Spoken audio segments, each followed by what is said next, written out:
When a Mage Revolts. Chapter 301, The Final Blow. Benjamin felt his heart pounding as the spear flew above him. He was clear that, to survive, he had to take advantage of the intangible form of the system. But, the old man's current state was eerie, his shapeless and formless attacks made him feel as if he was dealing with the void. Thus, he was worried that he could dodge this next attack. But, if he failed to, he would be dead, so what else was there to say? Seeing the spear that was centimeters apart, Benjamin felt as if his heart had stopped, but also, as if his soul was freed, a sense of relaxation. "Activate it," he said silently. After saying this, everything in front of him changed. He did not experience the usual intangible state. This time, he felt as if someone had pressed a button and slowed down everything around him. He felt his body get lighter, and the energy that was binding him disappear. He slowly descended from mid-air. He could clearly see the flesh and blood spear go through his chest, but not leaving any wound, as if he was looking at an illusion. An illusion. Suddenly, a strange idea emerged in his head. This intangible form turned him into an illusion, so no one could harm him. But, from another point of view, maybe this had actually changed everything else into an intangible illusion. So, which was it? In this immensely slowed down state, Benjamin lifted his head and looked forward. This time, he saw a completely different scene. In front, not far away, the old man's body parts looked just like fake images. In those fake pieces of imagery, Benjamin could see another completely intact old man. A floating old man, with crystal in hand, glowing green from head to toe. Benjamin was stunned. Who was that? Why were there two old men? Not knowing why, he felt that the old man that was cut into pieces was actually fake, as if it was just a reflection from another world. But the old man he was seeing now was the real one, and if reached out his hand in his current state, he could feel the opponent. Wait, what? The intangible him was intangible, there was no way he could interact with something else. Unless, his opponent was intangible as well. A light bulb lit up in his head. At that moment, Benjamin realized how the man's undying form came to be. But, before he could finish thinking, his slowed down and intangible state ended. "Hey!" muttered the old man. The flesh and blood spear somehow appeared behind Benjamin, yet he appeared unscathed as he fell to the ground. But Benjamin was well prepared. In the blink of an eye, a pillar of stem was conjured, which lifted him up and away from the old man. Everything happened so quickly that the opponent could not react. After a few seconds, Michael opened his eyes and looked through the window. Seeing that Benjamin was uninjured, his jaw fell to the floor. Lance was no different. He watched as the flesh and blood spear went through his chest, but did not see any trace of blood. He now looked at Benjamin as if he saw a ghost. You, what happened?" Not knowing if it was because of the injury, or because of shock, Lance could not speak properly. Benjamin heard this, smiled, and did not say anything, but instead smacked him with a healing water ball. After that, he returned his gaze towards the old man. As for Benjamin's escape from death caught the old man off guard. But, Benjamin knew this was just an illusion and thus, had no way of determining his opponent's genuine reaction. Based on Benjamin's deduction, the binding skill was short-ranged, if not the old man would not have delayed any further and used it again. If he could keep his distance between himself and the old man, he would not be bound. "What are you?" Finally, the shattered old man slowly composed himself, and spoke, with a tone full of shock, "How are you able to enter the inner world?" Benjamin was surprised. The inner world? What in the worlds was that? "Hey, that intangible form you can utilize, is it related to the inner world?" he asked the system. "I have no idea." The system's reply was prompt. Oh well. Benjamin could not expect the system to explain much. But, based on his experience, and what the old man said, he could theorize. His intangible form was not actually intangible, but actually allowed him to enter this inner world. It was probably a world that was parallel to the world they were in now. Whilst in this state, his actual body did not exist in the real world, so the real world attacks could not harm him. But still, he did not understand what this inner world was. What? You? How do you know about the inner world? What else could he do? Of course he had to speak and play along to try extract something out of the old man. Whatever, as long as it bought time for him to breathe. Humph. So, what if you can enter the inner world, even if the elements told you everything, you have to die here today. The old man did not speak much. In a rage, he conjured tons of energy balls. Not this shit again. Using energy balls to disrupt him, one misstep would place him under crowd control. With Benjamin under crowd control, the old man could easily destroy him. Benjamin already saw through his plans. Sadly, he still could not understand this inner world at all. But, with his limited information, he had a rough idea. The secret to the old man's undying form. The small energy balls came flying, and Benjamin dodged them as he pondered. His guess was, the old man he saw when he was intangible was the real old man. The so-called summoning god's energy, was actually just using the energy in the green crystal to hide his real self in the inner world. Then, he would replace his body with some sort of substitute.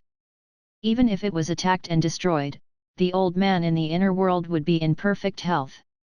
Because of that, if he wanted to harm the old man, he would have to attack him in the inner world. But how? Hey, didn't you say before, that you once absorbed water elemental energy for so long that you grew, and the time for the intangible form also lengthened? He asked in his heart, can you still use the intangible form now? How long can you last? The system was silent for a while, but replied, I can't hold out much longer. At most 2 seconds. 2 seconds. While dodging the small energy balls, Benjamin lifted his head, and silently looked at the old man's position from his memory. Are you done playing around? The old man's voice reverberated, even if you can enter the inner world, would there be any point? God rules that realm, you can't control anything there. Lance and Michael obviously did not understand what he meant, but, seeing the tide of battle slowly go back to the way it was, they could not help but feel nervous for Benjamin. Especially Lance. All he knew was martial arts, he could not help at all, he could only stand aside and give emotional support. But, as Lance was clenching his fists, wanting to slash the old man so badly, Benjamin suddenly turned around and spoke. Sir Head Knight, lend me your sword. Lance was stunned for a while but immediately reacted. Even though he did not know why Benjamin said this, he still threw his sword up towards Benjamin. Benjamin's eyes shone with adamancy. While controlling the steam, he spun Lance's sword up. You wish. At the same time, the old man realized what Benjamin wanted to do, and screamed in rage. Maybe it was the sudden threat to the old man, but he could not care less about his energy balls anymore. His formless energy gushed out and rushed towards the sword, as wanting to steal the sword from the steam. But, Benjamin had the upper hand. The steam was closer and managed to wrap around the sword. The formless energy lunged at it before tugging at the sword from the steam. At the moment, they were evenly matched. You think a sword is enough to harm me? Maybe because his weakness was exposed, the old man's tone became more aggressive. A small mage, just barely having caught a glimpse of the world's wonders, don't get caught in your own hubris. Oh really? Benjamin replied, if I cannot hurt you, why would you be scared to this point? While saying that, he flew towards the sword, reached out, and snatched the sword with his own hands. You seek death! The old man shrieked, and the formless energy came rushing out. I warn you, if you continue to... Bang! The old man's words were stopped abruptly. Everyone was stunned. Silence. The deserted outer city went quiet as the wind whistled across everyone's ears. Did I mishear? What was that? Michael peeked with his head through the window, his voice trembling. Maybe it was because too much happened in one night, but he could not digest it fast enough. Sir, I think it was a gun. A troop beside him spoke hesitantly. That is right, it was the sound of a gun.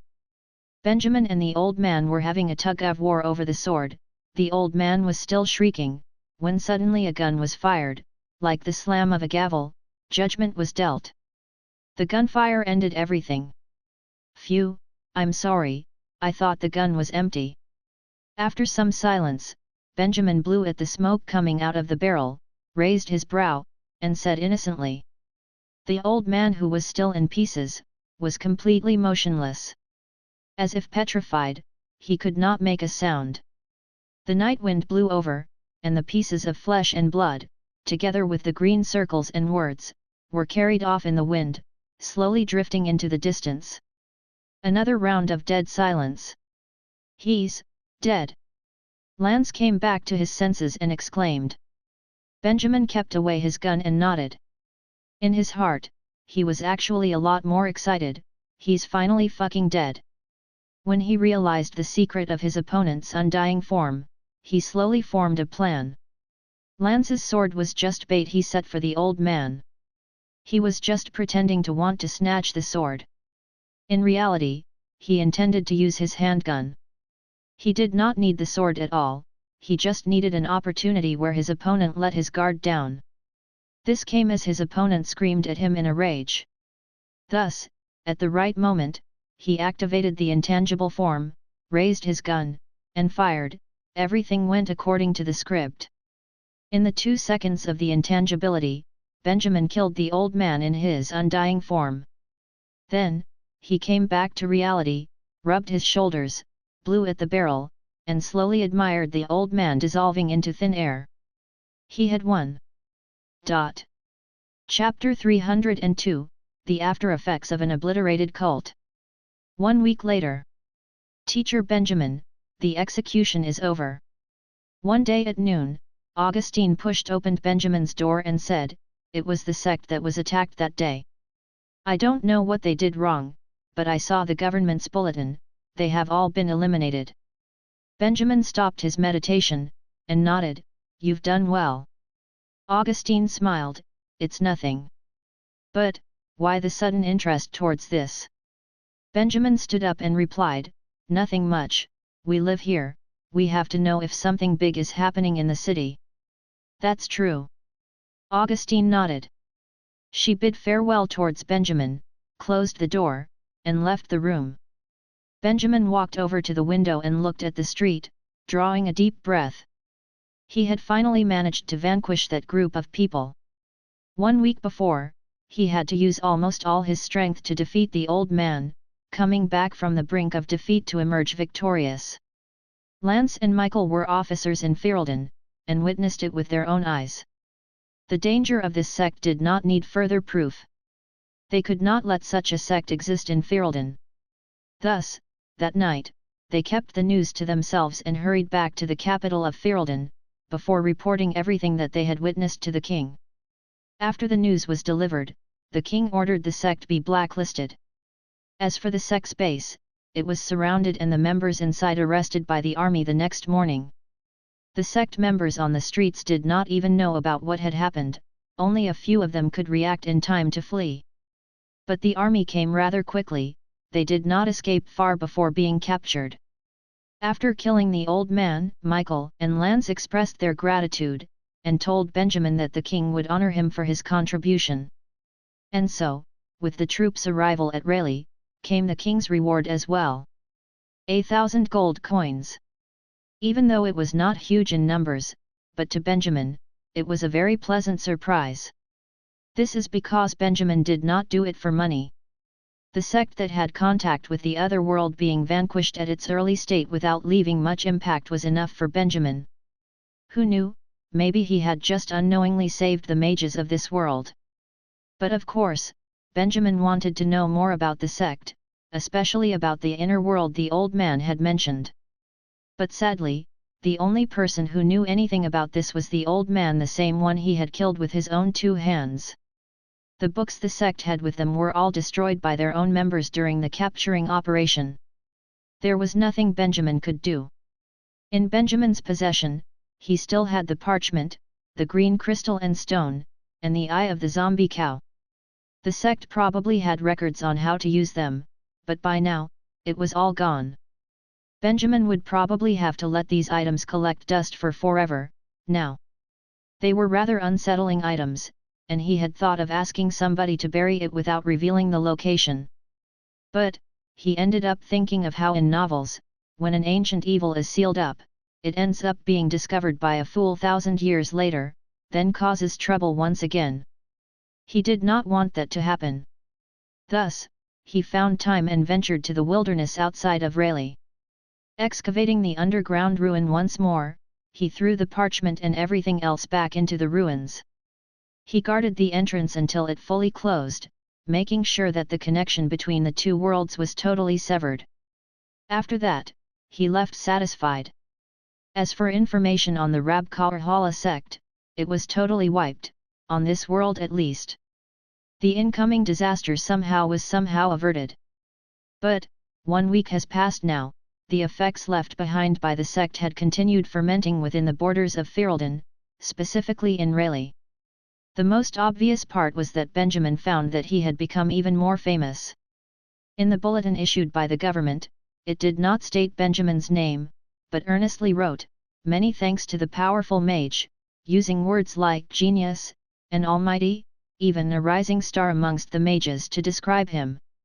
They used all sorts of bombastic words to write the bulletin to describe how much Benjamin was a help to them, filling at least half a page with his praises. Benjamin did not intend to read much of it. He was not that thick-skinned and would feel embarrassed. "Oh yeah, Teacher Benjamin." Suddenly, Augustine appeared again and said, "I copied the bulletin as you asked. You said that you wanted to stick it all over the place, like posters? What are those?" "Forget about it," Benjamin said quietly. "All right." Augustine did not understand, but still closed the door and left. This kind of bulletin would make only increase someone's hubris, and would influence the mage circle in Rayleigh. The mages here had their own sense of pride. Seeing how highly an unknown figure was praised, they would naturally try to find out who the mage was. Thus, the name Benjamin would be in circulation once more, once again becoming a hot topic amongst mages. From being the first mage with a 10-match winning streak, to the praise of the bulletins throughout the city, Benjamin's fame rose in the city of Rayleigh amongst mages. Over the next few days, plenty of people came to visit him. Most of them wanted to see how powerful this Benjamin was, how much he has grown. Some even expressed their thoughts as if speaking to a senior officer in the military. Because of this, Benjamin had to clean his room and turn it into a guest room. For the past few days, he had been absolutely exhausted. The barrel of grape wine was now half empty, showing just how many people came to visit from it. Of course, his fame suddenly increasing was a good thing to him, as many people came to attempt to join his group. But those that came and wanted to join were mages that were just curious and testing their luck. Benjamin felt happy, and still treated all the visiting mages with the same level of respect. Maybe in the future, some of the people here would become his companions, but right now, he did not expect much. He had to deal with all these visitors first. He had just finished meeting a mage. But just an hour later, he had a meeting with 3 more. He was fully booked, and had no time to do anything else. He was seriously burning out. But there was another special visitor he had to deal with. Thinking of this, Benjamin became serious. He turned around, opened a drawer, and took out a white piece of paper full of markings before looking at it silently. When he received the 1,000 gold coins, this thing came along with it. Michael was bursting with excitement when he handed it over to Benjamin. Benjamin only glanced at it, but his expression immediately changed. Chapter 303, Surrender. When Benjamin received the invitation, he looked at Michael frustratingly. This is. Mickle's smile was congratulatory. Sir Benjamin, please allow me to explain. His Majesty's banquet is just a small private banquet. But, because of this invitation is even more valuable. Private banquet. Benjamin was surprised. Are you saying, there is only me and His Majesty, having a meeting one-to-one? No, not as private as that. Michael quickly shook his head, saying, His Majesty has invited friends that he felt that was needed, probably not more than 3, and will bring Her Majesty as well. If you wish, you can bring a female companion, but she would have to go through a tight security checkup. In whole, this is just a quick and relaxing private function to deepen relations. Hearing this, the pressure Benjamin felt from receiving this invitation did not decrease at all. To be honest, he never expected himself to draw the king's attention. But not to boast, him helping settle the sect problem helped a lot. But he did not expect that it would attract the attention of the king, to the point that the king would invite him over for a meal. How could he not feel pressured? Sir Benjamin, don't worry, His Majesty has always been a reasonable person. Michael saw this and added, we said a lot of good things about you in front of His Majesty, thus gaining his respect. This invitation is just an admiration of your power and nothing else. Benjamin laughed bitterly in his heart. So it was these two that set him up. Does His Majesty always invite mages over like this? With some thought, he asked. I am not sure. Michael shook his head, and said, but, you can relax, you are not the first mage to be invited over for a dinner. If so. Benjamin nodded and entered deep thought. Even though he did not want to get involved with the governing circle of Ferelden yet, but with proper thought, it would not be bad to pay a visit now. This was Ferelden and not Isar, the king here would not do things by force. You don't have to feel troubled. Some mages don't want to get involved with matters of the world, that we understand. If you don't want to go, His Majesty will not force you to. It is 1 week from now, whether you want to attend it or not, at least drop by for a visit to greet the governors. Finally, Michael bid his farewell after saying this, leaving Benjamin in the guest room alone, staring at the invitation blankly. Of course, these were things that happened a few days ago. The Benjamin now was standing in his own room and already made a decision. In reality, he had already met the governing officers before. He will arrive at the banquet on time. To be honest, if he could establish good relations with the king of Ferelden, even if that mage, Vinci, continued to badmouth him, he would not need to worry. The king had the most power in the whole kingdom. He had started to plan on what presents to bring to the banquet. With this, after finishing his lunch, he asked Varys to look for things like expensive or locally produced grape wines in Rayleigh, the price would not matter. As for him, he went to rest and was about to meet the 3 visitors. But, after walking into the guest room, he was surprised to see that the 3 visitors were familiar people. 2 boys and a girl, they were the people he met in the ruins from the mages' Freemasonry. Benjamin could only remember the leader was called Tony, he could not remember the other 2 as he did not ask for their names. Speaking of that, when the last time they met, Benjamin purposely ran to the mages' Freemasonry and tried to persuade them to dispose of that sect. But Benjamin thought of what Lance said, the mages' Freemasonry has always sat on the fence, and would not take a side in anything. Thus, the meeting this time was weird. Why were they here? Long time no see, I did not expect that you all would visit me. Benjamin said this as he poured 3 glasses of wine for them, his smile not changing. Many thanks. Tony lifted the glass, smiled, but could not prevent his awkwardness from showing, that, your heroics, has spread through the whole of Rayleigh, how admirable. The other 2 hid behind Tony and did not say anything like previously, letting Tony speak for all of them.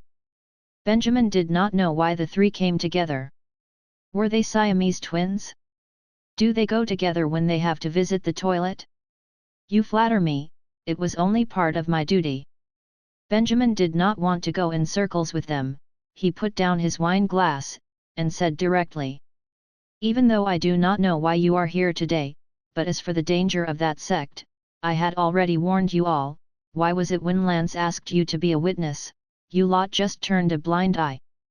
Their enemy was right in front of him, but they were not even willing to bear witness.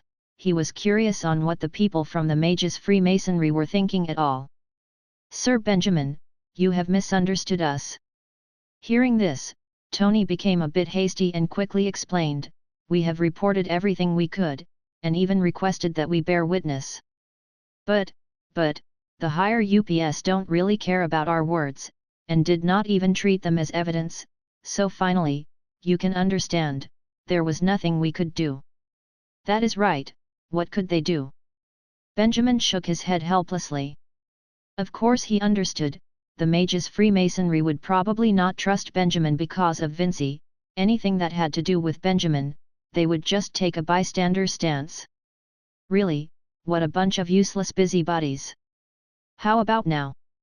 He said coldly, then added, I've become a famous mage amongst the governors, would your higher UPS not feel any shame? Unless, they regret what they did, so they sent you all to apologize to me now? The three looked at each other, was silent for a while, and shook their heads. Do they still want to go against me? Benjamin narrowed his eyes. No, the higher UPS did not say anything. Tony lowered his head, saying with regret, I do not know what they are thinking, but, after that sect incident started fermenting, the higher UPS had no reaction at all. No one is bad-mouthing you anymore, but as for your contributions, no one dared to speak about them at all. Hearing this, Benjamin shrugged and did not say anything. Whatever, a bunch of old toothless mages, burying themselves in their books, then immediately hiding away when faced with matters, not even daring to react, how useless. Benjamin did not care how these kind of people evaluated him as. If so, why are you all here today? He sipped some wine, and slowly said. The three quickly exchanged looks when they heard this. Chapter 304, Training New People. His influence? Benjamin could not help but frown, feeling as if it was strange. From when did he have influence still under his command? I don't get you. After some thought, he carefully said. If the lot of you want to join a mercenary band, I have to test your capabilities to make a decision.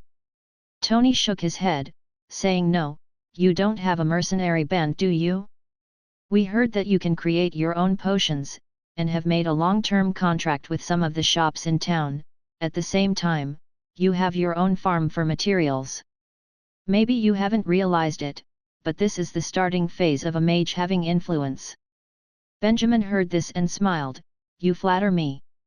That is right, it did have a feel of influence to it, but in truth, he did not want the outside world to think that he had the ambition to expand his influence. If not, he would definitely be pressured by other sources. A group of mages settling down at Rayleigh, relying on each other to make a living, at least this was how Benjamin saw themselves as. Plus, if he wanted to add new people to the group, he had to be careful in the process. If not, if there were people with ulterior motives joining, the young saplings they were would probably be destroyed in this complicated city. Why do you all want to join us? Thus, he asked. Sir Benjamin, maybe you don't understand why we want to do this, but, the Mage's Freemasonry really isn't a place for one to improve. Tony looked at him earnestly and said, but you all are different, you are not locals from Ferelden, you have the willpower different than those other people. Maybe some of them just want a monotonous life, but we have yet to be as old as that, we still hope we can achieve something. Benjamin heard this and nodded. He had to agree that this speech about ambition was admirable. But, just having dreams was not enough. Introduce yourselves. He suddenly felt that he was like a customs officer. With a smile, he slowly said, what can you all provide for us? This was reasonable, the three did not object. Tony spoke first, and said, even though I only worked on stuff like managing books and research, but, I am a bat lemage, my specialty is water magic. Under extreme circumstances I can use high-leveled magic.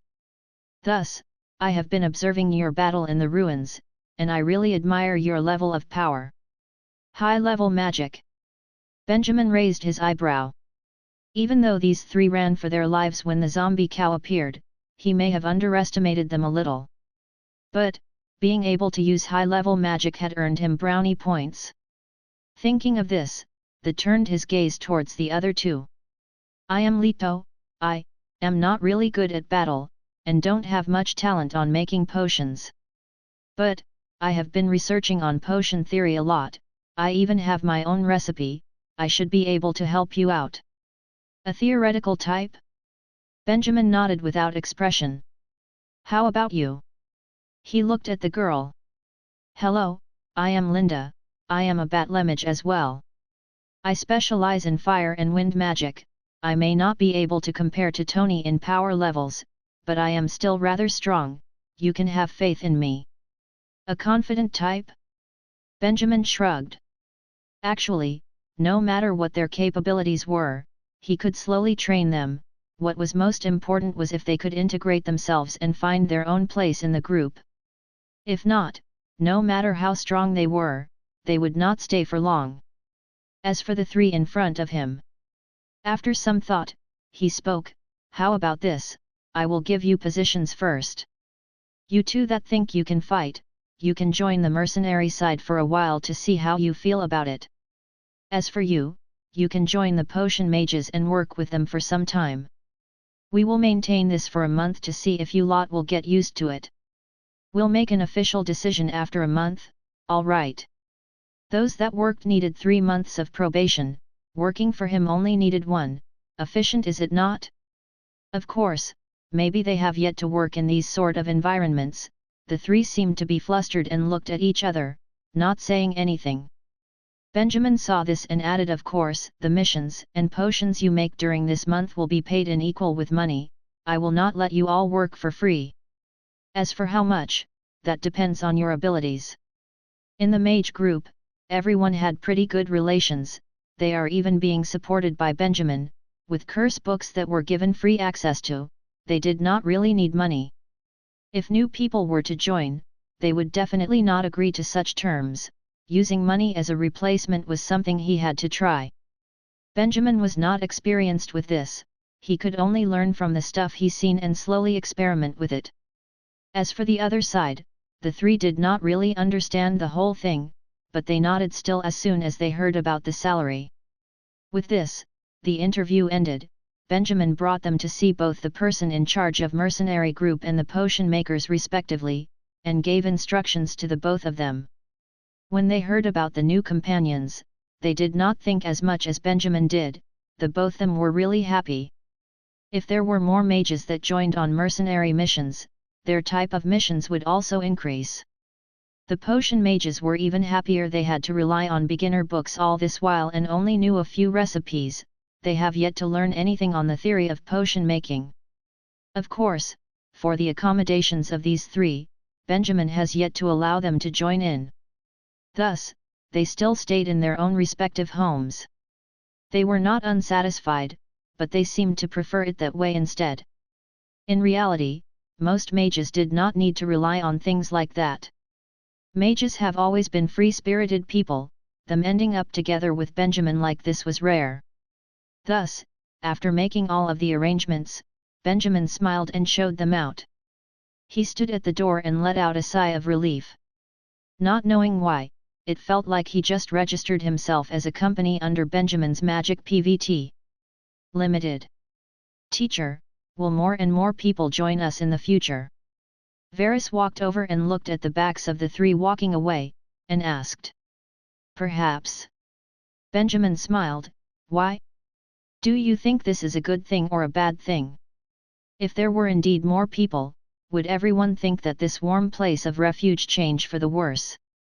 You think too much, we can adapt well. Varys shook his head and patted Benjamin on his shoulder, saying, don't forget how we all came here. No matter what sort of decision you make, we will have your back. Thanks. Benjamin smiled.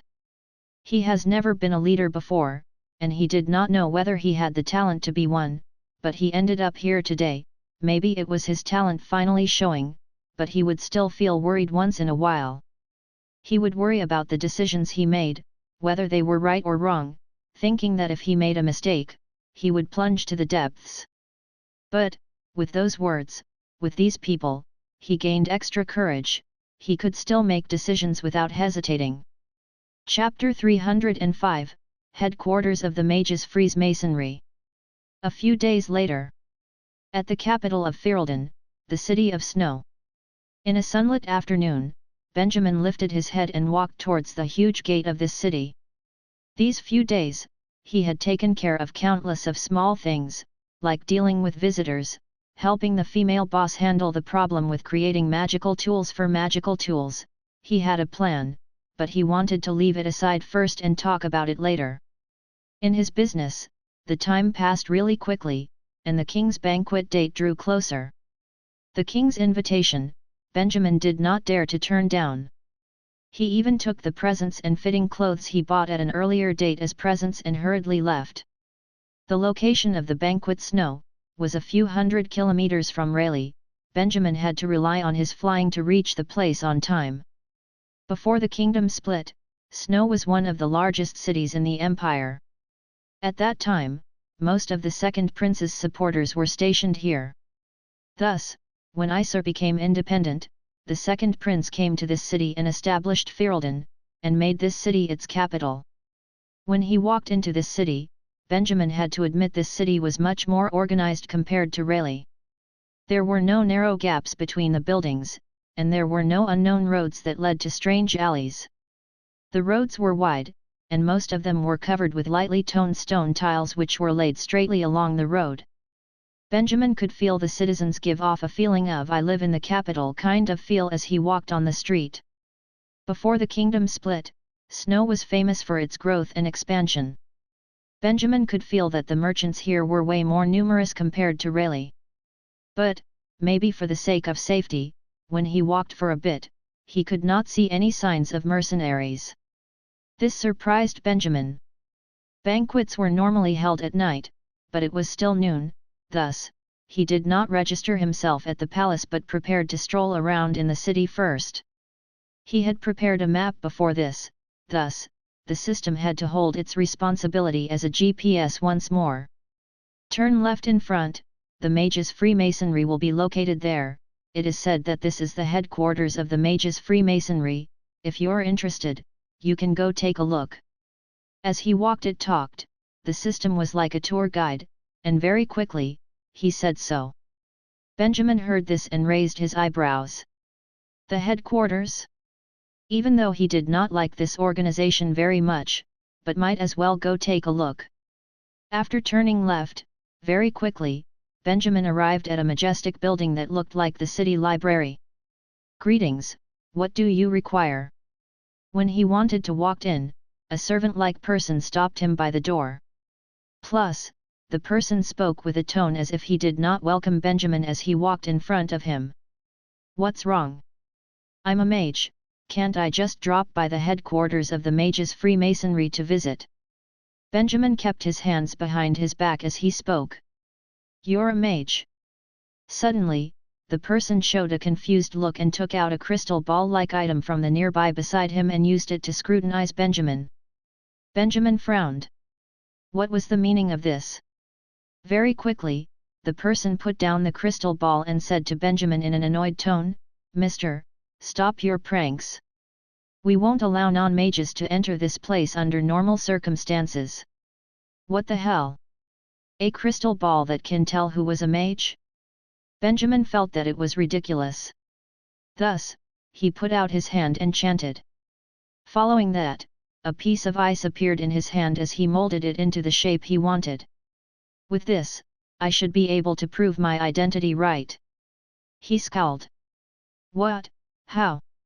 The person was in disbelief, and took out the crystal ball to shine it on Benjamin again. The more he shone it, the weirder his expression became. Benjamin took this opportunity to examine the crystal ball. There was dim magical energy emanating from it. That is right, it was a magical tool. As for its usage, Benjamin figured it could tell who was a mage or not. But, why did it not say Benjamin was a mage? No one knew why. What happened? Why did I feel the energy of magic? Suddenly, a frail old voice came from behind the door. The two of them turned to the voice. They saw a white-haired mage that wore a giant black hat and was fully robed, slowly walking towards them. Through his mental energy and the way the elements reacted around him, Benjamin could tell that this mage was a high-leveled one. The servant turned over and bowed at the frail old mage. As for the crystal ball in his hand, it shone as it was pointed at the old mage. Lord Mage, I have no idea why, the crystal ball did not react towards him, but he is able to use magic. I do not know if I should let him in. The old mage laughed and looked at Benjamin, saying, "It's fine, the crystal ball is probably malfunctioning. Follow me in, you." Benjamin heard this and nodded, not caring about what happened, and followed the old mage in. The doorman looked at them as they walked in, then looked at the crystal ball, then he took out a handkerchief to wipe away the sweat on his forehead. With this, Benjamin entered the headquarters of the Mages' Freemasonry. There was a hall after entering. The white walls and red carpet made the place look classy. There were a few mages walking here and there, but in totality, it was a quiet place. Sorry about what just happened. After walking through the door, the old man turned around and smiled towards Benjamin, saying, "Greetings, I am Aldrich. You don't look familiar, are you a newcomer mage?" Benjamin smiled and said, "That's all right, it's no problem. I am Benjamin, I come from Rayleigh, nice to meet you." Rayleigh. Aldrich's face looked as if he just understood something, and nodded, then said, "Is there anything you require for your visit to the Mages' Freemasonry?" Seeing the other person's expression, Benjamin felt that he had been recognized. Was the sect thing in circulation here? But, he did not care and replied, "Nothing much really, I heard that this was the headquarters of the Mages' Freemasonry, thus I came here to just take a look to see if there was any book I could borrow." Looking for books? You've come to the right place. Aldrich patted Benjamin on the shoulder and smiled, "What kind of books are you looking for? We have disrespected you, thus we will give you the benefit of borrowing books at a discounted rate." Benjamin did not feel strange, the Mages' Freemasonry worked this way, he felt that their only source of income was through lending and selling books. He thought of the crystal ball at the door, then suddenly said, "I'm looking for books about magical tools." At the same time, Aldrich showed a surprised expression. "Why would you assume that we would have such books in store?" Benjamin answered, "Because you already started using magical tools to tell if someone was a mage or not." An interesting young man. Hearing this, Aldrich laughed, and suddenly changed the topic, saying, "How about it? Do you have interest in joining our Mages' Freemasonry?" What? Benjamin did not know why the other person mentioned this, but he shook his head without hesitation. Why? The Mages' Freemasonry is joinable if a person wished to. Aldrich narrowed his eyes, his white beard swung a little. "As for now, we have yet to allow the borrowing of books on magical tools to the outside world." Really? Benjamin shrugged, and said, "That's all right, I'll see if there is other stuff." It was just a book on magical tools, plus, he did not even know the name, who knew if the content inside was of use? What if it was of little value, what could he do?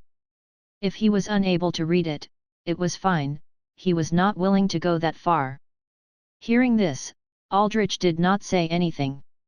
He smiled and turned around, leading Benjamin towards the front desk and introduced him to other books.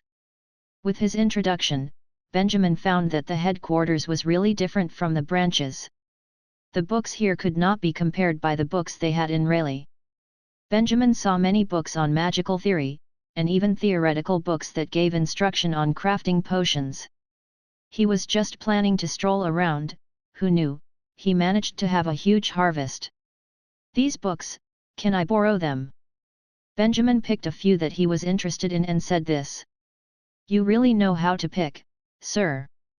Aldrich glanced at the books and smiled, saying, "These books are not allowed to be borrowed by the public, you can only read them here.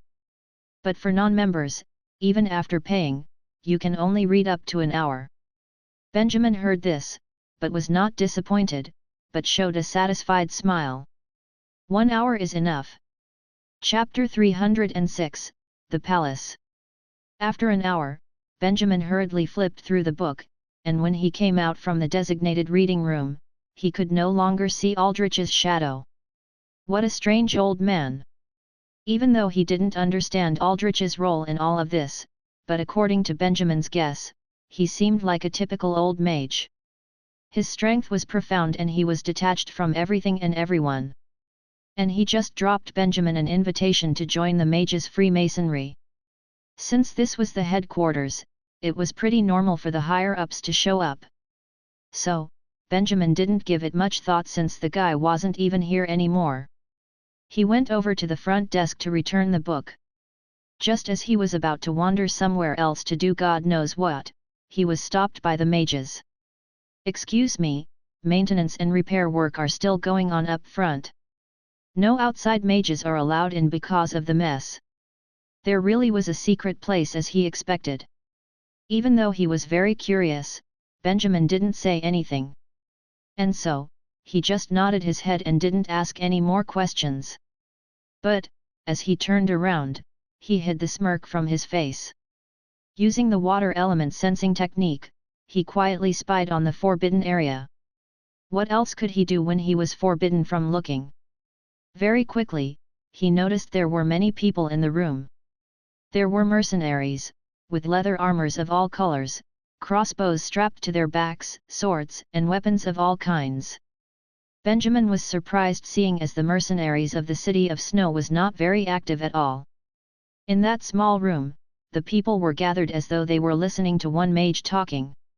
It was that bald mage in his 30s or 40s and had the solemn look of a teacher. As he spoke to the mercenaries, he would touch his shining bald head once in a while.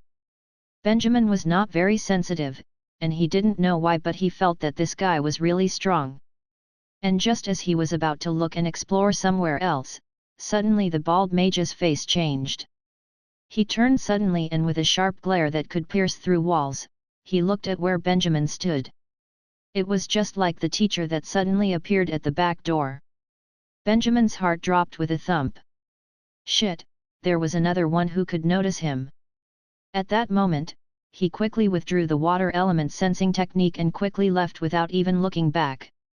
He hurriedly left the area, leaving all the secret places of the headquarters unexplored. How unlucky! He couldn't keep the sigh in. The last time he was noticed when he used the water element sensing technique was during the whole incident with the Crusader Gateway. After such a long time, he himself became undisciplined and forgot that anyone with a stronger spirit than him could notice him. This was the headquarters of the Mages' Freemasonry, anyone with a stronger spirit than him was a dime a dozen. Just as his foot crossed the threshold, he heard a commotion coming from behind him. It must be the person who noticed Benjamin's spying and was coming after him. But, if he was only relying on the sense from the spirit, then the bald mage would not be able to know what Benjamin looked like. So, Benjamin sighed a breath and left the place just like any other mage, with steady steps and a calm demeanor. And the bald mage didn't follow him out. And after about 5 minutes and he was sure that nothing was going on, Benjamin breathed a sigh of relief. If someone tells you not to look, then don't, you'll just get yourself in trouble. The system suddenly appeared to lecture him. All right, all right. Benjamin answered him impatiently. But, what were those people doing in that room? Benjamin felt really curious. Forget it, they must have hired the mercenaries because there must be some special request within the Mages' Freemasonry. Maybe to collect the tools needed to search some historical site, it must not be something big. For his safety, he felt that he should not go near the Mages' Freemasonry for the near future. Him coming and going wasted a bit of time. So, Benjamin wandered around the City of Snow for a while before changing his direction towards the city center, which was also where the palace was. He should make his acquaintance with the king. And so, Benjamin reached his destination after half an hour. However, the palace of Ferelden was very different from the palace that Benjamin had envisioned in his mind. Compared to Havenwright, this palace was much smaller without all the extravagant fixings. Neatly manicured gardens spread out on both sides of the main door, the whitewashed walls looked really grand, but it was also solid. The entire palace didn't take up much space, in fact it was similar to the villa that the Mage Finch had held the meeting. But all of it made sense, seeing as Ferelden was only established for a few years. And under the circumstances of its establishment, it was reasonable that the decor of the palace went towards a simpler style. But, the doors that were covered with ancient decoration and the royal guard that were patrolling the grounds gave it an air of royalty. As he approached, he was stopped by the royal guard in sky blue uniforms. The thing was, Benjamin came prepared, and before they could ask him anything, he took out an invitation and handed it over as he said, "Hello, my name is Benjamin. His Majesty the King invited me to join the banquet tonight." The royal guard took the invitation and gave it a thorough once-over, and then with a respectful look on his face, he gave Benjamin a bow. "Welcome, there are people ready to receive you inside, just hand your invitation over to them." Benjamin nodded, took the invitation back and went in. At the gate, a young boy servant stood there immaculately dressed. It must be the servant who was supposed to receive him. Benjamin went over, and before he could say anything the servant boy bowed low to him and said, "I'm assuming you are the mage Benjamin." Benjamin nodded his head and passed the invitation over. The servant boy took the invitation and turned around to ring the bell beside the door. A loud ringing noise sounded from inside the doors. The doors that looked so sturdy that even a bomb might not be able to break through them was slowly opened as though by some mechanism. "Master Mage Benjamin, if you please." "Thank you." Benjamin nodded his head and followed. With the servant leading him, he entered the palace. The palace was more dignified inside compared to the exterior. The dark colors of the walls and the carpet gave it a solemn feel. Maybe this was what people called the majesty of the royal family. Renov.com. The hallways were complicated. Benjamin followed the servant for quite a while before reaching a room on the second floor. The servant turned and bowed before opening his mouth to speak. "The banquet will be starting in an hour, you can rest here before then. You are not allowed to move about, I will come get you when the time comes." Benjamin nodded his head and went into the room. The room had an imposing air to it. Even though it was just a guest room, the royal family had to use this to show their strength. Benjamin put down his luggage and laid down on the soft and comfortable bed. He couldn't help himself as he stretched. After walking for an entire day, he was beat. Of course, the servants "you are not allowed to move about" piqued his interest, and made him a little impulsive. But, when he remembered what happened at the mage's Freemasonry, Benjamin controlled himself and he didn't even dare to use the water element sensing technique. This was the palace. Who knows what could be hidden within these walls? And so, after lying on the bed for a while, Benjamin sat up and decided to change into his more formal clothes, to make the necessary preparations before he met with the king. Chapter 307, The Princess, the King, and the Chairman. Benjamin frowned in annoyance. Didn't he just say it would be starting in an hour? It had only been a few minutes, why would anyone knock on his door now? Even though he was suspicious, but since this was the palace, there shouldn't be any incidents. So, after a moment's hesitation, he went over and opened the door. "Excuse me, you." He was halfway through his sentence and the words were stuck in his throat. He saw a little girl about 5 or 6 years old standing outside the door. When Benjamin opened the door, she looked up at him with a pair of huge eyes filled with suspicion. Benjamin was stunned. "Who are you? Why have I not met you before?" The little girl frowned before covering her mouth with her hand and took a few steps back. "I am Benjamin, I was invited to be a guest here." Benjamin came back to his senses and looked at the little girl. He softened his tone and said, "Who are you? Why did you knock on my room door?" My cat went missing, I am looking for it, have you seen it?" The little girl hesitated before saying.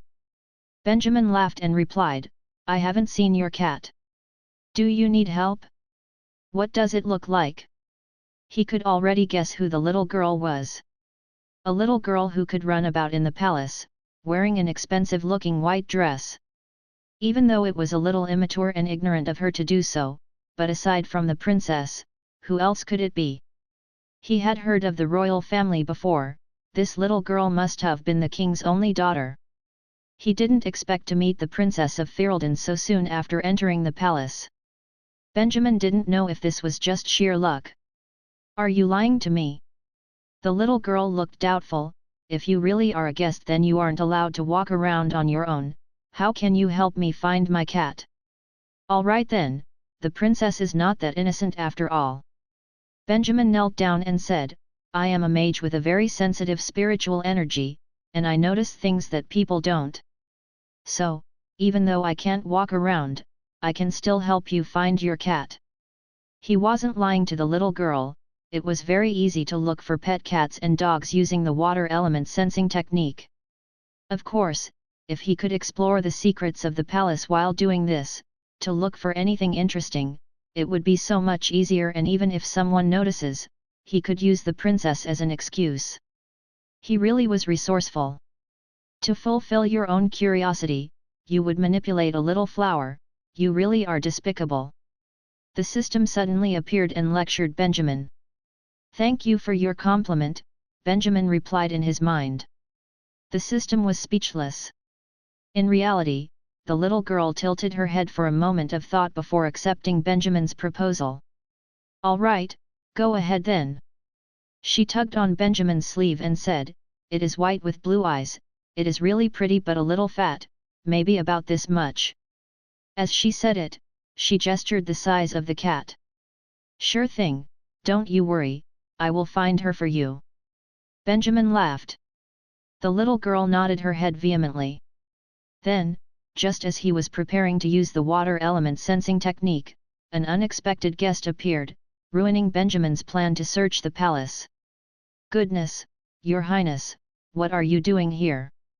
A middle-aged servant woman suddenly appeared around the corner of the hallway and quickly came over to the little girl. Benjamin could only stop the water element sensing technique and stood up. Her Highness the princess was missing, and I wanted to look for it. The little girl turned and looked at the servant as she pursed her lips. Her Highness the princess must be the cat's name. Benjamin almost rolled his eyes. Then Your Highness shouldn't be running about the palace alone. If His Majesty the King and Queen knew, wouldn't they be angry? The woman servant knelt down and took the little girl by the hand and said, Let's go back, I will look for your cat for you. The little girl looked like she was about to protest, but she still nodded her head and said, All right then. There was an apparent look of relief on the servant's face. Worry was etched on her face before the little girl quickly added, Don't tell anyone about this, I don't want to get into trouble. The servant laughed and replied, Of course I won't. Then, she stood up and bowed to Benjamin, I'm very sorry, you must His Majesty the King's guest for today. I sincerely apologize for disturbing you. Even though Benjamin regretted missing the opportunity to explore the palace, but he still had a polite smile on his face as he replied, It's no problem at all. The little girl waved at Benjamin as she said, I'm leaving now, goodbye brother mage. Benjamin chuckled as he nodded his head. It was lucky that the body that he transmigrated into was a little younger, or else he wouldn't be brother mage.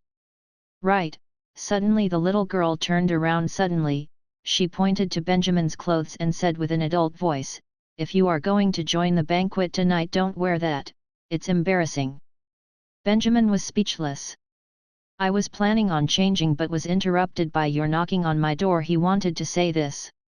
The thing was, why was he arguing with a little girl? And so, the little girl waved goodbye and left with the servant. Benjamin stood at the door and shook his head before turning and closing the door. After the commotion, he didn't have a lot of time left. So, he took a quick shower and changed his clothes. After a few moments, the servant responsible for escorting him returned. Master Mage, the banquet is about to begin, if you would follow me." Benjamin nodded his head and took the bottle of expensive wine that was nicely wrapped and followed the servant out the door. They made a few more rounds in the complicated hallways of the palace and came to an exquisitely decorated dining hall. "Are you Vel.M. announcing, the mage Benjamin?" The servant stood at the door and said in a loud voice. Immediately, he heard a warm and welcoming voice calling out. "Is that Benjamin? Quickly, let him in." Benjamin took a deep breath and at the signal of the two servants beside him, he stepped forward into the hall. Benjamin didn't expect to see a 30-year-old man stand up from the enormous dining table and come towards him with a big smile. For a moment, Benjamin wasn't sure what was going on, and was prepared to shake the man's hand. In the end, when the guy stopped in front of him, he was pulled into a giant bear hug. Benjamin was in shock. When the man pulled away, he patted Benjamin's shoulder. The man was really strong and Benjamin felt like he was going to cough out blood. What was going on? "So you are that successful mage?" Benjamin, Lance, and Michael both said that you were young and really gifted, but I refused to believe it. "Who knew you were so young?" The man laughed loudly. "You're too kind." Benjamin rubbed his shoulder and forced out a smile. At that moment, he felt something churning in his mind. Actually, after taking a good look at the man, he really did look like the little girl. Wouldn't that mean? This overly friendly guy was the owner of the palace, the second prince who single-handedly raised Ferelden, the current king. This was really unexpected. "Come, don't just stand about, sit," the king said as he hit Benjamin's shoulder again. Benjamin took a deep breath and said nothing. Instead he followed the king over to a seat that the servants had already reserved for him. "So Benjamin, you must be confused." After taking a seat, the king suddenly laughed and said, "Let me introduce you to the other people at the table." Benjamin may be stunned but he quickly agreed. As the king spoke, Benjamin looked to the other people seated at the table. "First let me introduce to you this guy," the king said in a proud voice, "the most respectable mage in all of Ferelden. He is also the chairman of the Mages' Freemasonry. After my sister split the empire and took most of the mages, he was the one who helped me in stabilizing the internal happenings of our country, the mage Aldrich." Benjamin looked over in shock, only to see the mage that he met that day sitting opposite him. He had changed into formal clothes and was sitting in silence, nodding at Benjamin in acknowledgement. Chapter 308, The King's Banquet. "What? You two know each other?" the king said with a look of surprise on his face. Benjamin came to his senses and with an odd look on his face he said, "No. We've only met once, and at that time I didn't know that Master Aldrich was the chairman of the Mages' Freemasonry. How was he supposed to even think about it? It was already an amazing coincidence to bump into the chairman while wandering around, and now the chairman was also invited to the king's banquet. At that moment, he was seriously doubting if it really was a coincidence. As he watched Aldrich and his thoughtful smile, Benjamin suddenly thought if this was all planned by that old mage. "Your Majesty, please forgive my impertinence," Aldrich said softly, "but I am very interested in this new star of the mage world, so this afternoon I met up and chatted with him for a while." "Oh, I see. Since you already know each other, then there is one less job for me to do." The king chuckled. Benjamin just shook his head slowly. Was this a premeditated strike? All things aside, he was still shocked that he could pique the interest of the chairman of the Mage Freemasonry. Didn't Tony mention earlier that the Mages Freemasonry treated Benjamin's name as a taboo? They didn't discuss him at all, and all the rumors that Finch spread would have definitely found their way to the chairman. With these thoughts in his head and this scene before him, it really was amazing. "All right then, since you already know the chairman, next is this guy." The king waved his hand and gestured to another middle-aged man at the table. "This is the General Barrett, he is the hero that helps me protect the country." Benjamin looked at the general and said, "General Barrett, my name is Benjamin, it's a pleasure to meet you." Barrett looked like someone who doesn't talk much, so he nodded his head as a greeting. "These two are my guests that whom I invited," The king smiled and then turned to a woman who looked to be about the same age as him and said, "Lastly, this is my beautiful wife." The queen laughed. She did look pretty decent as she said, "How embarrassing." Benjamin just nodded his head and said, "It's a pleasure to meet you." After speaking to the queen, Benjamin looked around the table. Even with so few people at the banquet, he still could not find the little princess. However, the presence of these people were already shocking enough. Benjamin felt confused. The king, the queen, mage leaders from multiple levels, and the representative from the army of the country. With such a huge lineup and he who was an outsider, he had this gut feeling that something was going to happen. He couldn't understand why the king would introduce him to these people so warmly, and he wondered what the point was. Was it because they wanted to bring him on board too? So, with these thoughts, after speaking to the king, Benjamin tried to find an opportunity to make a toast. When the atmosphere at the table was good, he yelled with no regards for his appearance, "I am a young mage that recently came to Ferelden, and I have never seen so many important people in one room."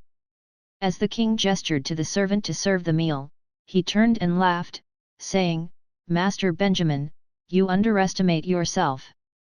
You are so young yet so powerful. In the future, you may yet become a successful person. Is that the reason for the banquet? Why would he call a representative from the army?" Doubt filled Benjamin's heart. "Thank you for your kind words. But, there are so many gifted people in the world, but only I have favor from His Majesty. This makes me a little scared." "No, you don't understand."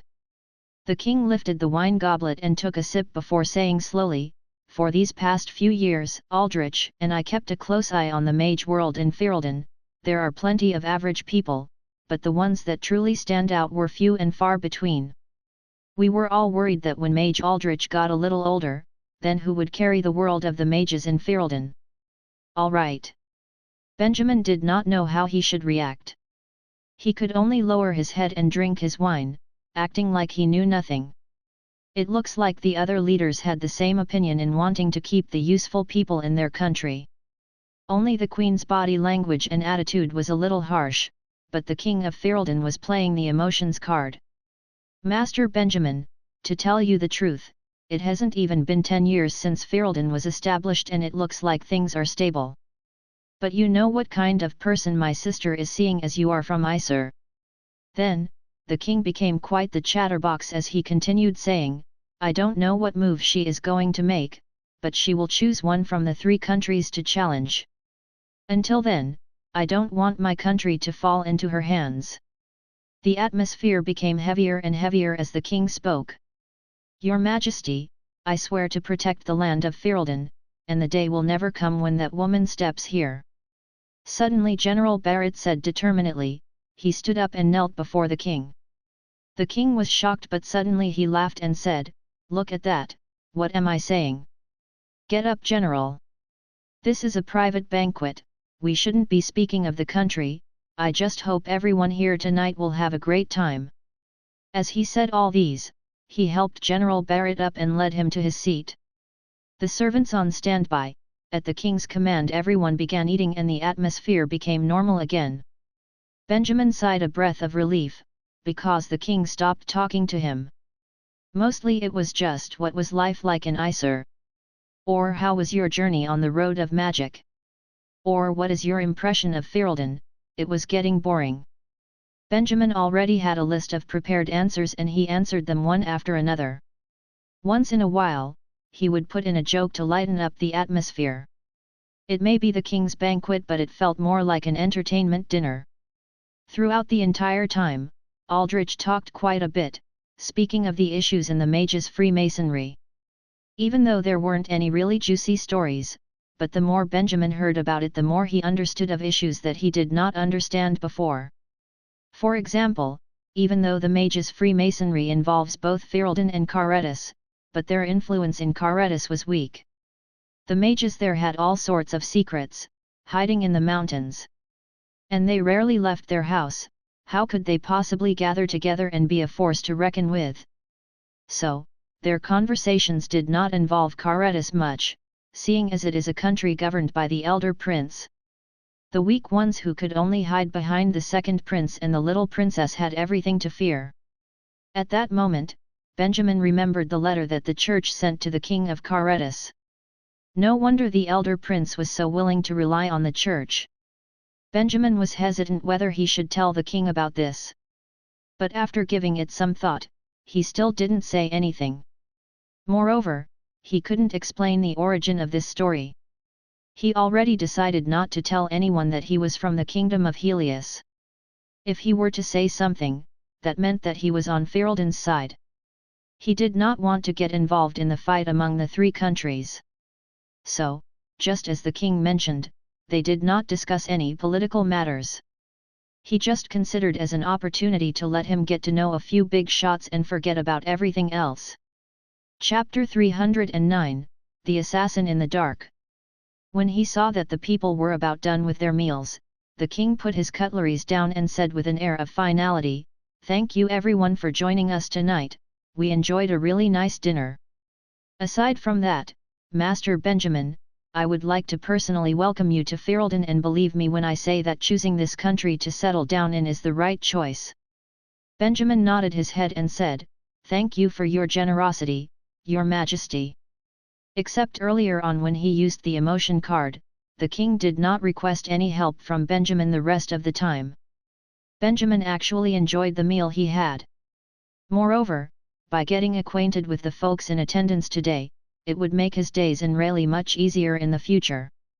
No matter what, he was still someone who had shared a meal with the king. And if Finch still had bad intentions towards him, at least Benjamin had some support now. The king and the queen stood up from their chairs and made their way out of the room. The other guest had to wait for them to leave before they could be escorted out of the hall. Benjamin, who was invited by the king, was allowed to stay the night at the palace and leave the next day. Even though he had nothing against staying at the palace, but because it was on the king's invitation he couldn't refuse. Then, just as the king turned around, all the lights in the dining hall went out suddenly. The candles on the table, the oil lamps around them, as long as it was something that gave light, it ceased as though something made it do so. The dining hall was plunged into darkness. Everyone was frightened. What is going on? That's not right, there is a magical disturbance. Quick! Protect His Majesty! In a blink of an eye, the dining hall was in chaos. Screams could be heard all around, making such a din that no one could understand what the other was saying. Benjamin also had a fright, but he immediately came to his senses and quickly used the water element sensing technique even though he was in darkness. It was as though he was wearing night vision goggles, the entire dining hall could be clearly seen. The frantic servants, all the extinguished candles and lamps, the king who was hiding by the wall with his queen, and the general searching in the darkness. The strangest thing was that when Aldrich tried to summon a fireball to light up the place, the fireball did not give out any light at all. Using the water element, Benjamin could sense the presence of the fireball, but he could not see the light with his own eyes. Is this the extinguishing spell? At that moment, he suddenly sensed that this might be a pre-planned attack. In this chaotic situation suddenly appeared a man dressed in black, rushing out of the kitchen entrance with a dagger in his hand. He went directly towards the king and queen who were by the wall. Benjamin didn't care about the consequences and yelled in a loud voice, "Watch out! Assassin!" This sentence was like a curse. The entire dining hall went silent, and the people's faces became even more panicked, but the king did not panic, instead he pulled out a sword and pushed the queen behind him to protect her. The masked assassin did not retreat even though Benjamin had called him out, instead he quickened his pace. Benjamin took in a cold breath. That kind of speed was not anything even remotely possible for a human, it must be a potion. In the darkness, he moved like the wind, even the water element had trouble catching up, and in a moment he was beside the king. Luckily, when he approached the kind, Benjamin could still do something. With the movement of the water elements, Benjamin conjured a water bubble and wrapped the king and queen in it to protect them. At the same time, Aldrich used some unknown spell to find the location of the king and conjured a layer of wind to protect them. With 2 layers of protection, Benjamin felt as though he could take a deep breath. He even felt sorry for the assassin. To assassinate the king in front of 2 mages made Benjamin speechless. Moreover, when one of the mages was the chairman of the Mages' Freemasonry. Which idiot thought of this plan? Just when Benjamin thought nothing would happen now, the assassin threw the dagger and it pierced through both layers of the wind and water bubbles. They didn't know what kind of black magic this was, or what kind of weapon the dagger was. But to pierce through 2 layers of shields within 2 seconds was a feat. Benjamin was shocked. Even though they made the protective shields in a hurry, but this was too much of an exaggeration. He had no other choice. He could only cast the spell again to conjure a huge cloud of steam and made a gale in the dining hall. In the gale, the assassin was temporarily stopped, plates and cutleries flew past his head, even leftover turkey. Which immediately smacked him in the face and made it impossible to continue fighting the king. As for Aldrich, it was as though he could only pinpoint the king's location and not the assassin's. So he couldn't make his move. Instead, he used protection spells to protect the king. Everyone, don't panic. Stay in one place and don't move. He yelled out to the crowd. Because of Benjamin, a few more shields appeared in front of the king. In the end, even the assassin looked as though he was giving up on the plot to assassinate the king. He turned around and followed the direction of the gale and headed outside. Benjamin immediately changed the direction of the steam and tried to stop the assassin. However, the assassin was too quick. When Benjamin changed the direction of the wind, the assassin was already out the door, disappearing in a moment. He escaped from the south door. "I am in pursuit!" Benjamin yelled. "No! Don't chase him!" Aldrich suddenly opened his mouth and said, "The king's protection is more important, we cannot go after him. I already set the palace's alarm off, the guards outside will stop him." "Will the guards outside be able to stop this guy?" Benjamin almost shot back a retort, but he took a deep breath and calmed himself, not making any move lightly. This could be a trap, and he was the only one who could see, he definitely should not leave the king's side. Moreover, even if the guy manages to escape, it wouldn't be an issue. In that short time when he used the water element, he saw through the mask and made the system remember the assassin's features. So now even if he left the palace, he would be on the nation's most wanted list. Moreover, the guy who casted this place in darkness still had not appeared. So, he maintained the water element sensing technique, and enveloped the entire dining hall to make sure there weren't any suspicious people around. After a while, the magic shrouding the dining hall disappeared and the chaotic surroundings slowly showed itself to the people. The food littered the floor, the tables and chairs that were knocked around. At that moment, the dining hall wasn't something extravagant and pretty. "Is it over?" The king looked around and with a solemn look on his face, he took a deep breath and sheathed his sword. Thanks to the help of these 2 mages, when he came to his senses, he looked to Benjamin and Aldrich. "If it wasn't for you 2, I would be dead." "It's my duty to do so." Aldrich nodded his head and a smile returned to his face. As for Benjamin, he stayed silent for a while before looking at the direction of the kitchen and said, "That assassin, he came out from the kitchen. He must have been hiding in the kitchen this whole time." Upon hearing this, the people in the crowd were stunned. The atmosphere around them also changed to become a little delicate. The king squinted his eyes and the good-natured tone in his voice disappeared, it was replaced by a cold look. The green eyes looked just like a wild animal watching its own territory. He scanned through the dining hall as though he would be able to find a chef dressed as a servant. The atmosphere in the place became tense. Just as Benjamin decided to say something, suddenly the outside doors burst open and a familiar-looking servant girl came running in. She rushed straight to the king and queen, her entire body was trembling as she raised her head. Chapter 310, The Mastermind Behind the Scenes. When the words were uttered, the queen almost fainted. The king immediately caught her and turned to look coldly at the servant girl sniveling on the ground, his voice so low it was like lava rumbling beneath the earth. What happened? The servant girl's body was racked with shivers, but it made her come to her senses. She wiped away her tears and got off the ground, bowed low to the royalty and said, "The princess's cat went missing and so I tried to find it for her. But when I finally found the cat and brought it to her room, a black shadow charged out of the room. I got a fright and immediately ran into the room again, but the princess was gone." "This just happened?" the king asked immediately. The servant girl nodded and said, "I ran here immediately to tell you." At that moment, the faces in the crowd changed. If the servant girl was right, then someone was hiding in the palace to kidnap the princess when the lights went out and the assassination attempt was made on the king. That meant that the king's almost assassination was just a distraction. The princess was the real goal. Benjamin sighed deeply. He didn't understand why someone would plot this, but it must have been planned a long time ahead. For someone to assassinate the king and kidnap the princess, they had to be very familiar with the layout of the palace to be able to get away with it. "I'm sorry that our banquet turned out like this," the king said, turning around to look at Benjamin and Aldrich. "I need to leave." He turned away and gestured for General Barrett to follow him.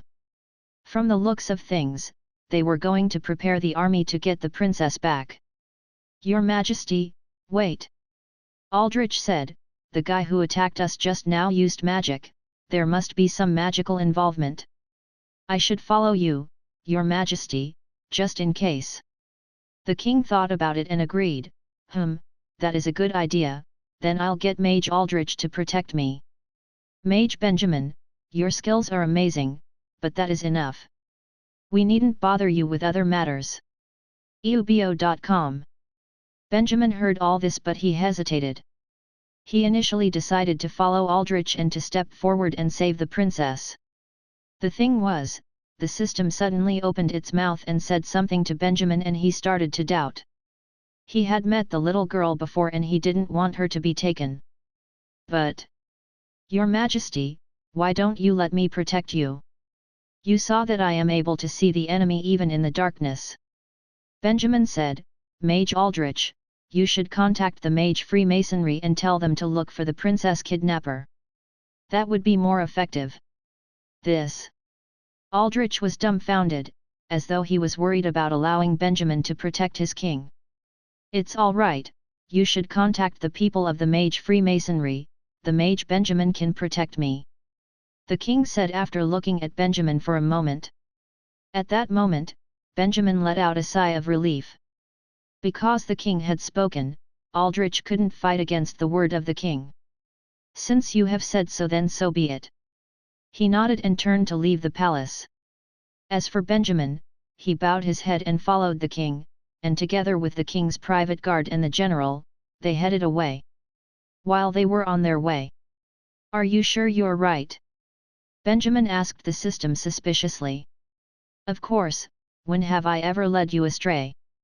The system huffed indignantly and said, "The assassin you sensed behind the mask was exactly the same as one of the mages that you sensed in the secret room at the Mages Freemasonry." "Are you sure?" Benjamin had to ask again. "I'm sure." The system added, "Don't talk about the face, even the body was the same. Didn't you see with your own eyes? How can you not remember now?" Benjamin heard and shook his head, he could only laugh bitterly. Yes, he saw it with his own eyes, and he did have some impression of it. However, what it actually meant was really shocking, and the consequences were massive. So he had to confirm it again and again, and it was difficult to shake the shock from his chest. After a moment of confirming and reconfirming, he slowly accepted this reality. The assassin that just tried to assassinate the king was at a secret no outsiders allowed meeting with other mercenaries listening to a bald man speak earlier in the afternoon. What was going on?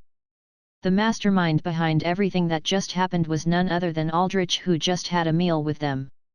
He is the one who leads the Mages Freemasonry. How insulting! Just now at the dinner table, the king had just praised Aldrich and the other mages from the Mages' Freemasonry, saying that they were the rock of the country, the heroes of history. In the end, the Mages' Freemasonry sent people to assassinate the king and kidnap the princess. Luckily Benjamin had been through quite a bit and he had experience in these things. Otherwise, he would be sweating bullets right about now. They were in real deep waters now. Because of this, at the dining hall Benjamin suggested that he be the one to protect the king. Honestly, who knew what would happen if Aldrich was the one who was protecting the king? Ferelden didn't need a royal funeral right now. Actually, Benjamin didn't want to get involved in this kind of complicated battle. The thing was, he wasn't sure what was the Mages' Freemasonry's true purpose. Did they want to seize the throne? Didn't Aldrich already have a seat of power? Or was there someone directing them from behind? Benjamin wasn't sure about all of this, but he felt that Ferelden was already good enough right now. Under the reign of this king, it was much more stable compared to before. He could lead the mages under his care to greater heights, but once there is a change in government, no one knows if they can peacefully and stably expand. They've only just arrived at the city of Rayleigh, who would even want to run for their lives so soon? So, even if Benjamin did not want anything to happen to him, he could only stand up and courageously protect the king. He would not allow Aldrich to ever be alone with the king under any circumstances. He thought about the different connections occurring behind the scenes as he walked with the king. After a few minutes, they came to a place that looked like a boardroom. And there were already many officials gathered in the boardroom. Benjamin even saw Michael and Knight Lance. Of course, when they saw Benjamin walking out with the king, both Michael and Lance were a little stunned. Send out the notice immediately, temporarily seal the entire city of snow. The king stood beside the throne and said coldly, Knight Lance, you lead 1,000 soldiers. Set up traps around the city. Watch every person on the streets, don't let the guy who kidnapped the princess to get away. Sir, yes, sir. Lance bowed and turned and quickly got to work. General Barrett, you lead 3,000 soldiers, and carry out a search of the internal city. Michael, you go to the city and look for any related news. The king delegated task after task and orders, all of them related to looking for the princess. And Benjamin stood to the side as a bodyguard, his heart was in bundles. He hadn't even made a decision yet. Chapter 311, Change Again. This was not an easy question, therefore, Benjamin was forced to think carefully. If he spoke it out, how would things play out in the end? Firstly, the king's decision had to be seen. If he got furious and immediately tore down all amicability with the Mages' Freemasonry, that would definitely cause an upheaval. The Mages' Freemasonry still had its influence.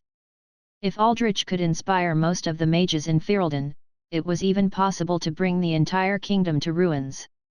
Of course, a person who could be king would not be so impulsive. The bigger possibility would be the king acting as though he was being kept in the dark on the outside, but was secretly undermining the Mages' Freemasonry. Both parties then fell into battle in an unknown place. As for who would emerge victorious, it was very difficult to predict. The point was, who should Benjamin help? As a matter of principle, he should help the mages, as a matter of morality, he should help the king. If the Mages' Freemasonry wished to be like the Kingdom of Helius and vacate the royal families so the mages could take over this nation, that would not be without advantages for Benjamin. But what if there were other people behind them? Did that mage Vinci not keep in constant contact with the Aesir side? Also, his relations with the Mages' Freemasonry was not bad. In the event that the manipulator behind everything was Aesir, and Benjamin had helped Aldrich, the queen would turn about and ascend the throne with a laugh. Then where could he go for a cry? But, concerning the king, all that he understood was limited to this one meal. The monarchy is very complicated. Who knew if the king would also come up with some tricks in the future, like the queen, and forcefully control the mages for his own use? It could be so, it could also not be so. This was so damn tangled up. Benjamin felt an abnormal headache. Enough with this gang of people, was it not good to be peaceful? Were they so bored that they had to go around causing trouble? Was it not all right for everyone to develop in peace, and wait until he had collected hundreds and thousands of mages before he started a group? Also, how could he had imagined that his moment of curiosity this afternoon at the mages' Freemasonry would push him onto some sort of important, historical point? And so, in the process of Benjamin's thoughts, the matter of the king searching for the princess had almost been arranged completely. The ministers in the meeting hall dispersed, and the king turned around, giving Benjamin a look. "Mage Benjamin, my personal guards have checked the entire palace, there should not be any more danger." He patted Benjamin's shoulder, saying, "Now, I need to go and interrogate some relevant people. There are trustworthy mages amongst the personal guards, they will protect me. My apologies for troubling you." Hearing this, Benjamin looked at the personal guards standing on either side, and suddenly drew closer to the king, muttering in a low voice, "Your Majesty, I have something very important to tell you." Finally, he had made a decision. Who knew what the future might hold, but at least, in such an important thing, he needed to intervene. "Oh!" The king's expression was one of utter surprise. He looked at the personal guards on both sides, and finally said in a small voice, "Just say it. These are trustable men, there is no need to send them away." "Is that so?" There was still doubt in Benjamin's heart. It looked like the king still did not trust him enough, and was worried that Benjamin might have bad intentions, so was unwilling to speak with him alone and needed a few guards nearby.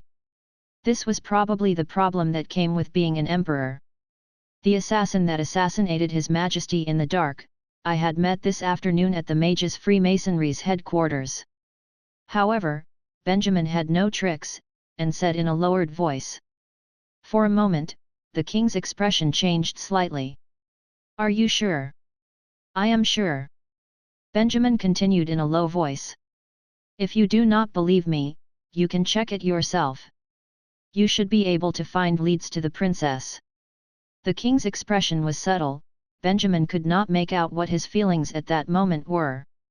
However, his face was back to normal very soon, and once again he patted Benjamin's shoulder strongly, and opened his mouth, speaking for everyone nearby to hear, "It's no problem, you can stay in the living room and rest well for a night.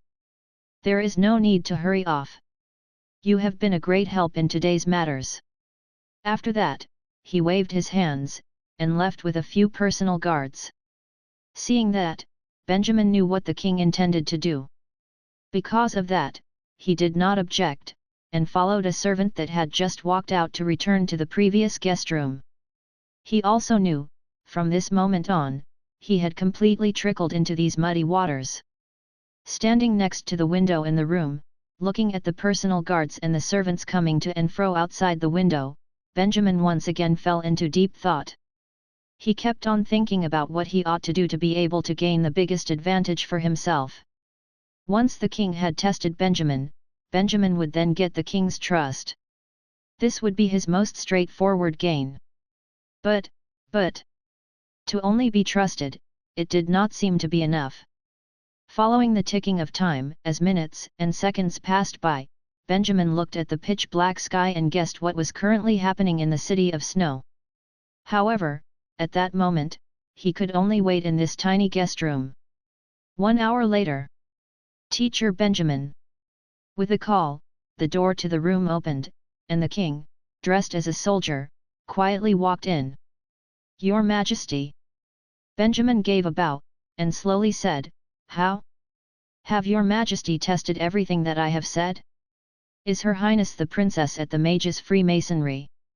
The king closed the door and shook his head, saying, "No, unless I send troops directly to the Mages' Freemasonry, there is no way to verify this. But about that assassin, I have managed to get something out of the interrogation." No verification. There was some disappointment in Benjamin's heart. However, if he had not verified him, the king had still come to see him alone. Did this not mean that the king had started to trust him? "Your Majesty, what clues?" Because of that, Benjamin asked. The assassin who snuck into the palace, came in by hiding in sacks of food. The king answered, the palace had always been careful when buying food, there would be experts checking the sacks one by one. Only, the person responsible for checking this afternoon was the ex-gatekeeper of the mage's Freemasonry. Only, when I wanted to interrogate him, he had died. Hearing that, Benjamin was not in the least bit let down. Your Majesty, does this not verify my words? The mastermind behind this assassination and the kidnapping is the mage's Freemasonry. However, in his heart, he secretly disapproved. This infiltration technique was a little too crass. Doing things this way, was the mage's Freemasonry too confident? It is not completely verified. But, I believe you. The king sighed, saying, although you are still wanted at Isa and they say you are some traitor sent from the Kingdom of Helius. Nevertheless, I feel you are not that kind of person. Benjamin also swore eagerly, saying, those are all words used by the queen to slander me. The king laughed. Suddenly, his smile disappeared, and with a grave look on his face, he spoke, you should also know, what the mage's Freemasonry's betrayal mean for the whole of Ferelden. Benjamin nodded. I will not publicly cut ties with them. However, I need the help of more mages. The king continued speaking, I know you have some mage friends in the city of Rayleigh. You should also understand that these people are far from enough. Hearing that, Benjamin's heart leaped in glee. It surely could not be. The king was ready to support them. However, at the moment, a knock on the door sounded, and interrupted the king's next words. The king furrowed his brows, turned around and opened the door. Outside the door was the servant who had escorted Benjamin. What is the matter? The king did not dodge and asked immediately. Chapter 312, The Words of the President. In that instant, the eyes of Benjamin and the king met, with strange expressions. This, is which part of the song again? I'll be right there. The king was silent for a moment, and spoke before turning around to leave the room. Thus, the conversation with Benjamin that had just been developing into a fairly stopped suddenly like that. Benjamin's heart fell with a thud. Even though he did not understand what was going on, but he suddenly realized the confidence he had just gained from the king might need to be retracted very soon. His heart was so tired. Apparently, perhaps he should not be associating with wicked people? Your Majesty, may I follow and take a look? Thinking until here, Benjamin took a deep breath and asked like that. Since he had already blended in, he could not stop and leave this unfinished. After the king had a change of clothes, they hurriedly rushed to the meeting hall. At that time, there were no other officials in the meeting hall, only Aldrich alone. Of course, and the little girl he held in his arms. Glancing from afar, Benjamin heaved a sigh of relief. It was the girl that had knocked on his door looking for the cat. All four limbs were still intact, there was no part of her missing. At this time, her eyes were closed, her chest rising and falling with every breath, as though asleep. It looked like, no matter what the purpose of the people who had kidnapped her, at least they had not harmed her. Seeing this scene, the king walked up in a rush and took the girl from Aldrich's arms. She hasn't been hurt, right? Aldrich smiled, saying, she is all right. At least, when I had found her, they had not been able to do anything to her. They? The king furrowed his brows. He handed the girl into the servant's arms, resuming a solemn, strict expression, right. Where is the assassin that had taken her away? Has he been captured? Benjamin, standing on the side, observed Aldrich's expressions even more carefully once he heard this. Your Majesty, they have already been locked up in the prisons. You can interrogate them yourself. Aldrich said. He suddenly sighed, and continued speaking, please forgive me, Your Majesty, this was all due to my carelessness. I had never thought that there would be such traitors in the mage's Freemasonry. The look in the king's eyes changed slightly. Are you saying? Aldrich nodded his head gravely, saying, "The people who had planned the assassination are our people in the mages' Freemasonry." The king was silent. Hearing this, Benjamin felt some doubts. It is a mage who has been in the association for 3 years. He has always seemed normal, however, he had planned this assassination from 3 months ago. Aldrich continued saying, he had even hired many soldiers, but the source of the soldiers are very strange, most of them come from Caretas. Caretas? The king murmured, nodding his head, saying, "You're saying that this was all planned by my brother?" "Not necessarily, it might just be an unfortunate coincidence," Aldrich answered. "They are unwilling to say anything." The king fell into silence once more with a poker face. It was impossible to discern what he was thinking about. As for Benjamin, he was still harboring doubts in his heart for Aldrich's explanation. Thinking back to what he had seen in the headquarters, the bald mage who had given a lecture must be the rebel mage that Aldrich was talking about. But the bald mage had already held a meeting with the soldiers. How could Aldrich as the president not discovered that? Benjamin's instinct told him that Aldrich was not such a slow person. Because of that, from what he had seen, these words about what rebel mage is only an excuse to deflect responsibility. Aldrich had only picked a person from amongst his own organization to be a scapegoat, so that another would take the blame, and he himself would put on an innocent and clueless act. Perhaps he was involved in the matter of the assassination of the king.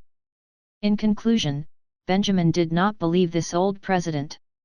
Only, he still could not stop thinking. If all this was an act planned and executed by Aldrich himself, then having exerted so much energy to kidnap the princess and to send her back in just a few hours, what was that about? Was he getting too bored?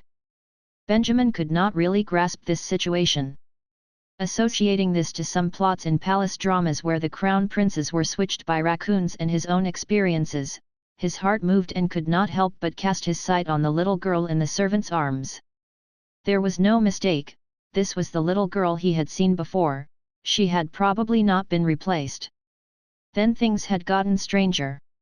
"Escort the criminals into the dungeons, I want to interrogate them." Before Benjamin could think straight, the king had made his decision, and spoke thus to a personal guard standing on the side. The personal guard obeyed and left, while the king turned his head to look at Benjamin and Aldrich, nodding as a signal. "Gentlemen, I need to excuse myself for a while." Hearing that, Benjamin's heart was flooded with a lot of bad premonitions. In all honesty, he also really wanted to personally go and interrogate the criminals. There must be all sorts of interesting things that could be asked out of them.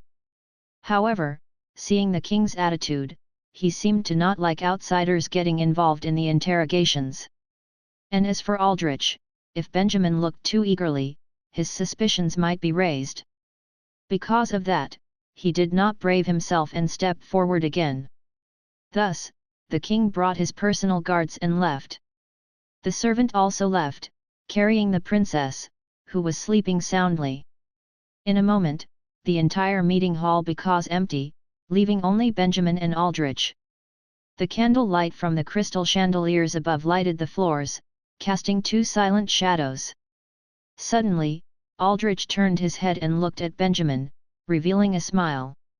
"Mage Benjamin, thanks for the effort." He was first to speak, breaking the silence. "You were originally just a guest, but now you are bothered by such matters, and have even helped protect the king His Majesty for so long. I really thank you very much." Benjamin, hearing these words, felt strange in his heart. Although the other party was speaking in quite a sincere manner, and there was no sarcasm in his tone, but it still did not sound right in his ears. Was he thinking too much? Aldrich could not have known about him spilling the beans, right? This is what I should do. No matter how strange he felt, the skill to act in appropriate situations was a skill he had honed well. His Majesty protects the peace of this country, I only wish to contribute a part of my energy. No, what I meant was, mages who have this mentality is rare. Aldrich sighed, saying, mages are all busy with their own magic, not many are concerned about the secular world. We have great power to make a change for the better, but we are obsessed with our own powers and do not think about the responsibility that this power bestows upon us. That is certainly so. Benjamin nodded, agreeing thus. In his heart, he was breaking out in cold sweat. After all the hoo-ha, the other party had suddenly lamented to him. What did this mean? Chapter 313, The Meaning of the Power of the King. However, there is no point for us to talk about such sad things, right? Aldrich suddenly shook his head, and asked, in a normal conversational tone, "Oh yes, Mage Benjamin, did you not say that you come from Isar? Is it your hometown? Is he starting to dig up information about him?" Benjamin did not know the other party's intentions, but he also could not reveal any fear. Hacker Town in the south. It used to be an unnoticeable little town in the mountains, but because of some circumstances during the division of the empire, now it doesn't exist anymore. Saying that, he put on a sad, hurt expression, missing the town that had never existed. My apologies for bringing up your tragedy. Aldrich was a bit surprised, and quickly spoke, however, you have now grown into an excellent mage, I'm sure your late family and friends would have been very proud of you. Hearing that, Benjamin furrowed his brows. No, they have not yet died, they had only moved away. At this reply, Aldrich choked. An awkwardness came over him and he could not speak. Seeing that, Benjamin secretly laughed in his heart. Although it was only a casual act of a word of words, but, to be able to deflate his opponent in the process, he was still quite eager. Furthermore, his story had gone through several revisions, how could anyone see the holes in the story? In fact, Benjamin had decided to start attacking back. Mage Aldrich, could you tell me about the mage's Freemasonry? He also used the other party's casual tone of voice to ask. I have always lived in Isar before this. Since the empire was divided, I have not been so clear on matters over on this side. How was the mage's Freemasonry set up?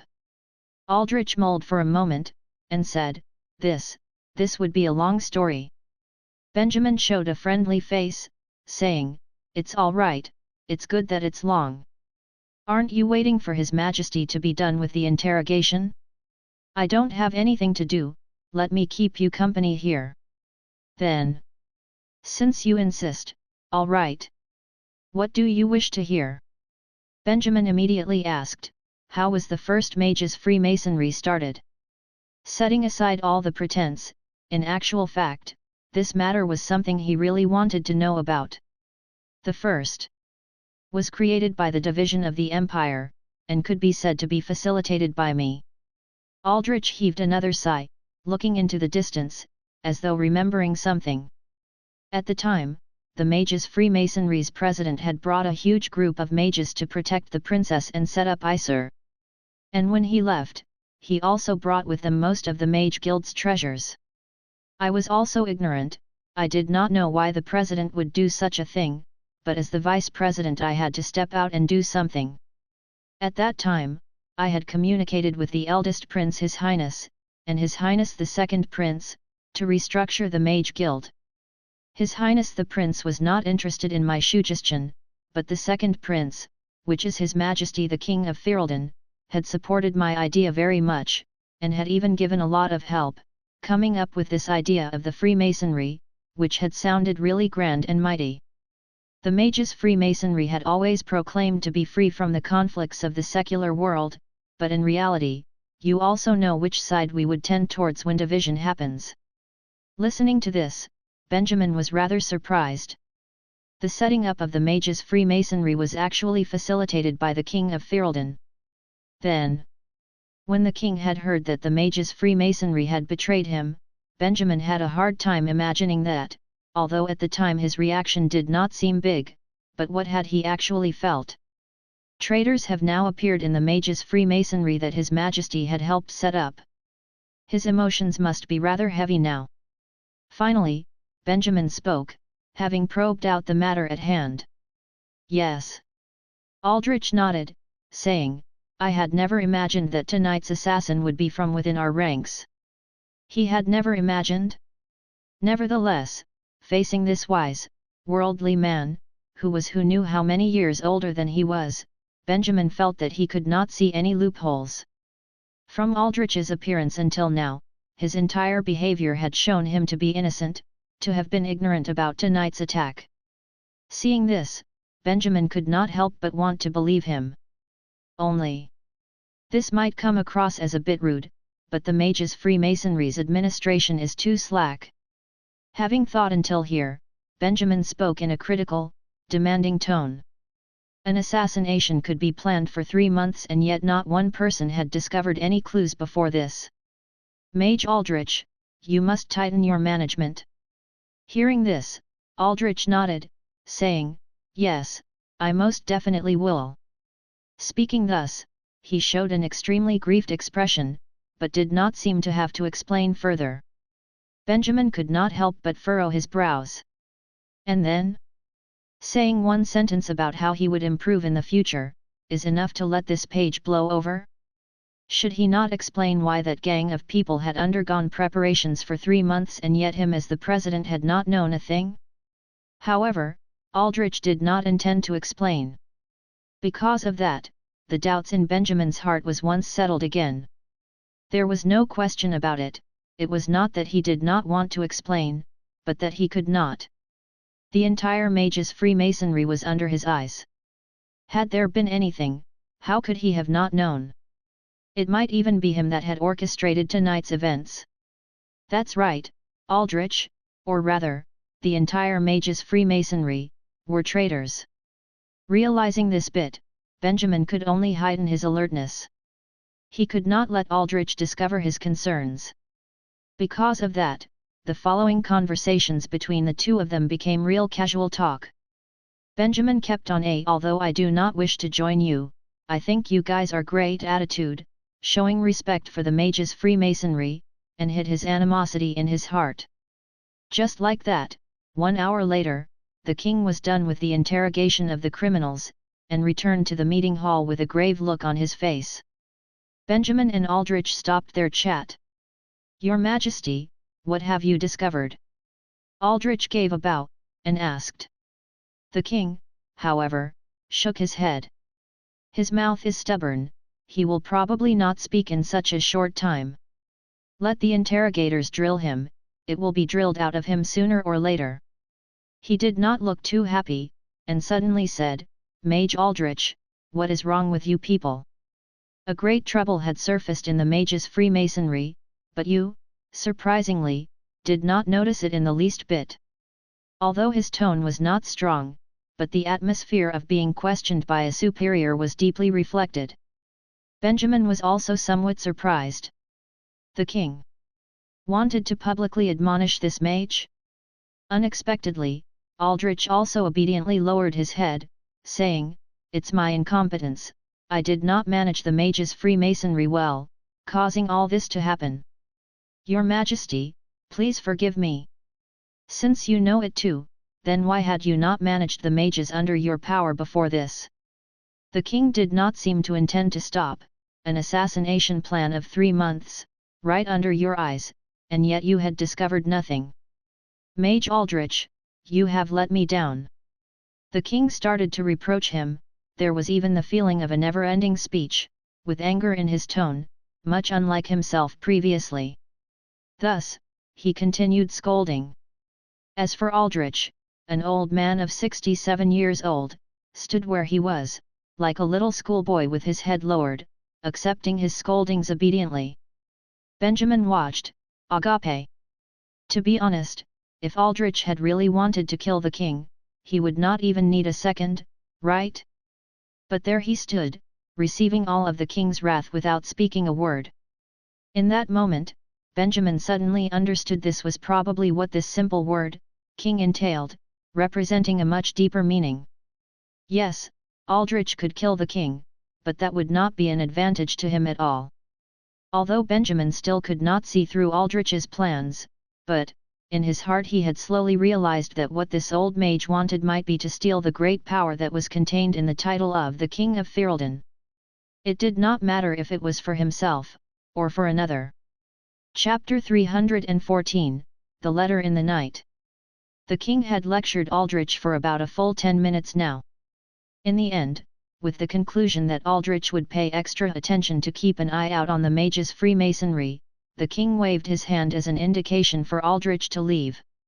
After a list of issues arose following the attack, it seemed to have tied a knot for this preliminary round. He did not go after the mage's Freemasonry for more responsibilities because after all, he did arrest the criminals, which counts as fixing the hole he made. As for Benjamin, he left after the lecture and went back to the guest room in the palace. However, the king hadn't said a word to him after the princess had been brought back, that was why he couldn't see through the king's thoughts. Did the king believe Aldrich? Or was he putting up an act because he didn't want to reveal too much? Benjamin was really curious, but he felt that he might have been too involved. In case Aldrich found out about the secret Benjamin revealed behind his back, the whole of Mage's Freemasonry would crazily want their revenge.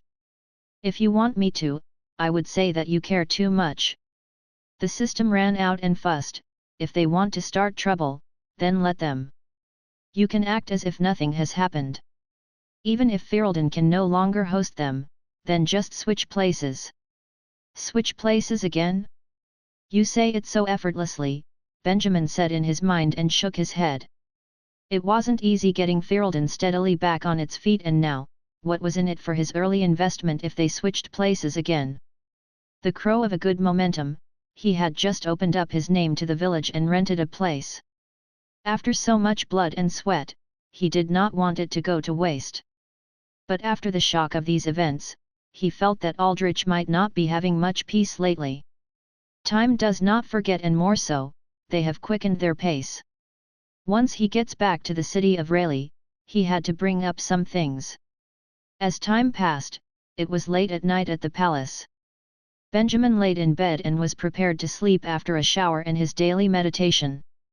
Though barely half a minute into his sleep, he heard a dong sound. A light ring came from outside his door, exceptionally clear on a quiet night. Benjamin opened his eyes as his expression changed. What was that?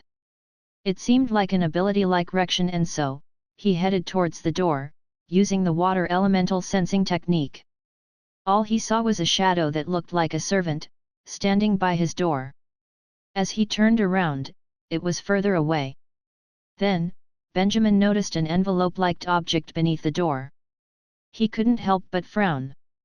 What is this? Life in the palace was filled with such drama, from day till night. No wonder those soap operas liked filming the secret histories of the palace. Every day was like filming a thunderstorm. After much thought, he got off his bed, walked around and took out the envelope-like object beneath his door. It was a real envelope. The only thing surprising was the thickness of the envelope. It was so thick it almost got stuck underneath the door. Benjamin very carefully pulled out the letter, not making a single noise. On the letter wrote one small word. It was a secured mail from the King of Ferelden. Oh! Benjamin's heart skipped a beat. He thought of what it could be, and suddenly his mood lifted. He couldn't wait to open the letter. What he saw next was a few pieces of unique-looking small rocks that fell from the envelope, dropping on top of the guest room's mat. After taking a few looks at the rocks, Benjamin was stunned for a moment. Oh no! Oh my, these were all elemental crystals. Letting out a sigh of relief, Benjamin hurriedly picked up the fallen crystals and counted what was left in the envelope. In it, there were 5 elemental crystal. Each system was distributed evenly, and each element had one. Even though the night was pitch dark, when compared to the normal rocks, they were not any different. But when Benjamin held them in his hands, he could feel the exact amount of what contained in these small rocks. 5 pieces of elemental crystal. Was it because he told the king about it, and that was why he was rewarded? It didn't matter what was happening, Benjamin still kept the elemental crystal and looked further into the envelope. At last, he found a short note. Mage Benjamin, Aldrich has betrayed me. I need another mage who is strong enough to defeat them. Keep these items and quickly build yourself up. The rest of your time here, I will try my best to support you, though it might not be a lot. You would still have to count on yourself. On the other hand, the mage Freemasonry can never find out about this, not in a million years. It was such a short note, it didn't even take him more than 10 minutes. However, with these set of words, Benjamin read it as if his back was dripping with the smell of fresh blood. He took a deep breath after reading the letter, to calm himself down. This letter proved everything. Of course, the king did not believe Aldrich. The one who got the throne couldn't be any more stupid than this. He couldn't have missed the fact that the mages Freemasonry were disloyal. But this attack along with Benjamin's testimony confirmed the king's suspicion, which allowed him to start the decision of dealing with the mages Freemasonry. In turn, that led to this valuable and midnight sneaking letter. Holding that thin paper, both of Benjamin's hands trembled slightly, but he did not know why. It could be because he was touched, or it could be because this feathered thin paper carried too much weight. From that moment onwards, he had officially put himself in the middle of both fights.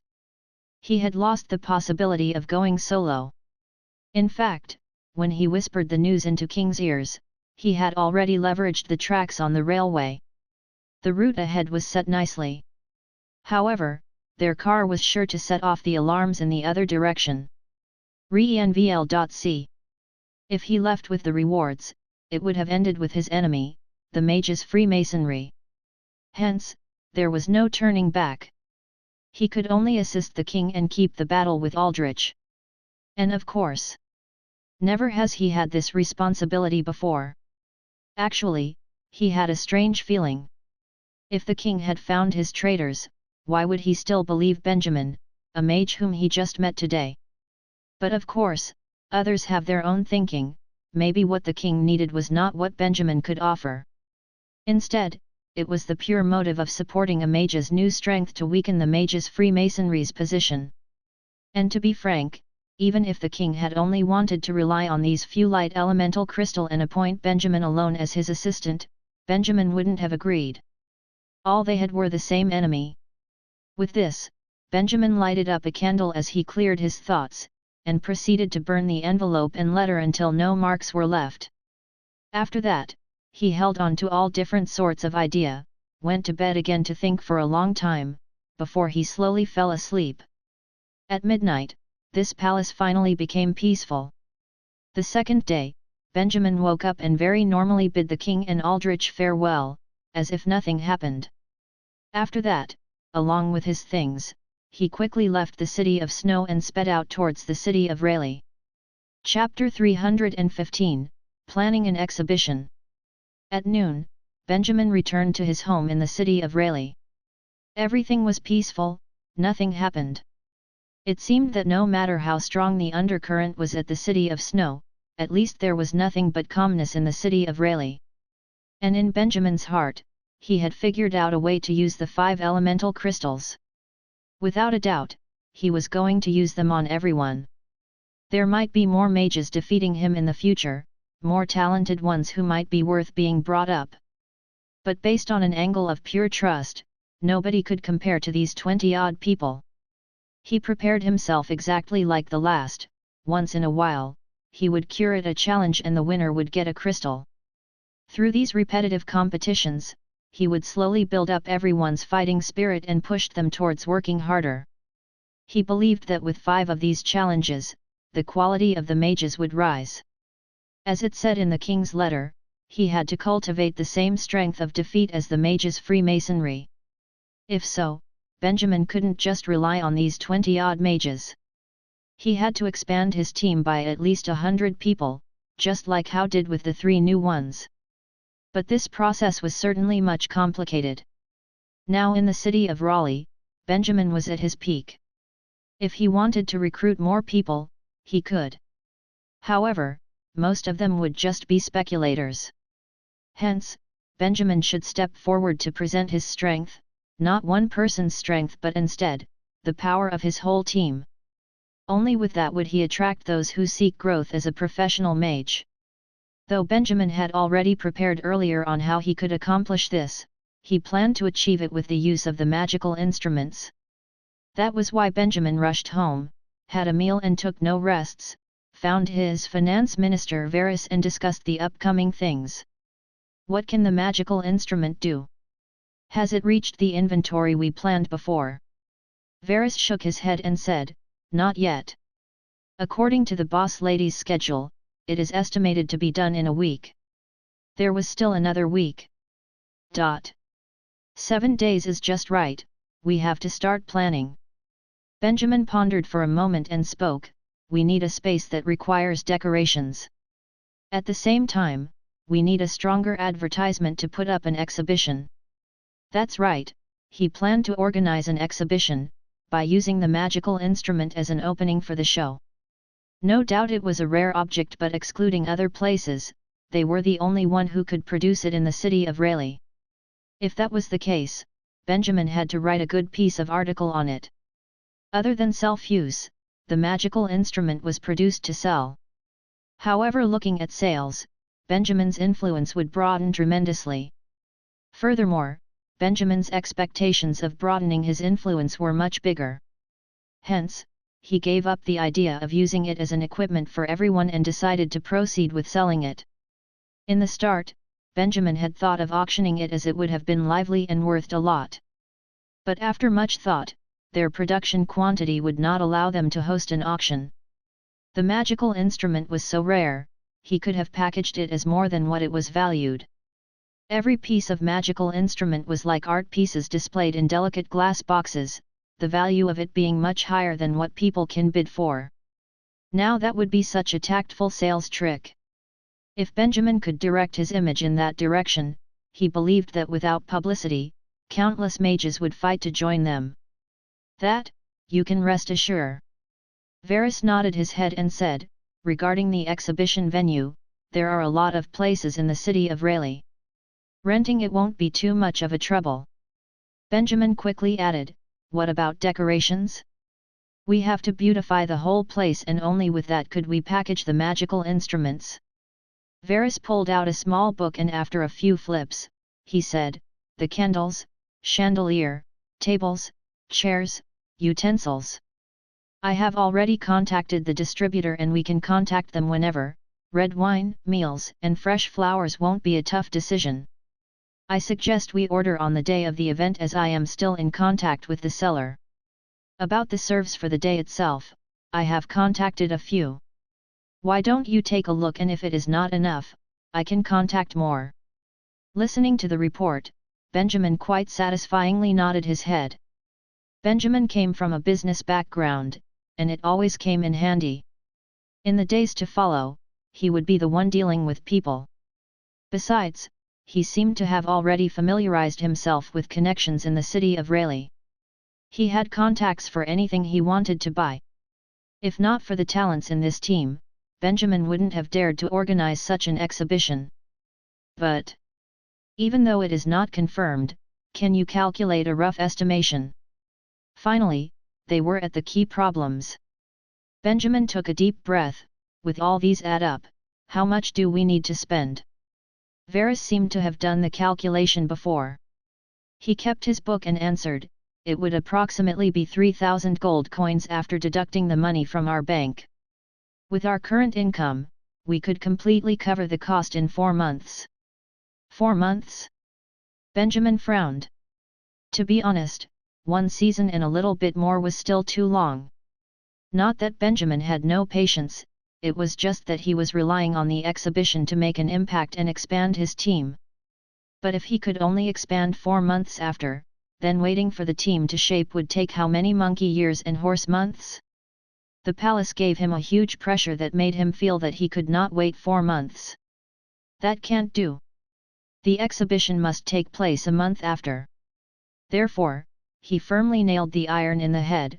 We have to take this opportunity while I still have a bit of reputation in the city of Rayleigh. Who would remember Benjamin in 4 months? And publicity would drop down a notch.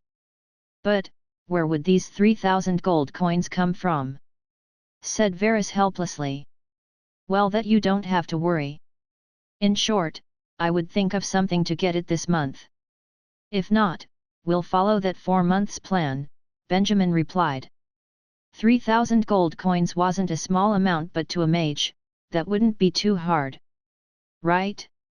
Varus hesitated for a bit and suggested, actually, we all have a bit of savings. If 20 people were to chip in on top of finding other ways, that should get us 3,000. Benjamin heard and immediately disagreed. How is that possible? Everybody can keep their money. What if something happens on the day itself? He patted Varus's shoulder and said, relax, I've got it covered. Well, all right. Even though Varus was still worried about the 3,000 gold coins, but since Benjamin had put it that way, he couldn't oppose. In fact, since the days they had been with Benjamin, he had always been the one to make that final decision. It may seem risky sometimes, and yet nowadays, haven't they been living quite comfortably? That was why Varus had cultivated trust in Benjamin since the early days. Even though Benjamin had never shown his ability of money-making, with his confident expression, Varus felt as if his many years of experience in the business industry had gone to waste. Instead, he had a feeling that Benjamin could do it. It is only 3,000 gold coins, right? Chapter 316, Illegal Mercenary Group. After the discussion with Varus ended, Benjamin walked out the main door. He took a stroll along the city of Rayleigh's streets, with his mind thinking of ways of earning 3,000 gold coins. 3,000 gold coins was definitely a huge number, even for a normal mage. But Benjamin was not just any mage. If he really wanted, he could pull out a lot of things he owned: elemental crystals, law of meditation, the magical instruments blueprint, that could easily get 3,000 gold coins by selling those items off. But those were his treasures, he couldn't just take it out. He had to pull 3,000 gold coins out of thin air, and it must be legal, which at least would not ruin his reputation. Unfortunately, there wasn't any matured loan system in this world. Even with venture loans, it would have solved his problem. Then, how do normal mages earn money? Just now, Benjamin walked around the Mercenary Association. He felt confident with his strength. He should be stronger than those activists in the mercenary group. However, the position chart did not show any positions available that offered more than a 3-digit salary. Majority of it was small positions that wasted time and energy. A huge position would depend entirely on luck. Moreover, the ranking of their mercenary wasn't high enough. Even if he had the ability, they would never show him their positions with a much higher ranking. That was why the thought of only relying on earning money was not possible. Then, the only thing left was the illegal path. After thinking for half a day, Benjamin suddenly thought of the small thief, Will, whom he met when entering the city of Raleigh. Apparently, he was the most informative person in the city. When Benjamin killed the Eagle leader, it was he who helped. In that case, maybe he would know a way or two no one else knew. He went to have a look anyway, since he couldn't think anymore. As they haven't met in quite a while, it would be good to restore the relationship.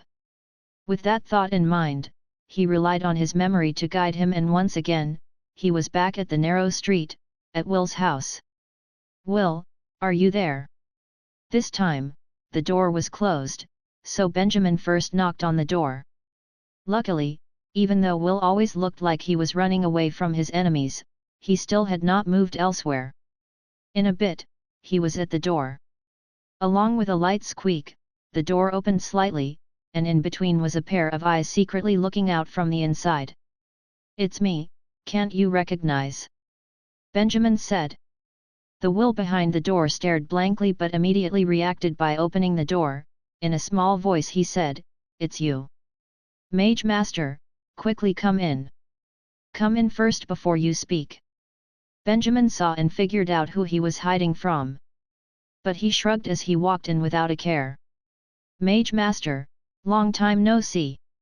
Will rubbed his hands and smiled, looking as though he was surprised and yet afraid. "You're free today to drop by."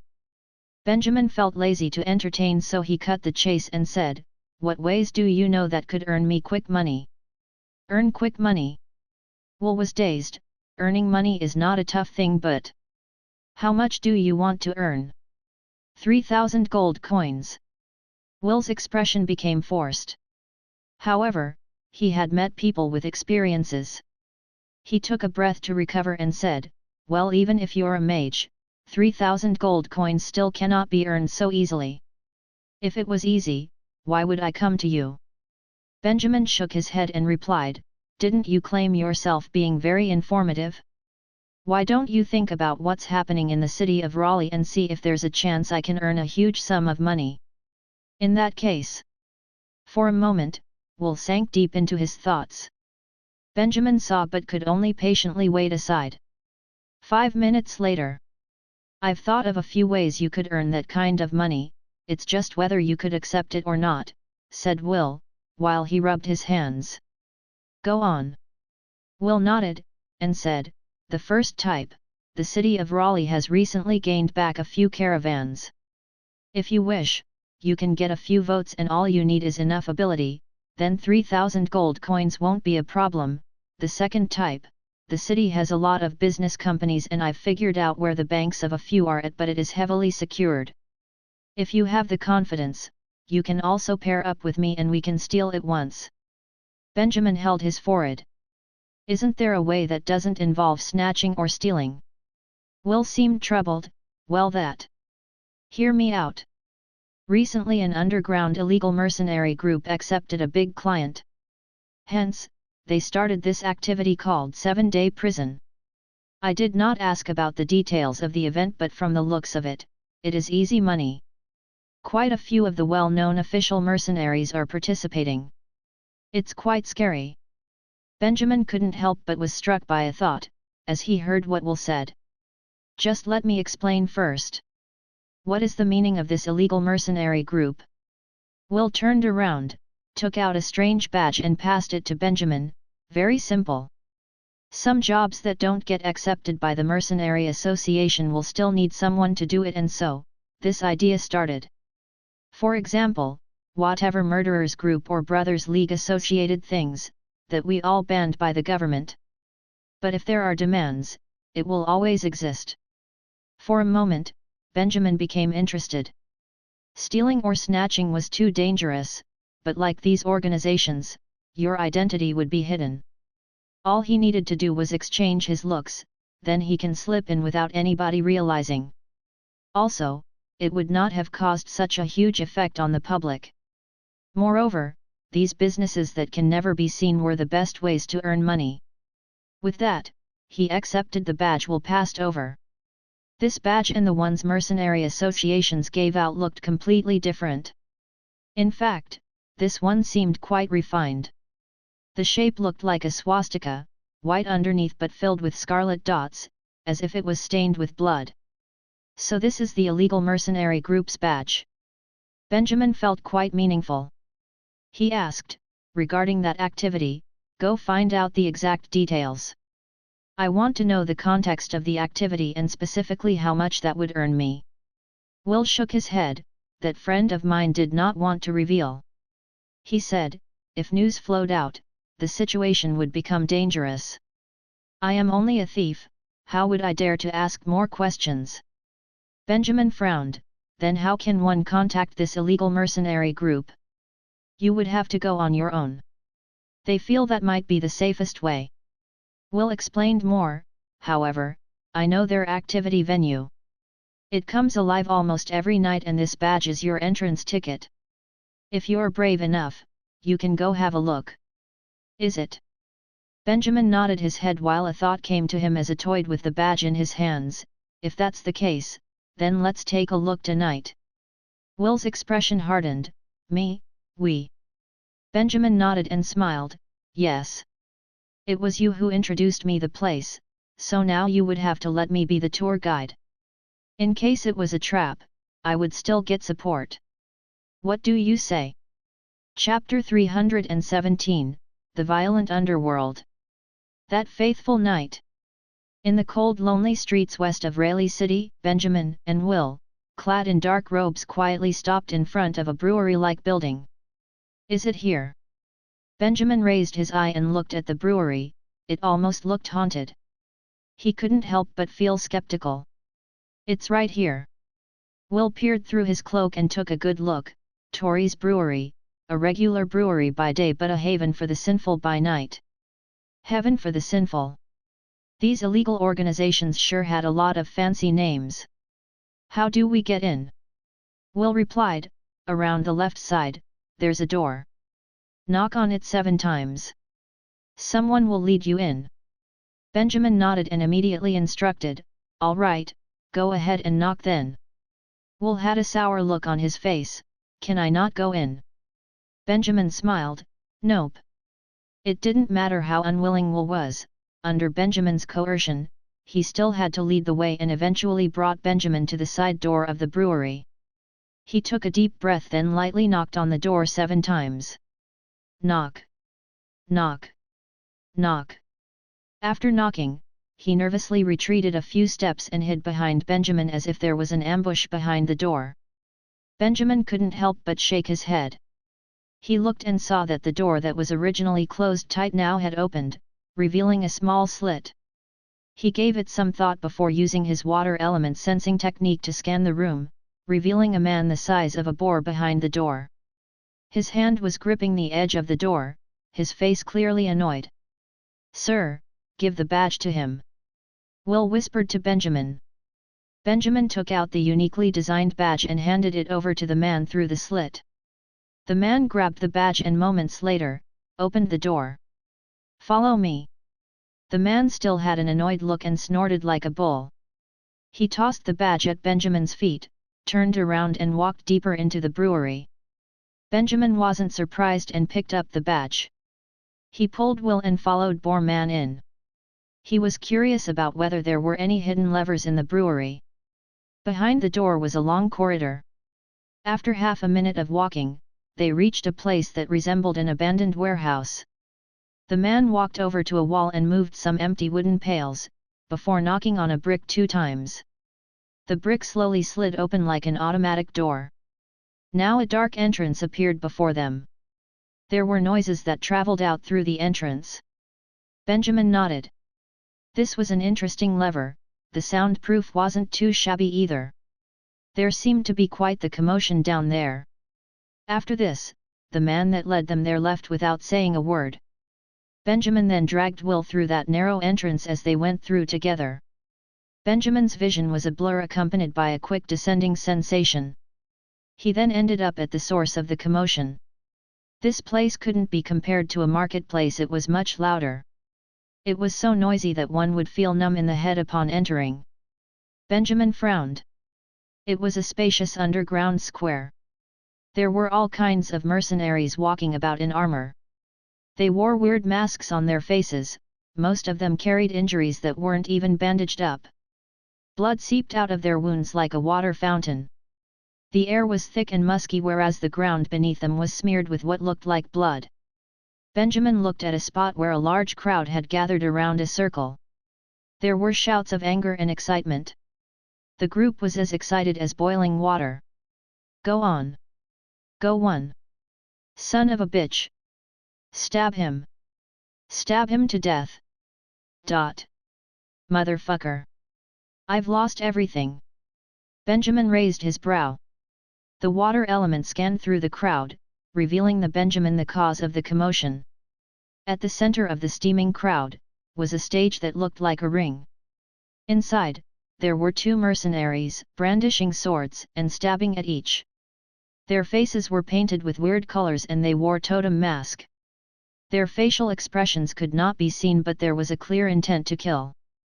They seemed to have fought for a long time as their body armor now bore many signs of fresh damage. The stage was covered with bloody footprints.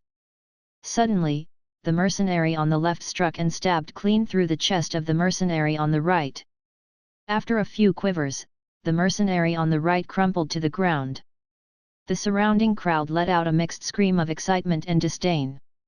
Benjamin had a revelation at the sight. And here he was wondering about what it could be. The daily activities of the illegal mercenary organization were underground death matches. 2 mercenaries would enter a ring and fight to the death. The hot-blooded crowd would place bets by the sides. Through this violent blood gambling, wealth flowed around into this unknown underground square, slowly filling the pockets of important figures. Although he was slightly disappointed, but upon further thought realized that it made sense. After all, what could be more exciting than seeing people fight to the death? Of course, the quick money that could be made was equally exciting. This is merely a casino. Was there any need to be afraid? Benjamin asked Will. "Shh, lower your voice." Will pulled at his cloak, clearly jittery. "I had a run-in with those people over there. Don't let them see me or I will be torn apart." "Oh, I see." Benjamin nodded and continued, "So, how much could I earn if I participated in one round?" He hadn't forgotten the purpose of this trip. The house always had tricks up their sleeves, so betting was not an option. Hence, Benjamin felt it would be better if entered the ring. Once he earned the cash he would leave. He saw it with his own eyes. Those participating in the death match resorted to many tactics to hide their identity. He could do the same. As long as he kept a low profile and was discreet, then nobody could discover his identity. Sir, you plan to take part?" Will's jaw dropped. "If not? Do you plan to?" Will quickly shook his head in horror. "If you would like to try, then go ahead." He shrunk into his cloak. "About the reward. It is also my first time here. I am not clear with the details. It's better for you to ask someone from around here." "All right then." After Benjamin heard what he had to say, he realized he could no longer depend on him. He looked around to find someone that looked like one of the staff. He did not hesitate and dragged Will over to ask about the situation. However, half a minute later, his mouth was frowning in disappointment. One round was only 150 gold coins. What more could he say?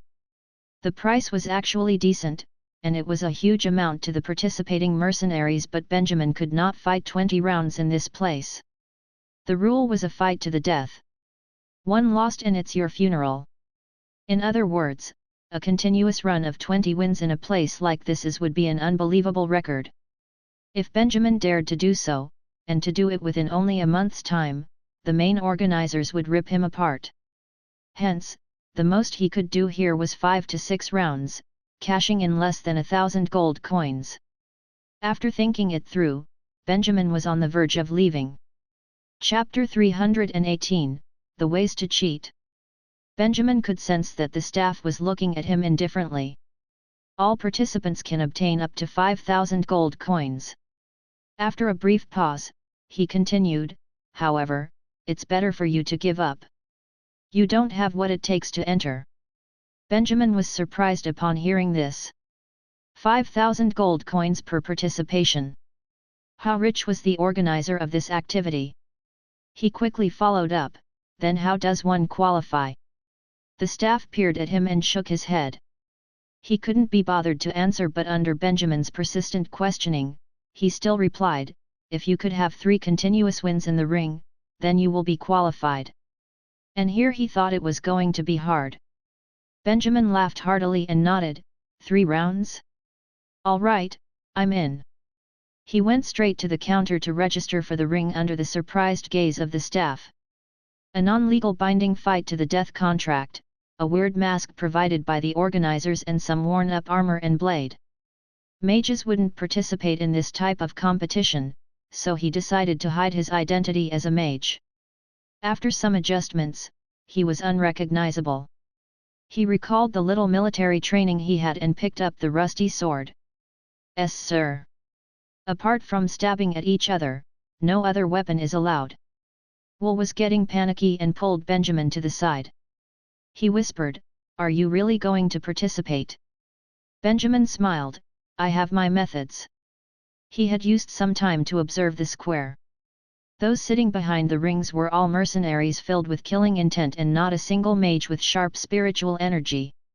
If that were the case, then there were many tricks up his sleeve that he could pull. He was a mage. Of course, he wouldn't be foolishly reckless. And so, even if he wasn't confident in his martial arts, he was still confident about his chances in the ring. There wasn't much efficiency in the staff here. After Benjamin was ready, he had to wait more than an hour before it was his turn. "Go on, you're up." A man walked over and coldly said to him. Benjamin nodded. He wore a pure black mask as he walked out of the restroom. Under the instructions of the organizers, he slowly walked towards the ring. Someone blew an ear-piercing horn and announced to the overbearing crowd that a new bullfighter has arrived. The people turned and made a path. Many gazes were cast upon Benjamin, who was hidden in cloak and mask. Benjamin did not return their gaze and walked straight ahead through the path toward the ring. He felt like Moses parting the Red Sea. After a brief silence, sounds of cheers and abuse rained on him. Another newcomer. "Fuck, what a skinny fellow. Don't tell me he's still in puberty. Look at his hands and you can tell he hasn't swung a sword in his life. It's better we bet on the other guy, easy win." Listening to the cries of the crowd, Benjamin could only lower his head and look at his right hand that was holding the sword. He was young and did not participate much in martial arts practice. Just one glimpse of his arms, people would naturally look down on him. However, it didn't bother him. He was sympathetic towards the guy that was to be his opponent. After Benjamin entered the ring, his opponent emerged from the opposite side of the arena. It was a standard mercenary with arms as thick as his thigh, with solid body armor that reeked of sweat and blood. It looked much more reliable than the cloak Benjamin was using to help hide his identity. He wore a balaclava which only revealed his eyes, which were bloodshot red like a mad bull. They sized each other up at the same time. However, he took one look at Benjamin and snorted with disdain. He dropped his guard on purpose to provoke Benjamin. The crowd let out a small cheer following his actions. "Go on. Kill him. Steady win. Another one-sided fight. How boring. Why don't they pick two evenly matched opponents?" Although the audience was getting impatient, the two in the ring have yet to make a move before the start of every fight. There would be some time for the audience to place their bets. A few nude ladies would perform in the center of the ring while the fighters stood at opposite corners. All in all, the entire process would take around 5 minutes. In those short minutes, the two simply stood at their corners, not doing a thing. The mercenary seemed impatient, but Benjamin didn't mind and patiently waited for the audience to place their bets. The audience were familiar with the procedure and made their bets quickly. The 5 minutes flew by. The corner that represented the other mercenary was filled with chips while Benjamin's corner had only a few coins, like a barren tundra in Siberia. Before long, a host into the ring. He used a booming voice to hush the excited crowd. "Gentlemen, are you ready? Contestants, you may now begin." At the sound of the bell, the mercenary let out a shout like a virgin that had been suppressed all his life and charged at Benjamin. But Benjamin was well prepared. He had earlier used a nonverbal incantation to summon water steam and had already covered the entire arena with steam before bets were placed. No smell, no color, no magic oscillation, apart from the now moisturized lips of the crowd, no one noticed a thing.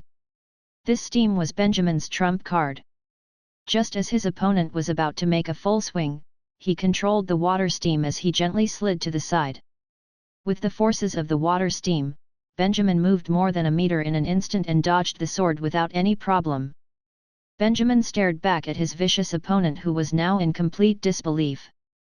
Cries were heard from the crowd. "What the hell? Did you see what just happened? How did he dodge that? Oh fuck, this fella must be dosed with some sort of expensive magic potion." Benjamin was extremely careful to make the water steam sync with his movements, so it merely seemed like he was agile and thus, able to dodge any attack. With this, it would be hard to see that he was cheating. He was still trying to get used to syncing the steam with his movements. After the initial dodge, it needed a little tweaking, so he stood still and did not immediately launch a counter-attack. Chapter 319, The End of the Battle. Facing relentless blows from the mercenary, Benjamin could only shake his head in despair. This person truly had no patience. This left Benjamin with no choice since the sword was already waving in front of his face. He could only control the water vapor to subtly reduce the speed of the opponent's swipes while pushing himself to duck the attacks swiftly.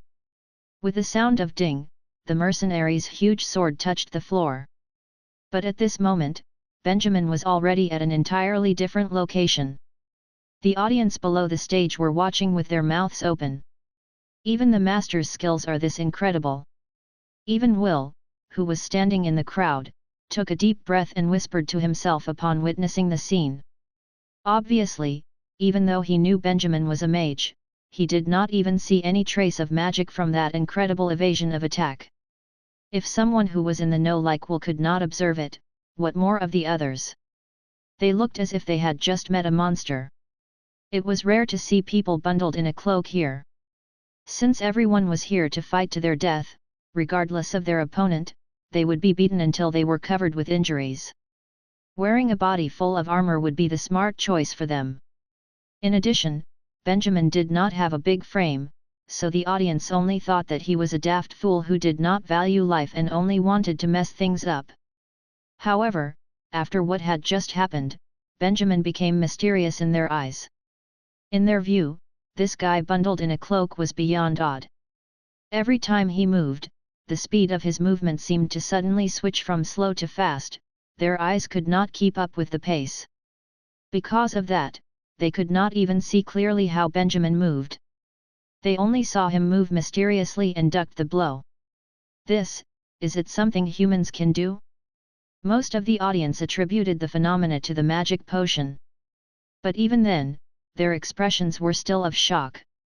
It was not that they did not have people who drank magic potions and fought in rings, but those who stood on this stage were usually poor desperate fellows with no future. How would they have money to buy a magic potion? Magic potions also cannot do everything. It can improve a person's body, but controlling the body after that requires deep knowledge.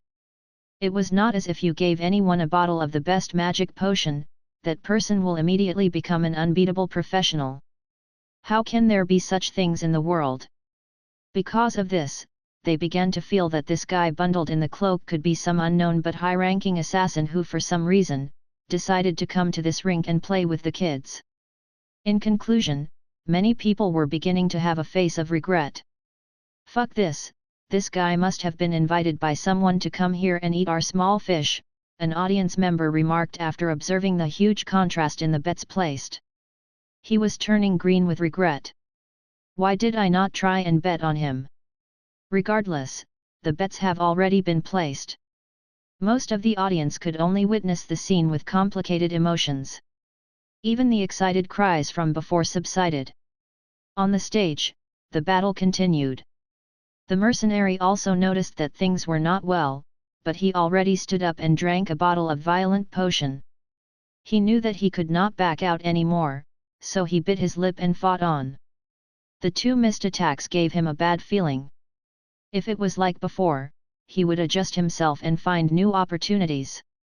But now, the violent potion made him a little dizzy and his blood was slightly hot. He felt like he could not really think properly, but the feeling of losing control also made him extraordinarily excited. These feelings made him choose to continue attacking, using aggressive tactics to remove the bad feeling. The 3rd swipe, the 4th swipe, he did not know how many swipes he has performed, he even forgot why he was standing on this stage. But when he released all his strength to wave the sword, it only swiped through air, and that feeling was terrible. However, the worse he felt, the fiercer he became, and the more he wanted to insanely wave his sword around. Along with every swipe, he felt energized, and every pore in his body was emanating unbelievable confidence. But his mind became colder and colder, emptier and emptier. He lost track of time. Gradually, he even felt weird. Every time he waved his sword, he felt heavy, like he was using it to cut waves in the ocean. Every step he took also expended more energy, as if he was walking on a dreaded snowy plain. But, he just drank the potion, why would he feel like he was losing energy? He began wondering if he drank a fake potion. In the audience's eyes, he was losing confidence, even his moves were weak. In Benjamin's view, it was all very simple. He used water vapor to increase the resistance against the mercenaries' actions, so every time his opponent attacked, the action was always slower than before. That was why dodging seemed so effortless for him. The mercenary really only waved his sword for over 10 times, but the opponent's speed already slowed by a half under his control. In addition, Benjamin was familiarizing himself with the water vapor, so at the right time, he can initiate an attack and would no longer have to only duck. After the next swipe by the mercenary, he went around to the mercenary's back, held the sword with both hands and stuck it through the mercenary's heart. A dull thump. All different types of shrieks that were heard from the audience immediately stopped. A deathly silence. One could only see Benjamin's long and rusted sword had already penetrated the chest of the mercenary. The sword edges were sprinkled with blood, and after holding the position for a while, Benjamin slowly pulled the sword back. At this moment, the mercenary could not move any more. That broad and strong body slowly collapsed after Benjamin pulled the sword back, adding a new blood print to the already bloody ring. He was dead. Everyone watched the scene on the ring with shock. Discussion erupted after the body fell on the ring. "Hey, did you see that? His movements were so quick. He won. He actually won. I just saw that the odds were high, so I bet a little on him." Benjamin dragged the sword, turned around and walked off the ring without saying a word. The audience surrounding the ring opened a way for him, staring at the guy bundled in a cloak and clad with a mask in fear. It was only until Benjamin left far away that they turned their gaze back. After that, many of them had on an expression of frustration, and very few of them looked at the betting area with screams of delight. Will, who was in the crowd, also had shivers. He originally decided to slip away, but looking at Benjamin's shadow, he suddenly took a deep breath and followed. Master," he ran slowly over and carefully exclaimed, "you are incredible." Benjamin did not answer. Because there were people observing him, he left Will and pretended not to know him. Even until he arrived at the resting room, he did not say a word. Only when he returned to a room where he was alone did he let out a breath of air, throw away the long sword, rubbed his sore wrists and revealed a helpless laughter. He had no choice. It was not that he wanted to act cool, but at the end, he was also quite flustered. Even with the help of the water vapor, killing off the opponent at the end was not that easy. The mercenary was wearing a thick armor, and his body was extraordinarily strong. Benjamin was not born with extraordinary strength, so when the sword pierced through the body, he felt a pain in his wrists, and nearly lost grip of the sword. But at the same time, he definitely would not pull back the sword. That was why with the aid of water vapor and all his energy, he succeeded in penetrating the mercenary's chest and ended the battle. After the battle, his 2 arms were sore and painful, he could not use any more energy. So he could only put up an act and rapidly return to the resting room. Before the staff could find him, he quickly casted a nonverbal spell to summon a healing water ball and treat his arms. Then only did he slowly take off the mask. Chapter 320, Participate right on time. "Your Highness, this is your reward." The staff walked in front of Benjamin and said. Even the tone of his greeting has changed. With a smile on his face and a low voice, he handed over a bulky bag of money. Benjamin maintained his cold and cocky attitude, accepted the reward and said, "Help me arrange the next match." However, the staff shook his head and said, "We usually do not allow the same person to go on stage more than once per day because there would not be suspense for the audience, don't you think so?" Benjamin furrowed his brow. There was even this kind of ruling? That complicates things. Looking at Benjamin's unpleased expression, the staff immediately added, "You don't have to worry, the time for the 7 days of hell has not arrived, you can still come next time." As he said that, he took out a new badge and handed it to Benjamin. The badge was yellow with a symbol, and it was splattered with blood. It was very similar to the weird badge he used to enter this place. This signifies that you have won victory, so the next time you come, just bring it along, he explained. Benjamin took 2 glances at it, nodded his head and kept the badge away. Tell me everything about the 7 days of hell, he asked. Even it was a good chance to get a lot of money, before he did it, he should understand how the whole event worked. Before this people did not really want to explain to him, so he never asked. Now that he won with such a beautiful victory and the staff was so eager to please him, of course he had to ask more. This. I only know that it will take place after 10 days, a lot of rich people will participate, and it is usually not open to ordinary folks, the staff answered. But regarding its danger, I think you should be prepared for it mentally. Benjamin furrowed his brows. What kind of preparation? The staff smiled awkwardly and said, this, you should have guessed, will give out 5,000 golden coins as a reward, but the biggest reason is that no one alive can get this money. Oh? Benjamin, who was caressing the badge in his pocket, let out an emotionless sound after hearing this. After 5 minutes. FEBNL.com. At the underground square, the excitement led by the odd guy in the cloak was fading. So Benjamin changed his looks again and left the resting room without anyone noticing. Will was still waiting for him in the crowd. He walked over and tapped Will's shoulders. They both left the place together. Since he could only appear once on stage per day and he had asked everything he wanted to know, there was no point for him to stay here. After leaving the aisle, the two came to an alley lit by the night sky. Benjamin gave Will a magic potion as a reward, and Will left. Benjamin also secretly went home. In conclusion, his returns were quite good this time. He managed to explore an unknown aspect of Rayleigh, and even found a way to win 3,000 gold coins.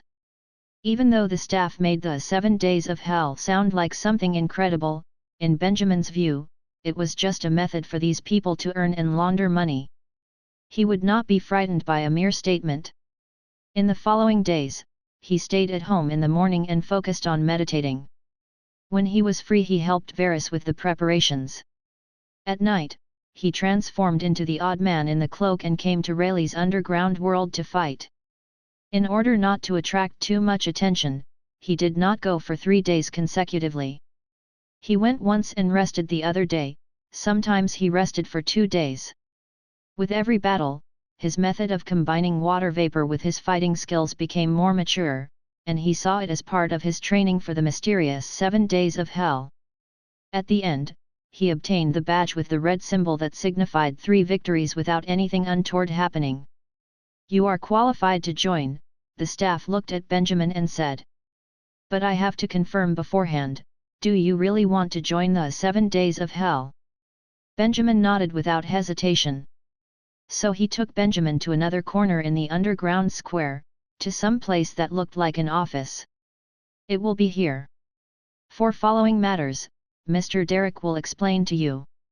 The staff left after finishing the sentence. Benjamin turned around and saw a middle-aged mercenary lazily sprawled on the chair with both legs on the table. He threw his badge onto the table. I want to join the 7 days of hell, he said casually. The mercenary glanced at him and said impatiently, what are you rushing for? It will not begin for a few days, are you so eager for hell? Benjamin followed up, then when can I get the money? When it begins, the mercenary opened his arms and explained. Don't think too much, if we gave you the money now, and if you left, where should we put our tears? Benjamin could only nod and did not reply. This was normal. It was only that preparations for the exhibition already began and a lot of things have been booked, so money was being spent like water. They could still handle it now, but to him, it was better to get the money earlier. How can I join this activity? He asked. At the north of Rayleigh is the town of Tori, you should know that, right? The mercenary took his legs down from the table, kept the badge and handed Benjamin an odd card. After 4 days, take this card to the boss of the hotel in the town of Tori. It was a card with stripes of black and red, the paper quality was unique. Benjamin played with it a while and kept it in his pocket. That the 7 days of hell would not be held in Rayleigh, he was not surprised. After all, it was a huge event, so holding it in Rayleigh would easily attract attention. It was better to hold it elsewhere. Regarding the whole process, are you still not willing to reveal? He asked. The mercenary heard him, turned the pen in his hands and suddenly revealed a cunning smile. He said, "You will know when you go." Benjamin shrugged his shoulders and was lazy to respond. He turned and left. Even if they would not explain, at least he knew where the event will be held. There were still a few days left, he could investigate the little town and prepare for this seemingly terrifying event. Early on the second day, he went to Tori. However, he did not find anything noteworthy. It was a normal town, the people were simple, there were not many beast sightings, and few mercenaries were seen. With no conclusion to his investigation, Benjamin could only patiently wait here. With so little time left, there was nothing he could do. Finally, on the fourth day, he came to the town's hotel, and looked at the boss that he has observed for a long time but found nothing. He walked over and delivered the card. Chapter 321, This is not a game of survival. The owner of the pub was an ordinary man. Benjamin had been observing him for the past few days and determined that there was nothing special about owner who lived here. He drinks and chats every day just like everyone else. However, when the owner saw the red and black card, he had a stern expression. "Come with me," he took the card and said. Seeing this, Benjamin nodded his head, and followed the owner of the pub through the back door of the pub before arriving at a sparsely populated corner. Other than a big carriage, there was nothing here. The pub owner pointed at the carriage. "Get up, it will take you to where you want to go." Benjamin was confused. Wasn't he already here? Why couldn't he just explain? Did he not actually know what was the 7 days of hell? However, as he was just about to ask, the pub owner turned around and went back inside. It seemed like he did not plan to explain anything. Seeing this, Benjamin could only shake his head and walk towards the carriage. He reckoned this was not the ultimate destination, they just needed to move to another place. "Quick, get on. This is the last ride." The driver seemed to be an illegal mercenary. He stared at Benjamin and spoke gruffly. Only then did Benjamin realize that there were a lot of people in the carriage. Most of them were big and muscular, they wore thick leathers and had sheathed swords on them. They sat there without speaking a word. Their atmosphere was tense and felt dangerous. It looked as though they were about to rob someone. They also looked at Benjamin. Most of them was surprised, probably because Benjamin looked very different compared to the rest of them. However, they still chose to remain silent. Benjamin nodded thoughtfully. These people are most probably participants of the 7 days of hell. Although he was still filled with doubt, but after using water element sensing technique to scan through the carriage, he did not find anything wrong with it, and there weren't any mages inside too. So, he did not question it and boarded the carriage. Anyway, he had nothing to fear, let's just see what this was all about. After Benjamin got on the carriage, the cart driver cracked his whip and the carriage began to move. Before long, they started to head towards the north side of town. "North from here, where is that?" Benjamin saw and asked the system. "It's the woods." The system replied, "A very remote place, you can hardly find magical beast there, so it might be a suitable location for them to start something." The woods? After hearing this, Benjamin's eyes lit up in sudden realization. Could it be? This group of people were engaged in the big fight? Although it was just a guess, it was not impossible. 7 days of hell sounded like there was a time limit. This place was a very suitable setting for a survival game. Benjamin looked at the others who were sitting on the carriage quietly. Although they were sitting together peacefully on the same carriage, but in a little while, they would fight each other to the death. However, Benjamin still found it a little strange. This survival game, How could it be profitable? The underground mercenaries definitely organized this event to make money. The idea of putting a group of people in the woods to fight each other did sound interesting, but wouldn't really make you any money. At that point, Benjamin would have liked to ask the other mercenaries who were about to participate in 7 Days of Hell, or the cart driver at the front. However, the atmosphere of the whole carriage was extremely dull, as though a curse had been cast here. There was not even a bit of liveliness. When Benjamin looked at someone, he was fiercely glared back at. Benjamin figured that even if he said something, the others would just pretend to not hear it. Therefore, he kept a low profile and chose to remain silent. The woods were located not too far from the town of Tori. About half an hour later, the carriage finally arrived at its destination. Benjamin followed the other mercenaries got off the carriage. But now, what they see in front of them was not just a simple forest. The woods were surrounded by a large group of people. Of course, most of them were ordinary mercenaries. Other than mercenaries, Benjamin was also surprised to see a few mages in the crowd. In addition to this, he even saw a few of them who were dressed in expensive clothing. It was obvious that they did not earn their wealth by themselves, and also, that they definitely would not be fighting. What are they doing here? You guys are late. As they climbed down from the carriage, the merchant who gave Benjamin the red and black card came forward and spoke while cursing. The cart driver laughed and briefly talked to the merchant. Then, they brought Benjamin and the group of people over. Throughout this period, some wealthy men repeatedly looked at them, pointing and nodding from time to time with a satisfied expression. Benjamin felt chills just by looking at them. What are these people doing here? While thinking about this, Benjamin's group together with the previous participants who were already gathered here were herded by the mercenary organization. Benjamin observed, There were roughly 20 of them who participated in 7 Days of Hell and managed to get 3 wins. To be able to get here, they were certainly ruthless with great fighting skills. Who knew what would happen next? Since everybody was gathered here already, was it time to distribute the prize money? Benjamin wasn't the only one thinking along these lines, of course. One of the mercenaries, who couldn't hold it in anymore, shouted, "Derek! We are all here now, shouldn't you start paying?" The others also started to back him up. Hearing this, the mercenary named Derek grinned and said, "What's with the hurry? I still need to let all of you know the rules of the game. Rest assured, we will not go back on our word." He clapped his hands and a mercenary appeared while pushing a trolley. It was loaded with tons of heavy bags. Instantly, it caught everyone's attention. Benjamin could not help but raise his brow.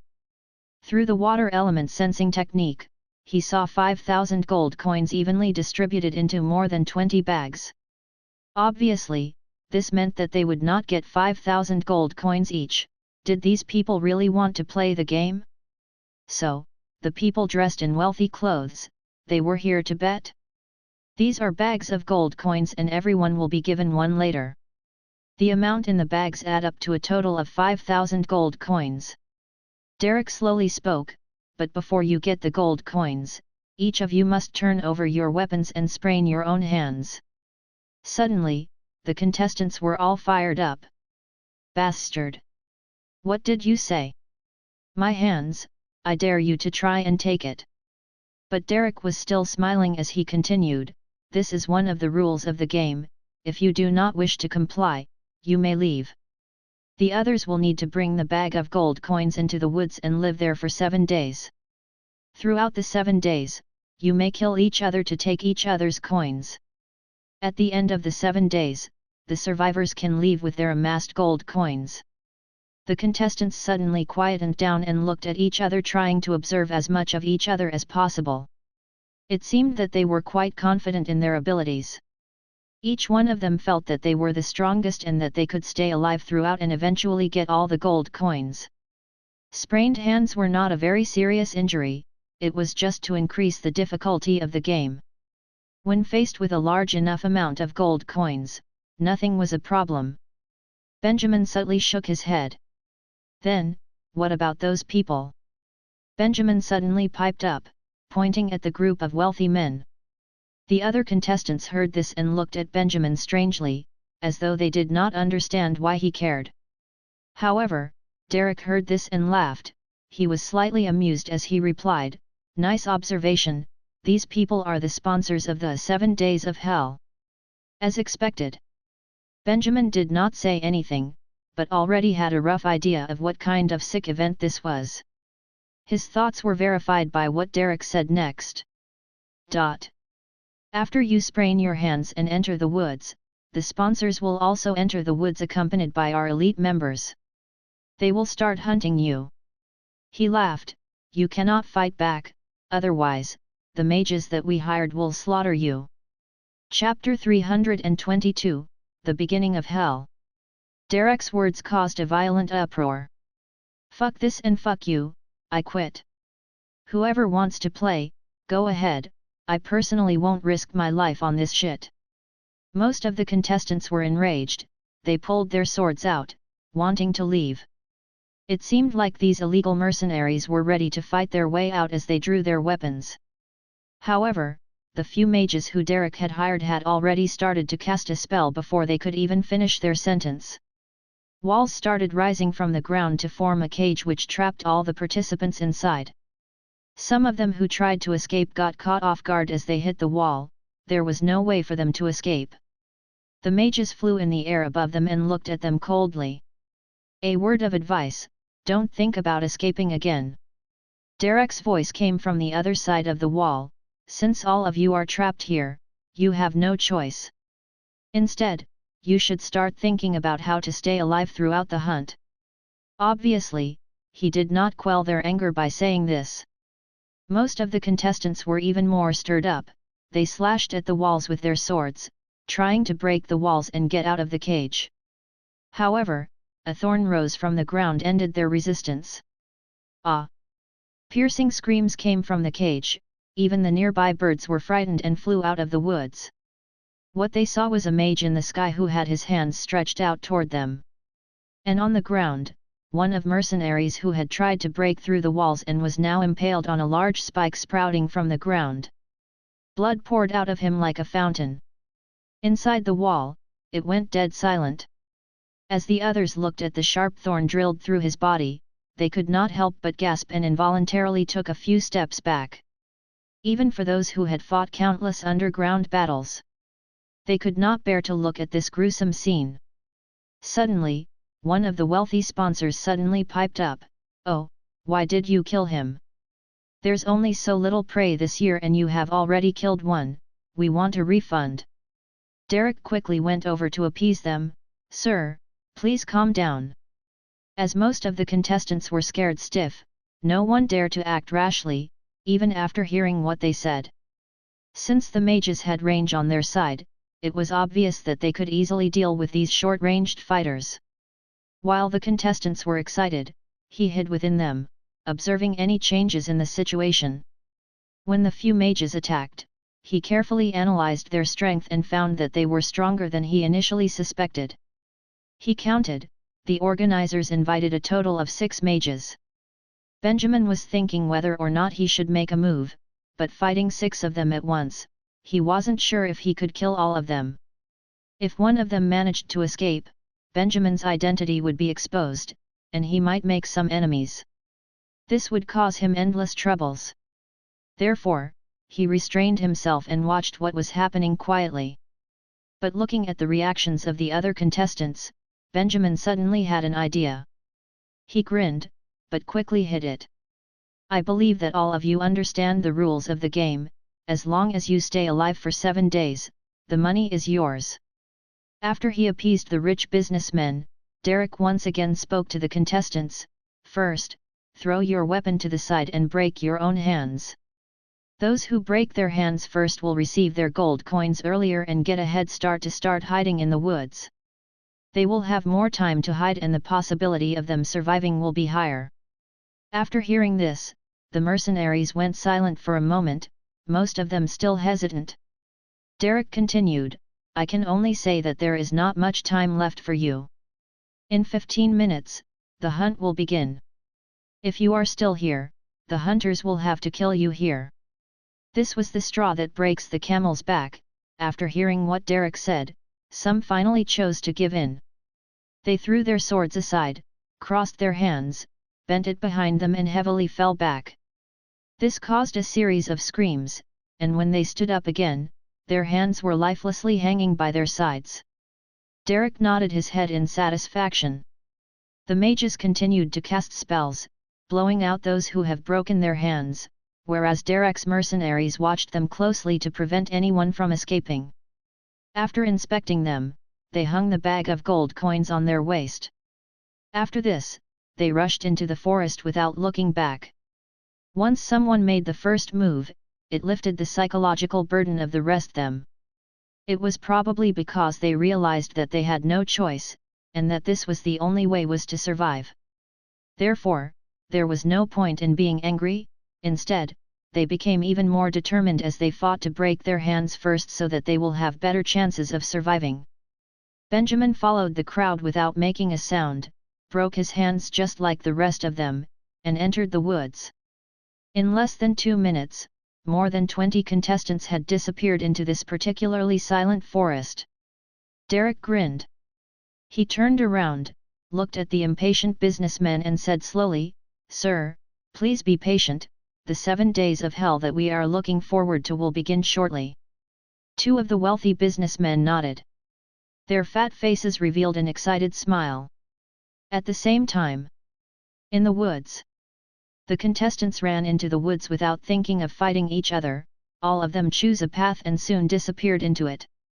Some of them tried to enter the woods and escape from another direction, but when they came to the edge, they found underground mercenaries guarding it. Since they did not have a weapon, they chose to give up. In short, staying in the woods was their only option. It seemed that the only thing they could do was to think of ways to stay alive. As for Benjamin, shortly after entering the woods, he began to activate the water element sensing technique. After making sure that there was no one around, he continuously used dozens of healing water ball to heal the hand that he broke earlier and soon regained mobility. The meek attitude that he had put on earlier had also disappeared as he straightened his waist. The game, is it about to start now? He rubbed his wrists that were still slightly sore, raised his gaze the clouds through the overlapping branches of the trees, and sneered coldly. Then, he closed his eyes and scanned his surroundings. When he opened his eyes, he had decided on a direction and flew toward the shallow clouds. One of the rules of 7 days of hell was to let the prey escape first. So, since the mages and wealthy businessmen had not yet entered the woods, Benjamin could act without worrying. He was prepared to give them a grand welcome ceremony. 7 days of hell, let's see who will be in hell at the end of this shit? Thinking of this, Benjamin's eyes glowed with killing intent as he flew faster. Half a minute later, at the other corner of the woods, a mercenary contestant fell to the ground and was frozen inside an ice prison, not being able to move. "You? How did you know?" He raised his head with eyes gleaming in fear. He thought about how they were together just an hour ago, but now Benjamin was floating in the air, looking down on him. His jaw was gaping. He wanted to say something, but was too scared to utter a word. In the moonlight, Benjamin smiled at him and slowly opened his mouth. The words that came out of Benjamin's mouth sounded like the words of God to the mercenary. Chapter 323, Miserable Mercenaries. Being qualified to participate in the 7 days of hell, there was no doubt that Barrow had extraordinary strength. Barrow himself believed so too. His whole life changed a year ago. He had spent the whole night in the casino, lost all his belongings and missed the assembly time of mercenary groups. And when he desperately looked for the group leader, the leader spat on him and kicked him out. His big sword, his armor, everything, was used to mortgage his heavy gambling debts, but it was still not enough. He lost all his friends and his wife even ran off during the night with their child. When he heard that the debt collectors from the casino were coming to collect his debts, he knocked on his neighbor's door to borrow a rope to hang himself. "You want to die? I'll let you experience the taste of death," But at the last time, the people from the casino had managed to grab him. It was in this way that Barrow began his journey as an underground fighter. In the following year, he had fought a total of 6 matches. In other words, he had survived 6 battles to the death. In 3 of those times, he teetered on the edge of life and death. He really was almost on the brink of death. But even after going through all this, he still could not pay off his gambling debts. Barrow regretted it so much. He did not even know how he came to owe such a huge debt. When he lost control while gambling, no one in the casino tried to stop him. However, there was no point in regretting, he could only continue to fight, win and repeat. The people from the casino were paying close attention to him. Once he had recovered, he would immediately be set for another fight and get seriously injured again. There was no escape. A week ago, the people from the casino told him about the 7 days of hell. He was afraid of death, but the 5,000 gold coins prize would allow him to finally see the light of freedom. Didn't he already risk his life to fight in the underground battle? They told him that if he participated in the 7 days hell and got the reward, he would be able to pay off his gambling debts. This would change his life. Barrow could not resist such temptation, and ultimately, decided to sign up. However, he did not think that the purpose of the so-called 7 days of hell was to fulfill the hunting desires of these psychopathic wealthy men. Since so many people surrounded them, and there were even mages involved, the participants did not have the strength required to fight back. Therefore, they could only obediently enter the forest and act as prey. Derek said that they only need to spend 7 days here and the money was theirs. But would they really be able to stay alive? At the beginning, even if they couldn't use their hands, they could still escape into the woods. But after that? They did not have food and their hands were broken, all they can do was chew on tree barks. Could they actually stay alive while being hunted by these rich people? Although Barrow knew that he would eventually die, he still ran. No matter how dire the situation, he still hoped for a miracle. Every life and death situation that he went through made him feel deeply about how wonderful it was to be alive. He did not think that before he could even begin to escape, he would suddenly be stopped by a young man. A strong wind had thrown him to the ground and he was suddenly frozen in place. He was aware that the only one who can do this was a mage. Since he did not have weapons or even a functioning pair of hands, how could he fight against a mage? He was like an animal waiting for slaughter as he desperately raised his head. However, what he saw was not a hunter, but a prey just like him. Barrow was dumbfounded. This guy was a mage? He was in the same carriage as this man. In the beginning, he doubted how he even got qualified to participate in this event. It was like a suicide mission. He did not expect to have a mage in the group. As the thoughts raced through his head, the man spoke. "Let me ask you, do you want to pick up your sword again and cut the bastards outside into the pieces?" The moonlight coated the man in a white light. If not for of his vulgar words, Barrow might think that there was a holy spirit attached to this person. But, he still could not believe it. "Are you God who has come to save us?" Barrow wanted to slap himself for saying that. But at that point, he was too confused. So confused in fact, that his huge body began to tremble. "God does not care about this dark corner of the world," Benjamin said. "The only one who can save us, is ourselves." At that moment, Barrow finally woke up. He was aware that all of this was not just a fantasy, it was a miracle that was really happening. A mage who was mixed among the prey had come to him and threw him a lifeline. Did he have any other choice? Let's kill him!" He shouted nervously, his voice so loud that he frightened himself. "I want to kill all those bastards. I want to live." He was scared that what he said impulsively might offend Benjamin. Fortunately, Benjamin seemed to agree and nodded at him. "I can heal your hands and give you your weapon, but you will need to pay the price." Benjamin continued, "I will put a curse on your body.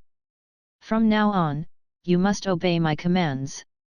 Even my slightest thought will make you to suffer so bad that you would rather die. Do you understand?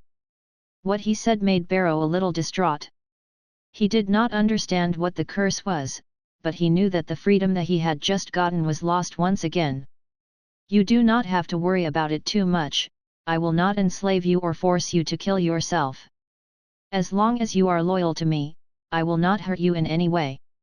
Because Benjamin saw how hesitant he was, he decided to add.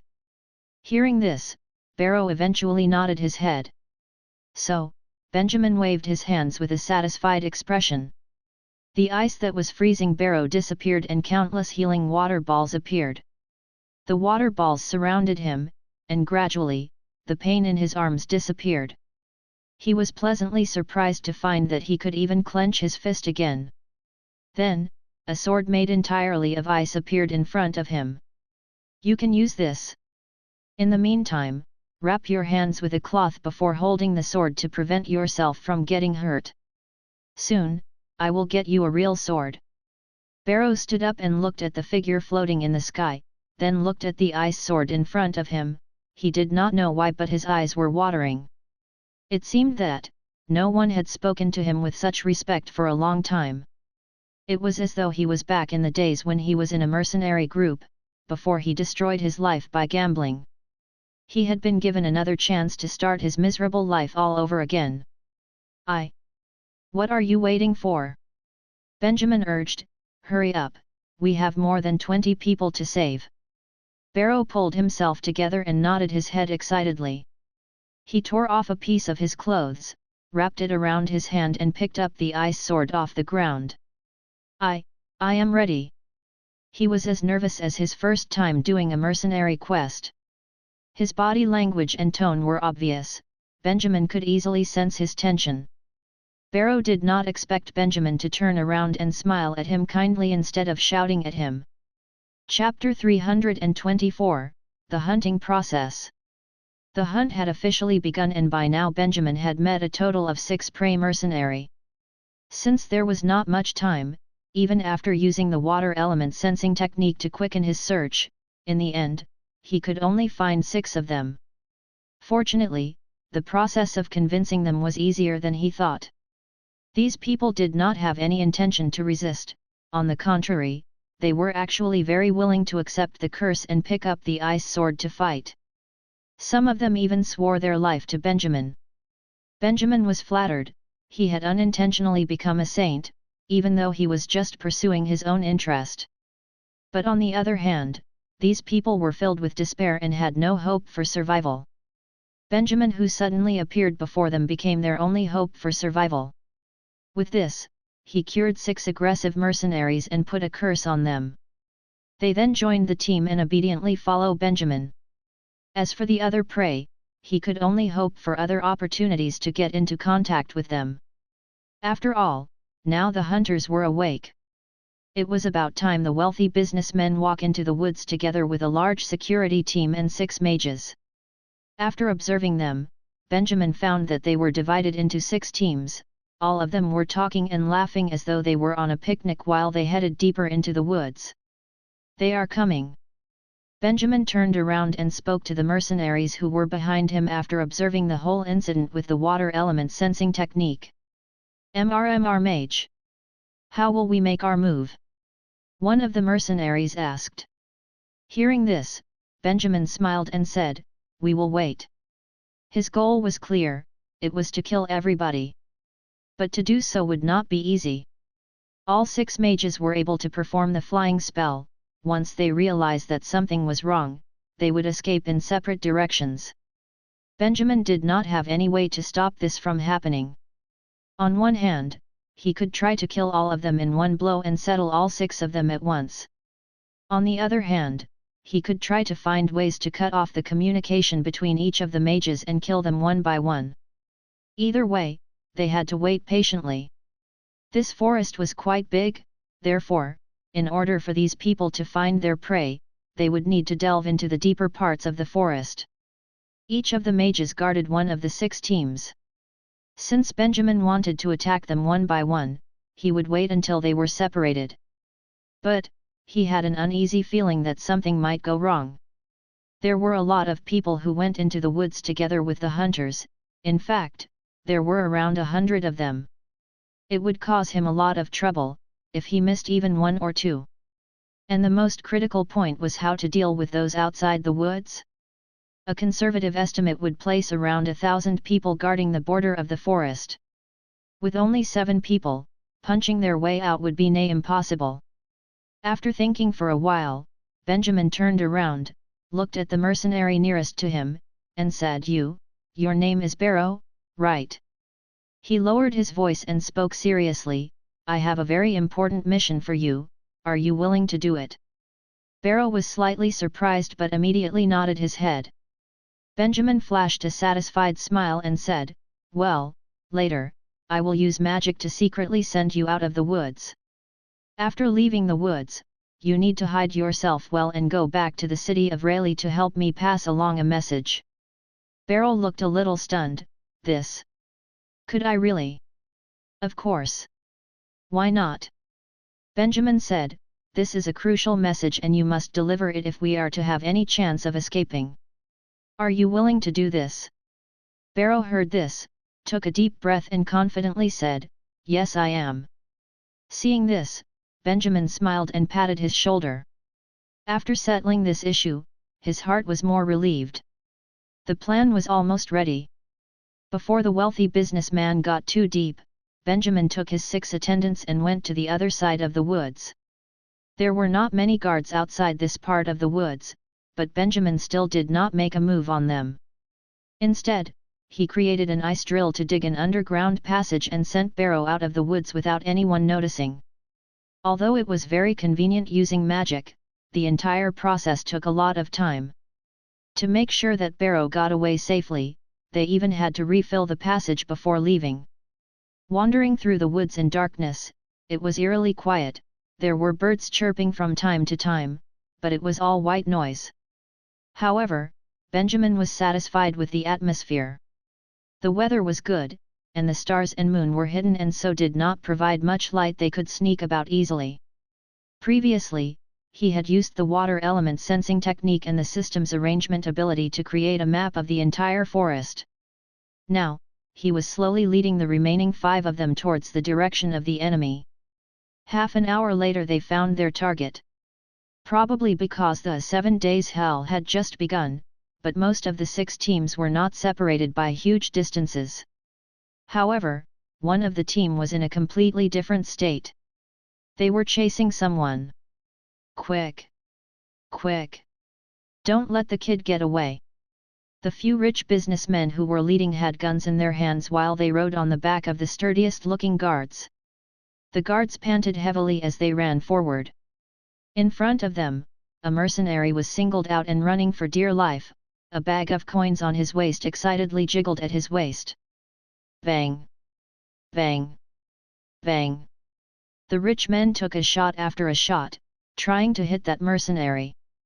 Unfortunately, their marksmanship was poor, and even after using all their bullets, did not manage to hit him with a single one. While watching this scene, the Benjamins group seethed. Surprisingly, the rich businessmen were not particularly annoyed. Some of their guards had scattered off not too long ago and now surrounded the lone mercenary. They did not make a move, but instead merely blocked the path of the prey, forcing him to desperately circle the area, dodging the shots of the wealthy businessmen. The wealthy businessmen cackled with glee. Run faster! If you don't run, how are we going to chase you? Ha ha ha! What's the point of being good in fighting? No matter how good you are, aren't you just a rat running to its hole now? I'll let you continue running. Mister, please be careful, do not hurt our own people. The sound of gunfire and laughter mixed together. In the dark night, their torches made it look as though they were hosting a happy bonfire party. Watching from afar, Benjamin could not help but sigh. Mr. Mage, I want to kill them. A mercenary behind him said, full of suppressed anger. Benjamin thought about it but shook his head. The distance between this team and the other team was still too close. If they made a move now, they might alert the others. Are you willing to show yourself and lure them a little further away? He turned his head and said to the mercenary, it might be dangerous, but we will ambush them from the side. When the time comes, I will kill every single one of them. After hearing this, the mercenary was momentarily dumbfounded. Then, he revealed a wide grin and excitedly nodded his head. I'll do anything as long as we kill every single of those pigs. Benjamin patted his shoulder encouragingly. After he settled the ambush plan, the rest of them stayed in place and let the bait make his move. The mercenary playing bait took a deep breath and quietly walked forward. Chapter 325, Shared Enemies and Hatred.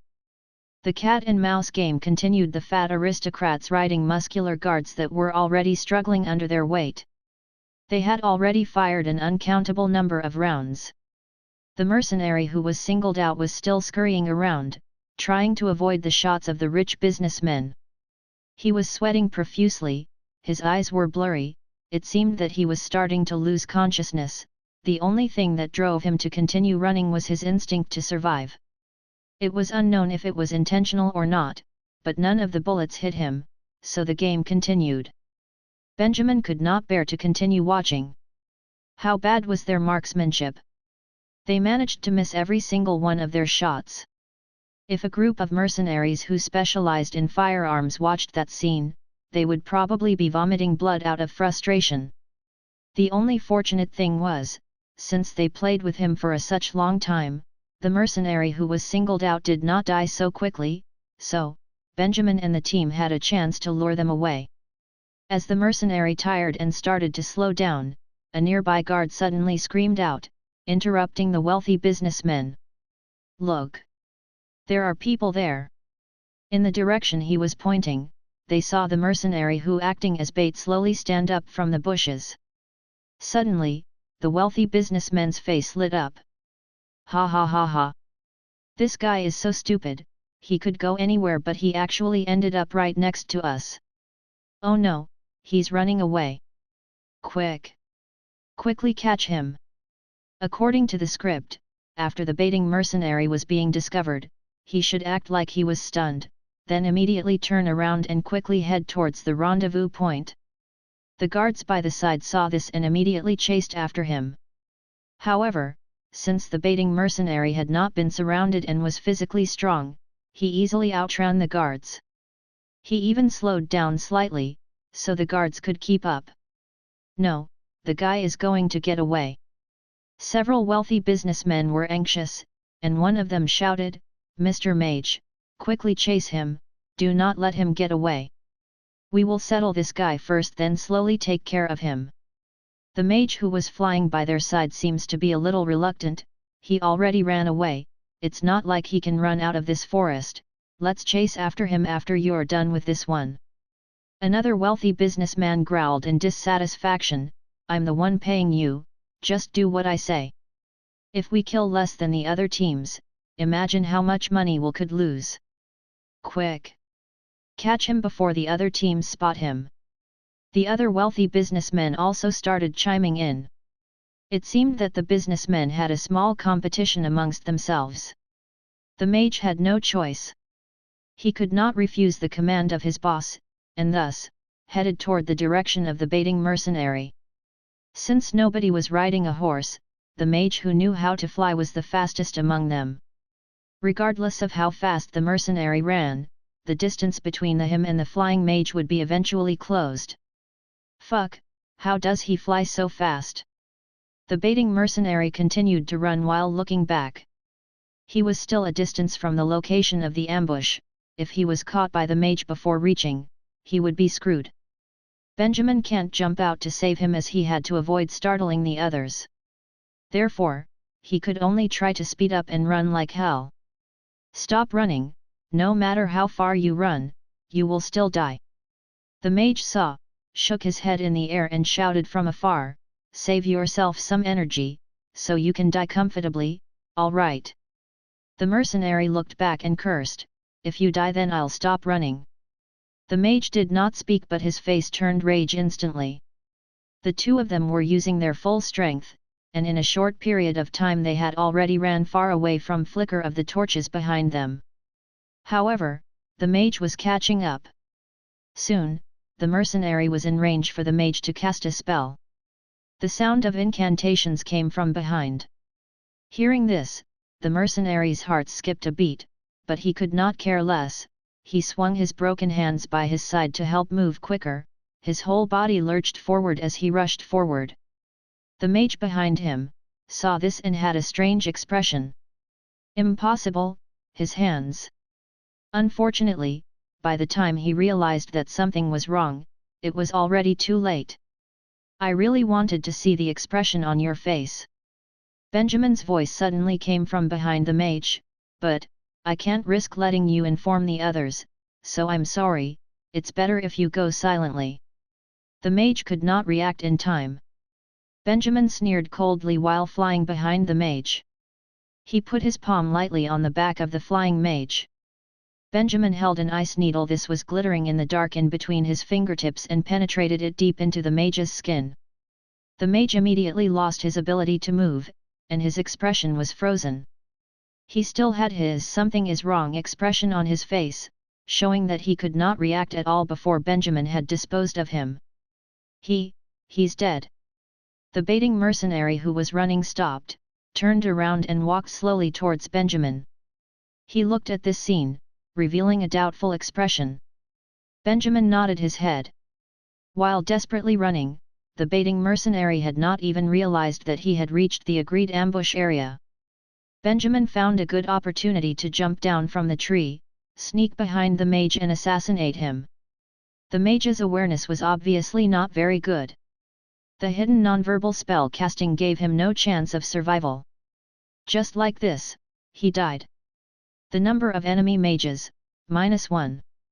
Benjamin flew to the ground and checked the belongings of the mage, but did not find anything. You did a good job. He said to the baiting mercenary, all right, we need to take care of the corpse first. We still need to ambush the other members of his group. Hearing this, the mercenaries was stunned and said, what? The brother that was being surrounded, do we not save him? Benjamin sighed and shook his head, we can't save everyone. The distance between the few rich businessmen and the other teams was quite near, and they were huge in number. If he was to start a fight there was no guarantee that they would not alert the other teams. Hearing this, the mercenary became stone-faced, I can lure them away again. Benjamin looked at his expression and fell into a deep thought.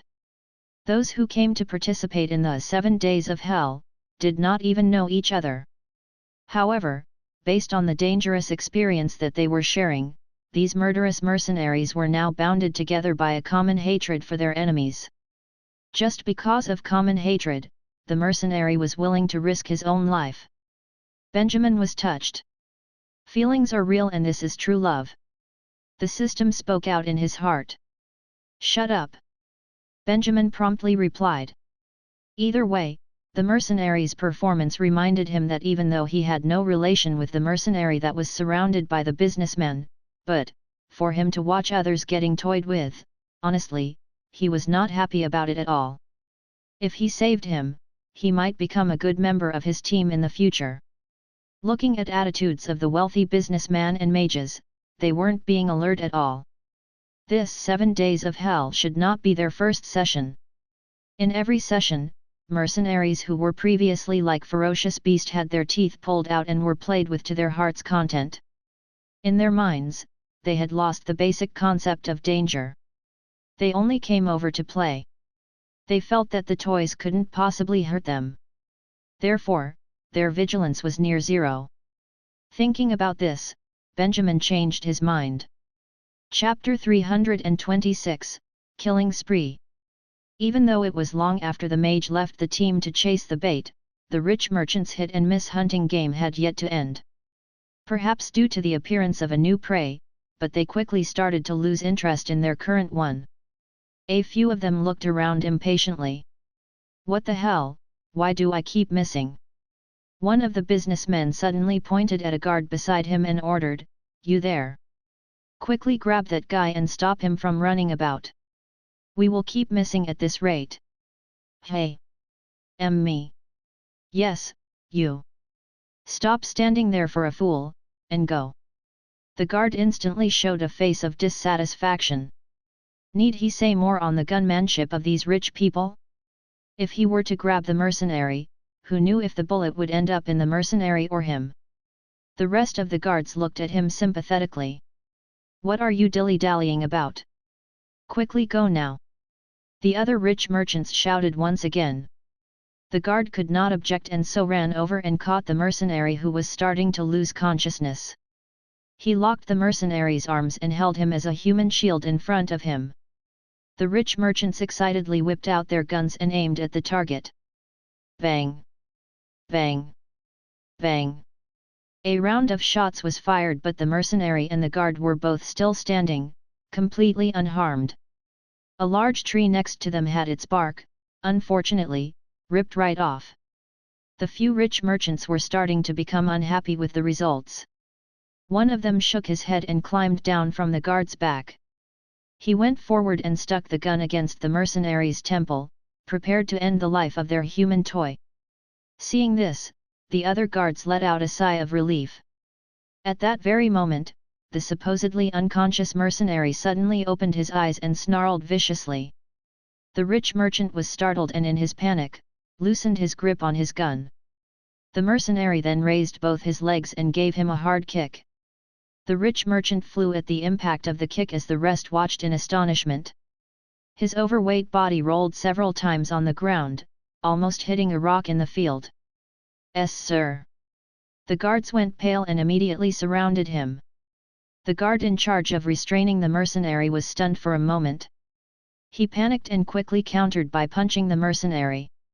The mercenary fell to the ground as his tired body wouldn't stop trembling. Nevertheless, he still tried to get up while laughing, "What a bunch of fools!" The merchant that was kicked, stood up with the help of some guards. He stared at the mercenary with rage. You son of a bitch!" The other few rich merchants mockingly pointed at him and laughed. "Ha ha ha ha ha, you're so useless! You let a lowly hoodlum kick you! I must tell the rest about this later." The merchant that was kicked almost fainted with rage. He turned back to stare at his companions and then at the mercenary. He looked as though he was about to eat him up. "Pick him up!" He took a deep breath while suppressing his anger. "I want to teach him a lesson." As the guard was about to move, a voice was suddenly heard from above their heads, stopping him in his tracks. "Oh really?" From the darkness of the trees, emerged a figure that slowly descended from the sky before eventually landing on the seething merchant. Benjamin rubbed his neck as he stood on top of the balding scalp of the rich merchant whilst being half supported by steam. He expressionlessly spoke, "Why don't you rethink that lesson?" It was as though time stopped. The guards' eyes widened, and their jaw dropped at the sight of Benjamin. The rest of the merchants were stunned speechless and merely gawked. The entire woods went silent as though suddenly muted. Who are you?" The merchant whose head was stepped on obviously saw red. However, Benjamin came on so strong that he did not immediately act up, but instead asked a question. "Who am I?" Benjamin stroked his chin, and happily replied, "I am a hunter and you are all my prey." "You?" The merchant was about to say something when Benjamin gave him a strong stomp. With the help of the water steam, he flew back to the sky. At the same moment, a large icicle, similar to the thorn that the hired mage used earlier, erupted from below the merchant's feet, impaling him clean through the chest. He was dead before he could even let out a scream. Immediately, everyone's face changed. Murderer! The rest of the merchants saw the turn of the events and pressed the guards carrying them to turn back and run. However, they didn't get very far before they bumped into something and fell to the ground. Benjamin laughed coldly. Trying to escape? If he was going to start fighting, how could he not prepare fully? He took his time to strike earlier because he was accumulating water steam.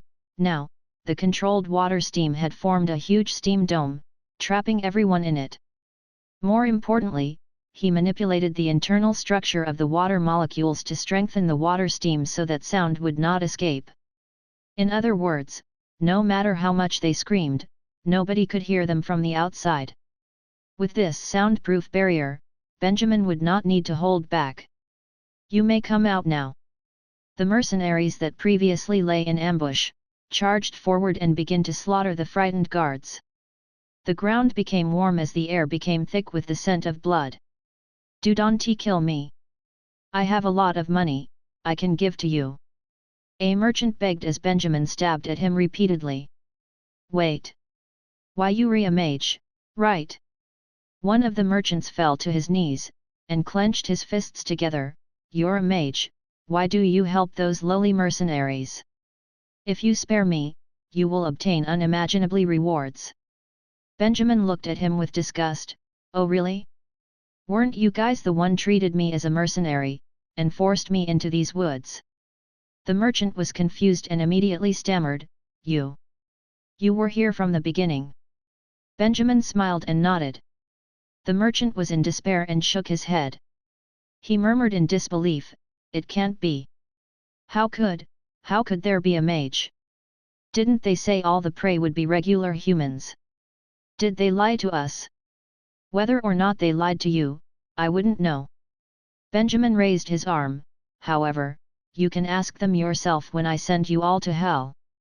Like a flash of lightning, an ice arrow went straight through the mercenary's chest. Chapter 327, The Unexpected During Massacre. It took less than 5 minutes to take care of everyone.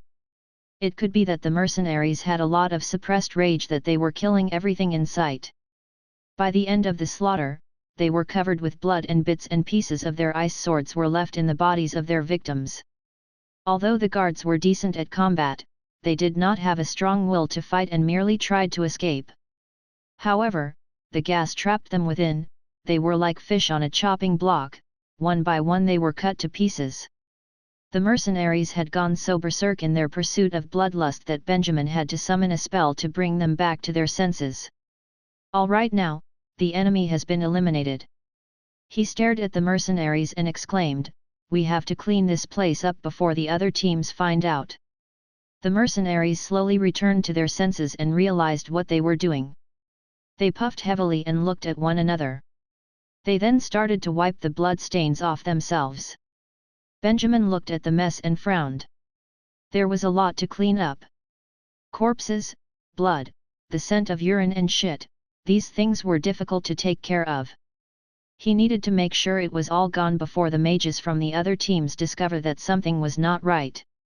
And with this, the cleanup began. Benjamin first took the fainted mercenary and propped him against a tree, then he used the water element sensing technique to find and eliminate 2 guards who were playing dead. Lastly, he transformed the mercenaries' ice swords into ice shovels and made them dig.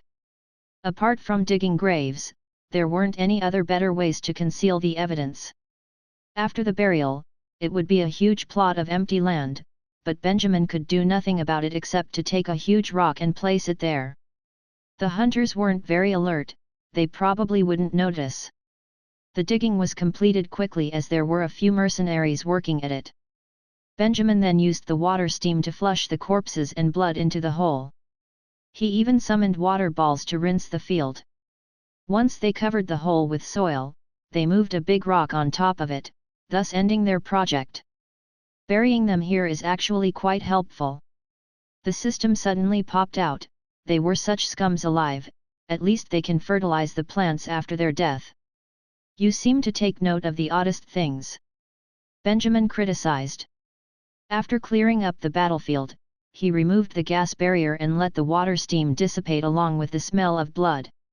He then led the mercenaries elsewhere. He hid nearby to the other 5 teams. They needed to observe whether the rest of the teams would react to them eliminating a team. Luckily, Benjamin was reassured by the result of their observation.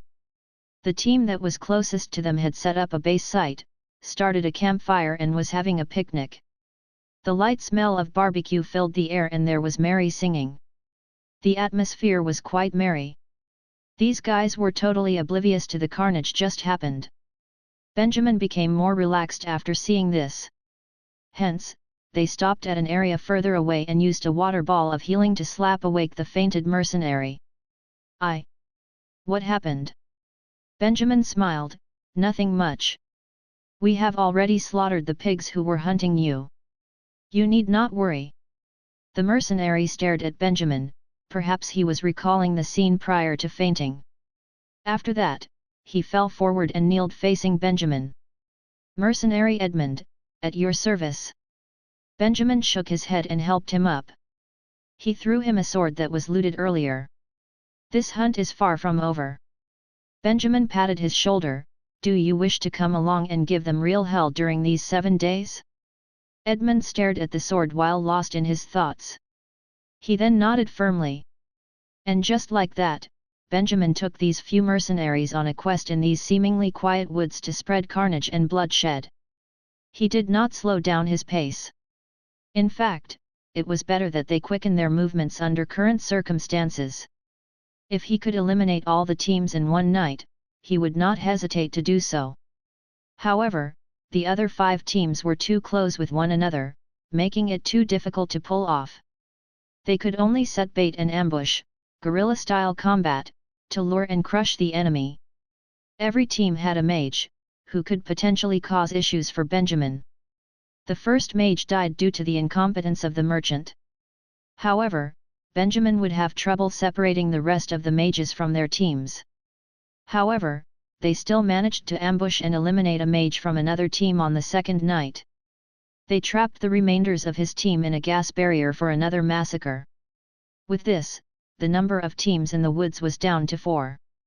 The mercenaries under Benjamin had also now increased to 8. Once this matter is complete, what do you plan to do with the mercenaries?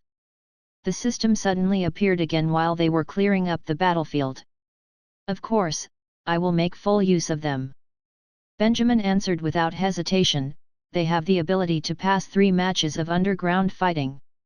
I simply can't let go of such talent if I want to expand my power. As for how to utilize them, he already had a plan. Some of them who had bad reputations wouldn't be able to stay in Rayleigh City for long, but they could still be used to expand Benjamin's influence to neighboring cities for future use. Those with good reputations wouldn't be recognizable and so could stay in the city. Once their exhibition took place, hiring a few bodyguards would be a good idea. Of course, he wouldn't enslave these mercenaries. They would be rewarded. The curse is a shapeless bond.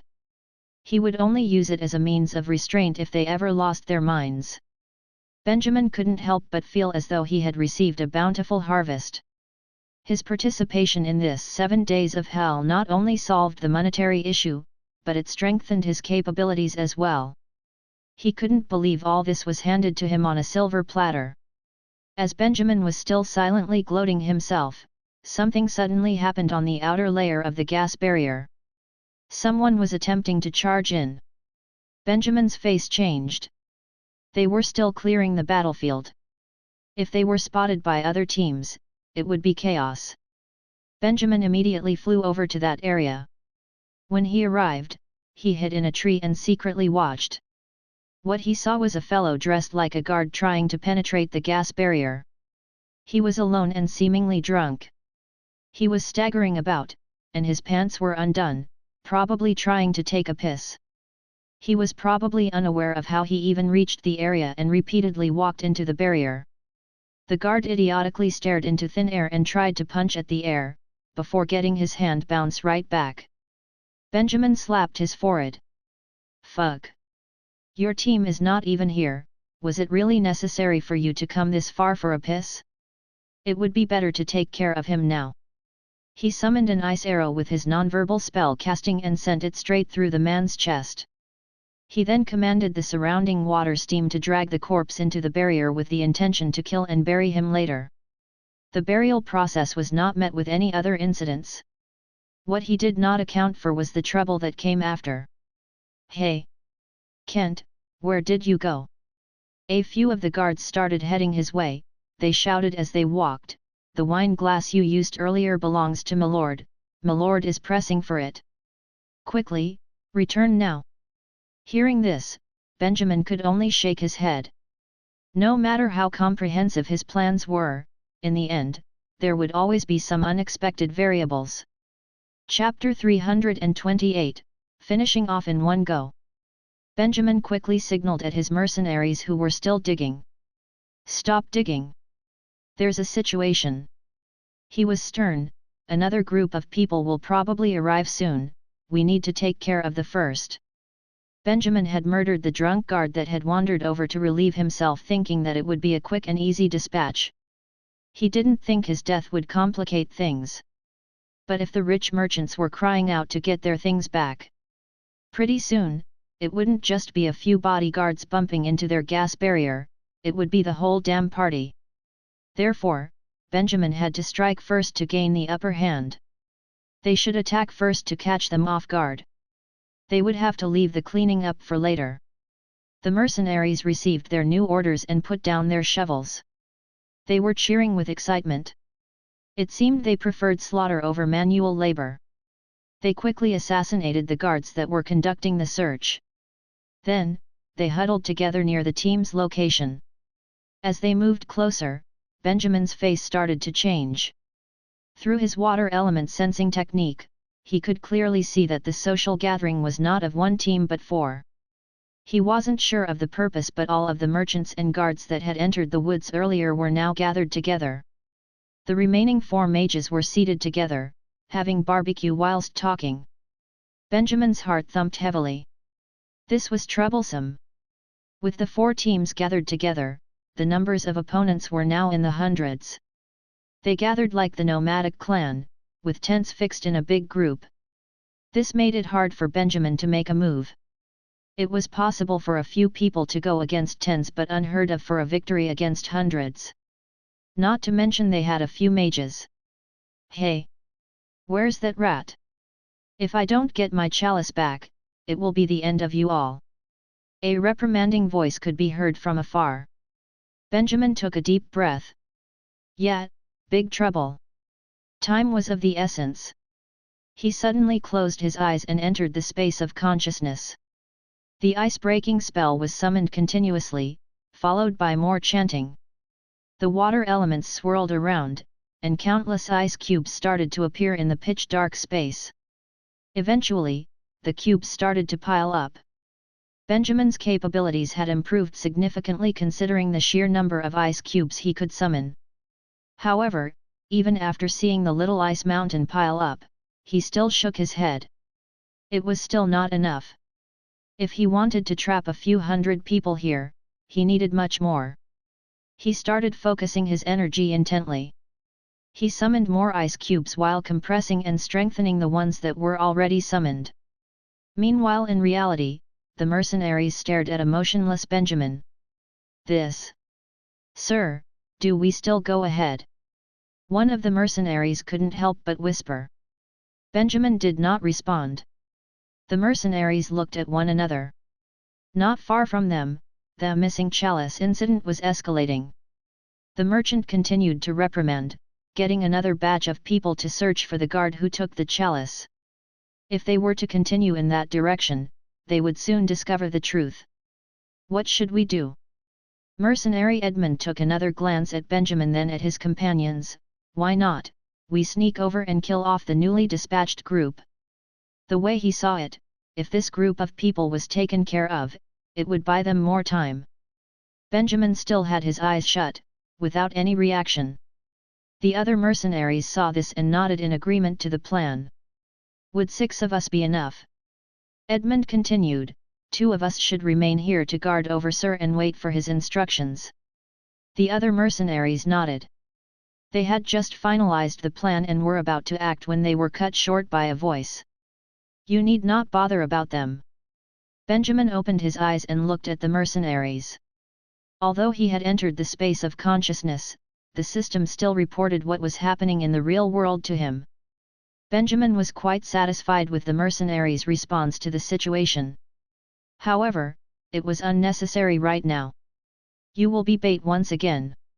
Take this chalice and lure those in the base camp." Benjamin took out a lavishly ornamented crystal chalice and handed it over to Edmund. This was the glass he had looted from the drunk guard. Edmund was dumbfounded. He was unable to read Benjamin's intention, but still nodded without hesitation. He took the chalice and slowly moved towards the base camp. Benjamin looked at the camp as he felt his spiritual energy rapidly drain. He took a deep breath. He had done his preparations and now, it would all depend on how the situation developed. Within the camp. Why does it feel like there are fewer people? One of the merchants grumbled, there were over 20 preys and a day has already passed, how could we not have seen even one? Oh really? One of the merchants laughed out loud and held 2 bags of coin, dangling in front of the other, our team has already hunted 2. You guys suck. The merchant shook his head and looked at the bags that were clinking. It was obvious he was not in the best of moods. However, there was nothing he could do about it. He stood up and vented his anger, what the hell are you guys up to? My chalice is nowhere to be found. That is some expensive shit. If it's really gone, I'll skin you alive. Chalice? Do you mean this little thing? Just then, a sarcastic voice emerged from the side of the camp, grabbing everybody's attention. The few merchants were stunned. Under the dim light, Edmund's figure slowly emerged. He stared at the merchants who were right in the middle of the campsite and held his hand up. The beautiful crystal glass was in the palm of his hand. The entire camp was as if frozen in time, still and quiet. Perhaps they would have never thought that their prey would suddenly appear in front of them. That is my chalice. How dare you touch it with your lowly hands? The merchant rubbed his eyes and stared again. He was immediately filled with rage. Edward, in turn, laughed out loud and spat into the glass. He then tossed it away. Clank! The glass crashed to the ground and instantly shattered. Everyone was gobsmacked. You! The merchant pointed to Edward. His finger trembled as he stammered in disbelief. Edward was fearless. He gave a provoking hand gesture to the crowd, then turned and ran. Everyone else was stunned by his quick series of actions. Quick! After him! The merchant came back to his senses and shouted, that cocky shit, I will show him. Under his orders, the guard gathered together to chase him. The few mages felt something was not quite right and piped up, don't go just yet. This is odd, how could his hand recover so quickly? Something's wrong. They stopped short. The few merchants too, realized this. This time, it was Benjamin's voice that interrupted them. Only realizing that now? It's too late. The few hundred in the camp lifted their heads in unison as they felt a huge drop in temperature. The dark sky was no longer above their heads. What replaced it, was a seemingly endless bluish-white ice block. Chapter 329, Giant Icy Grave. What? What is this? It wasn't just the merchants and guards, even the mages went as white as a sheet upon seeing the sudden appearance of the ice ceiling. Was this magic? If so, why weren't they able to sense any magic oscillation? Their messy thoughts led them to take a deep breath to calm themselves down. They looked at their surroundings and saw that the camp was still around. There weren't any blizzards or anything of the sort. However, they also noticed that this ice barricade did not just trap them from above. The ice wall formed a ring around them, like a pot. The huge ice barricade easily fit all of them. What sorcery is this? I have never heard of such magic. This isn't right. Such a large-scale magic would require major magic oscillation and cause elemental changes during casting. Why didn't I sense anything earlier? The few mages were not too alarmed at the turn of events, instead, they started to exchange thoughts to properly understand the matter at hand. It was a shame that the longer they discussed, the further they went away from a definite result and the closer they were to confusing themselves. After all, what they saw in front of them was a 180-degree flip on their fundamental understanding of magic. Benjamin's interrupted them. You can stop guessing now. This is no magic. This is the tumulus I have prepared for you. Tumulus, The mages were puzzled. What was that? Benjamin stood on top of the giant icy grave and scratched his head. Right. He forgot that this world did any tumulus. He was going for some cool-sounding threats like "this will be your grave," but the ice barricade ended up looking a lot like a tumulus, hence the choice of words. Such a cool entrance was ruined in an instant. You could call the mercenaries up here and disco dance to save some face. The system suddenly said. Benjamin's sights. The system's lame jokes would be the death of him. Whatever. As things stood, he had accumulated a pile of ice cubes in his space of consciousness and finally managed to construct a huge grave of ice. Edmund's duty of diversion was done perfectly, and he had managed to lure all of them together. Benjamin even used the opportunity to trap the entire camp inside. The icy grave's height did not surpass that of the height of the trees, so they need not worry about people outside the woods noticing. Now, the tables had turned for the good. He wanted to make this giant icy trap their grave. Benjamin smirked. At the same time, panic-stricken voices could be heard from inside. They were horrified. The loudest voice being that of the merchants. Some had fainted, while others screamed and shrieked. The guards, on the other hand, were uproarious and started to attack the ice barricade, attempting to penetrate through. None of that mattered. All Benjamin had to do was wait. "It's so cold." One of the merchants suddenly shrieked, "Hey, don't you know magic? Quickly do something. I didn't pay you for nothing." The mages looked at each other and started to chant. In total, they summoned close to 100 fireballs, aimed them and fired at the same point on the side of the ice barricade. They figured that fire magic might be the answer to melt this huge icy grave. The fireballs traveled halfway but never made it to the ice wall. Mid-flight, the fireballs became smaller and weaker by the end of their flight, had all but completely diminished. This. How could this be? The mages were dumbfounded. One of the mages closed his eyes and used his spiritual energy to scan his surroundings. Soon after, his face turned sour. There's something odd about this. Unbeknownst to them, countless tiny, refined crush ice spread from the ice walls of the icy grave. This refined powder constantly changed the structure of the water element and absorbed the mass heat from the air. This caused the temperature to continuously drop. The fire magic's effectiveness was neutralized. Once the mages realized this, they turned around. They saw that the earlier brightly lit bonfire was now a rapidly extinguishing tiny flame. The inside of the icy grave was getting dimmer and the ground was covered with snow. It was freezing cold. They made some fire elements encircle them, so they could still take the cold. However, the same could not be said of the rest. Even the guards who earlier were trying to penetrate the ice wall could no longer even hold their blades, they started to tremble and lost strength in their grip.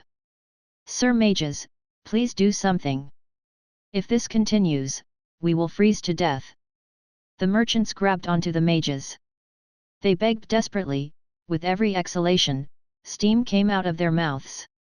The mages immediately started to summon an elemental shield to protect the merchants and themselves. As for the rest, they would not receive such royalty treatment. "Yes, sir. I beg you to let me in. It's so cold, I'll be frozen to death. Sir Mage, please help me." As the mages did not want to waste their spiritual energy, more than 100 guards were exposed to freezing temperatures within the icy grave. They stood around the barrier and begged those that were inside. The weaker ones had already fainted. At this rate, they would be frozen to death in a matter of minutes. Sadly, nobody seemed to care about their life. What the hell is going on?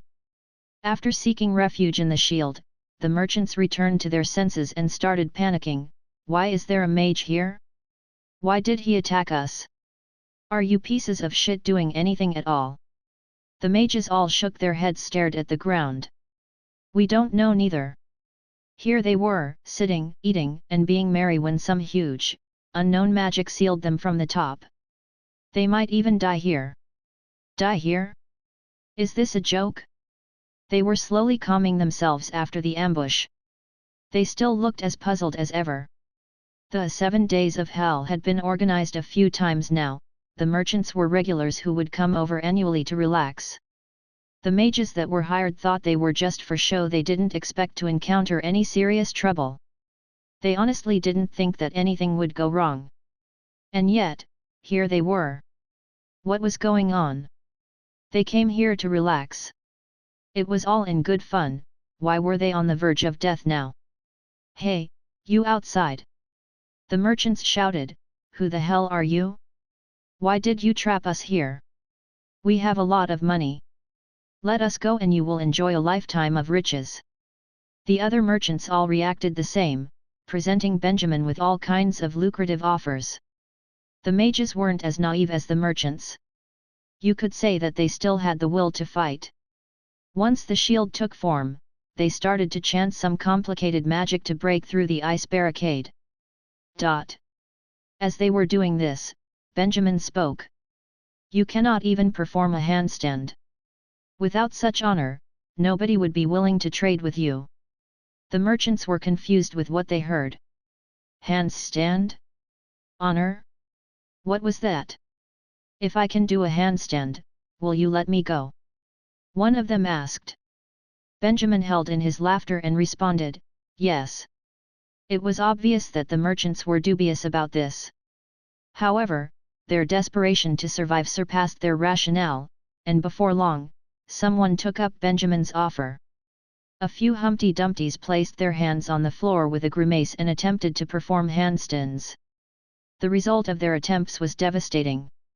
Not only were they looked down upon by their peers, some even slipped, fell, and interrupted the mages that were chanting a major spell.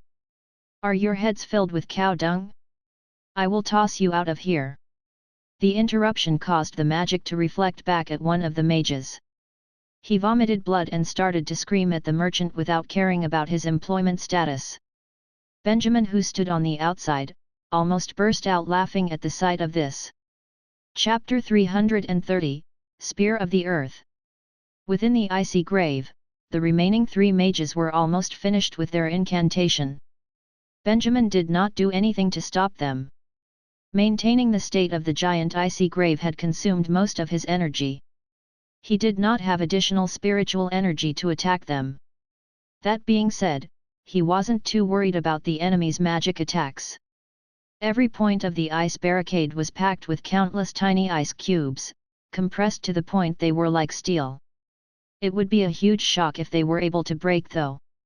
Not to mention, the air was filled with refined crushed ice. By now, all the guards had all been frozen to death, no one was spared. Even the solid ground was starting to freeze over. The merchants that hid within the protection of the elemental shield started to have chills. Sir Mages, please figure something out. One of the merchants panicked as he felt that the shield could no longer hold off the cold. If this continues, we will freeze to death. Unfortunately, the mages could not care less about them.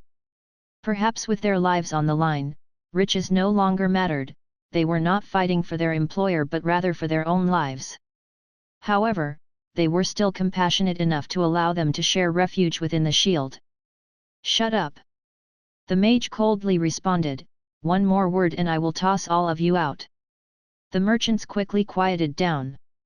All traces of their earlier swagger were gone. With this, the remaining 3 mages completed their chant. The crazy surge of earth element caused the frozen ground to suddenly crack open. A beam of light poured out through the surface and 3 spears condensed by the earth elements rose out of the ground and appeared before them. In an instant, a powerful surge of magic oscillation spread outward and the merchants no longer felt any coldness. Spear of the Earth. Hey! Benjamin stood on the outside and saw this. He raised his eyebrow with a curious expression. These people were smart. They did not attempt to use fire magic but instead chose earth that was still unrestricted. The Spear of the Earth was an intermediate level magic that was used purely for attack. Its penetration was strong and was usually used to penetrate through an enemy's powerful shield. This would indeed be the best choice to try to break through the barrier. However, from this, Benjamin could estimate his opponent's level. He smiled coldly while shaking his head. If their limit was intermediate level magic, then they were as good as dead. After summoning 3 spears of the earth, the mages began to control individual spears to strike against the ice wall. The merchants understood the meaning of this attack and became nervous. They held their breath as they watched on. In the blink of an eye, the spears collided with the wall. Thud! Like the Titanic ramming into the iceberg, Benjamin felt a huge tremor as he stood at the peak of the giant icy grave. His spiritual energy dropped, and he started seeing stars. He lost his balance and almost fell from the surface. After the initial shock, Benjamin took a deep breath to calm his nerves. Interesting. The mages seemed to be well versed in earth magic.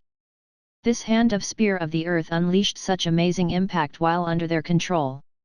This 3-prong attack was no doubt the equivalent of advanced level magic. Benjamin couldn't help but thank his lucky stars. If that 4th mage's incantation wasn't interrupted, the additional spear might have been just enough to pierce the barrier. Within the giant grave, after the dust and debris cleared, everybody looked on. The area that the spears were aimed at now had a shattered indent. The deep indent was like an ulcer on the ice wall. Although it did not penetrate, the indent provided hope to them that the possibility of escaping was very much achievable. The merchants were overcome with excitement. Quick! A few more times and it will break open the wall. Their cries of joy didn't last long as Benjamin stretched his arm toward the mark. With that, the refined powder started to condense at the area, and the indent reverted to its original state. It was perfectly smooth, without any signs of its previously sustained damage. Their joyousness quickly turned solemn. What the fuck? Don't tell me it can never be broken. The mages weren't in total despair. They glanced at one another before nodding and starting their incantation once again. They weren't all that surprised that the ice wall could be repaired. More importantly, it has been proven that they possessed the ability to destroy it. Previously they used 3 spears of the earth, but what about 4? Could they break through then? After the initial test, they were quite certain that they were on the right track. The merchants no longer dared to speak. They were afraid that they might interrupt the mage's incantation. They held one another close, attempting to conserve body heat. Hey, shouldn't you do something?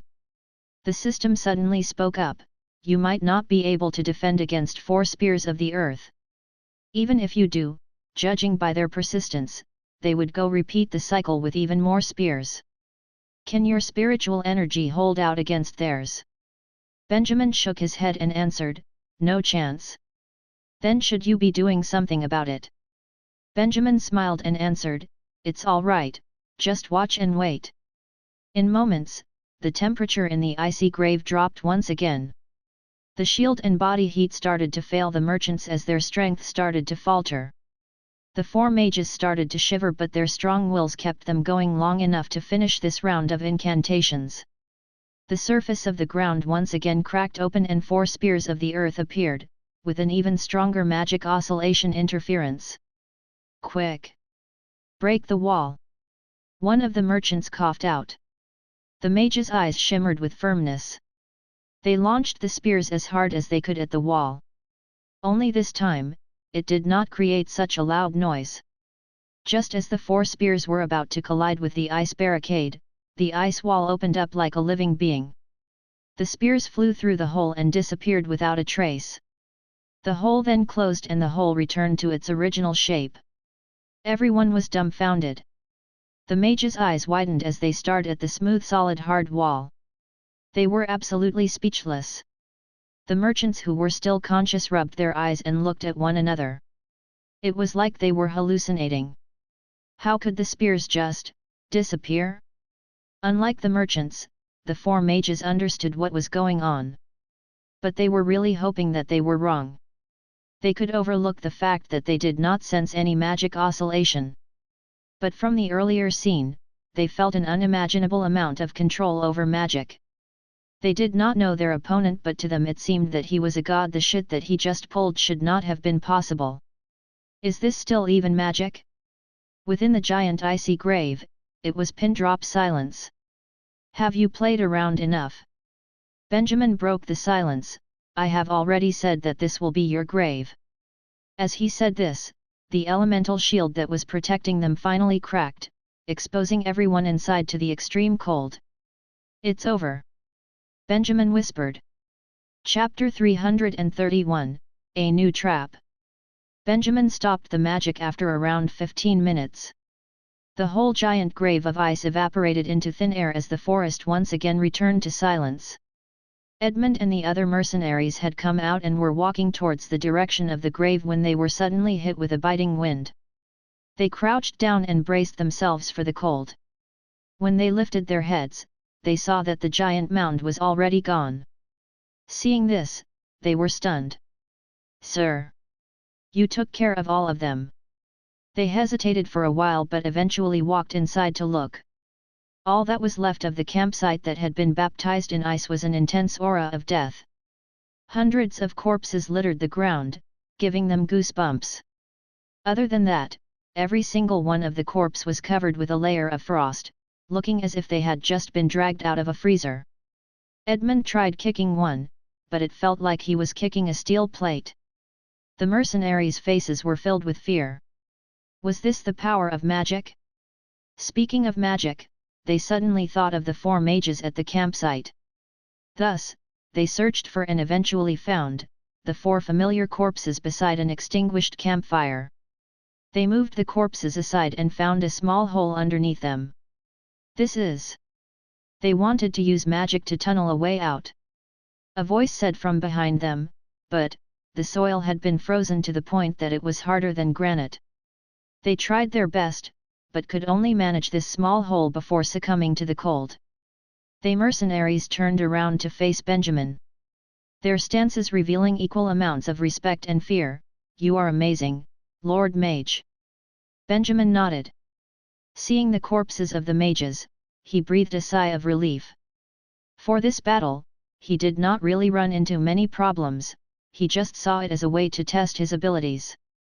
This giant icy grave represented an even higher level a mage could achieve. The fact that he had been able to maintain such a large-scale spell was proof that his magical abilities had improved tremendously. The new Benjamin no longer feared people like bishops. But, he quickly shook his head, it was not the time for them to relax yet. All 6 squads had been defeated and all stragglers inside the forest had been dealt with, but he still had thousands of people to deal with outside of the forest. There were still many mercenaries hiding in the forest, not knowing they were safe. If Benjamin could find them, he could strengthen his own team. "Tidy this place up, it's ugly if left this way." After thinking of this, he spoke to the team, "Check their pockets for spoils of war." The mercenaries obeyed without hesitation. The bodies of guards can be ignored, but the merchants had a lot of money on them. The purpose of Benjamin's participation was money, how could he forget about looting the corpses? Pretty soon, they cleared the whole battlefield. It was only the 2nd day of the 7 days of hell and the guards outside had no idea that the hunters had become the hunted.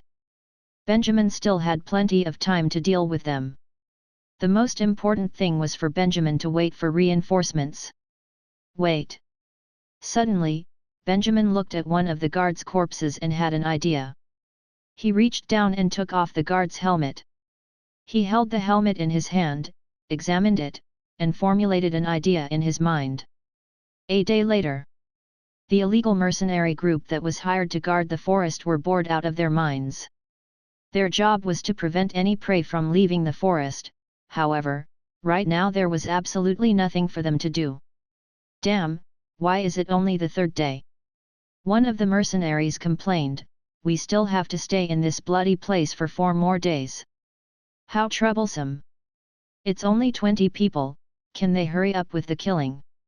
"It's all right, we will earn a lot from this job. Consider it an annual bonus, cherish it," the other mercenary advised. They were whispering to each other, but a lazy voice suddenly interrupted them. "Hey, what are you both doing?" Derek, who was probably the leader of the organization, walked over with an annoyed look. guard the place properly, don't slack. If anyone manages to escape, the both of you will be getting it." The two mercenaries were stunned and slumped back to their positions. Even though they did not agree with what he said, and still felt that no one would come out, they did not argue out of fear of their boss. Derek nodded and turned around, ready to leave.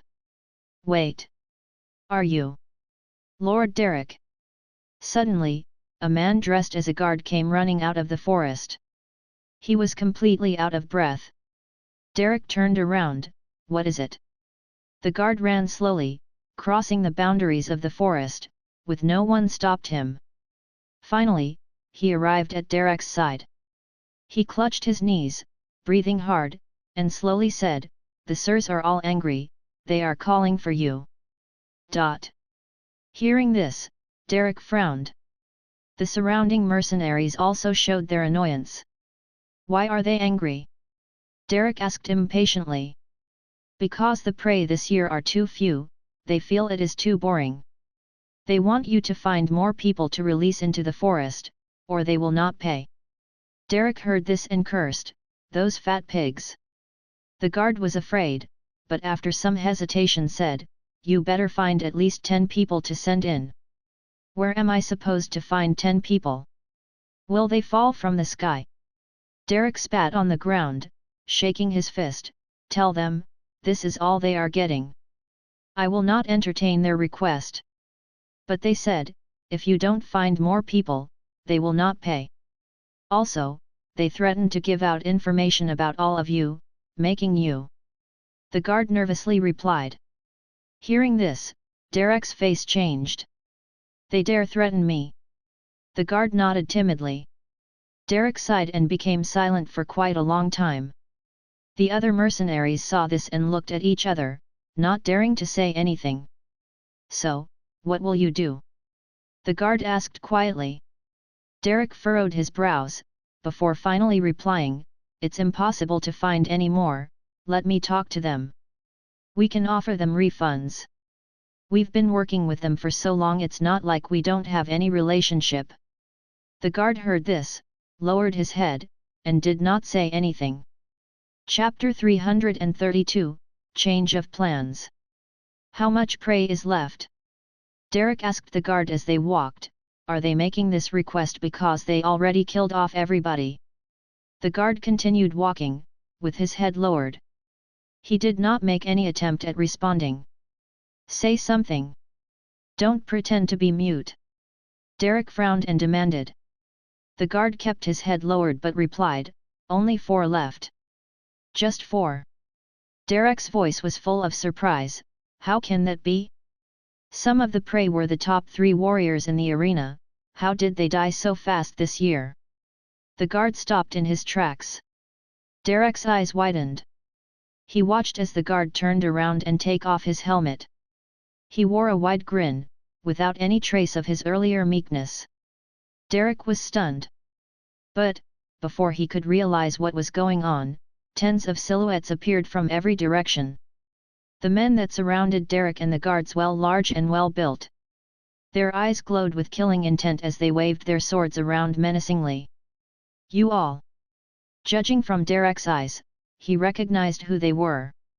They were the prey who had been forced into the forest for the merchant's entertainment. Their arms showed no signs of damage despite having been broken just days earlier. Derek had a bad feeling about this. The man that baited them tossed his helmet to the side. Benjamin looked at them with a steely stare. "We meet again, Sir Derek." Derek grabbed the hilt of his sword, entering a battle stance. "Who are you?" Benjamin laughed. "I am one the prey you sent running into the forest. But, since I've disguised myself like this, I doubt you could recognize me." After saying this, he snapped his fingers. A water ball appeared and washed a layer of makeup off his face, revealing his true identity. Derek saw this, and his expression changed. You're a mage." Benjamin nodded. Derek and his team were flabbergasted. Were they really not dreaming? How could a mage like him end up in an underground fighting ring and even manage to win 3 rounds without anyone noticing? They thought it impossible, and yet, the truth was right in front of them. Right now, they were surrounded by vengeful mercenaries and hopelessly outnumbered. Benjamin showed them a smile that sent shivers down their spine. The 3 guards that accompanied Derek started to panic. Derek, on the other hand, was deep in thought. This isn't right. What happened to the mages we hired? He asked, and what of our guests, where did they go? Benjamin shrugged and replied, they're all dead. Impossible. Why would I lie? Benjamin shook his head and said coldly. How do you think I got my hands on this uniform and all their standard-issue weapons? But honestly, none of this should matter to a man that is about to die. The surrounding mercenaries clutched their swords tighter, growing even more excited. No, wait. Derek panicked as a cold sweat appeared on his forehead. Do you know the real identities of those merchants? If they're all really dead, do you know what will become of you? Benjamin replied, I honestly couldn't care less. Derek burst out emotionally, you couldn't care less?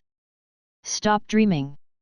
Even if we die here, everyone outside has seen your face, there is no way you can stay incognito. Really? Benjamin raised his eyebrow, do you really think this face right now is my real face? Derek couldn't believe his ears. I had been careful since the start. Benjamin slowly said, since I first joined your underground arena, not once did I show my real identity. Even if people were to investigate later, no one would suspect that a mage had anything to do with it. You. Derek clenched his fist in silence. Benjamin saw this but did not bother saying any more. He silently motioned the surrounding mercenaries forward. There was no reason to speak any further, he might as well end it. The thousands outside the forest were easy to kill, but to do so without anyone escaping would be significantly harder.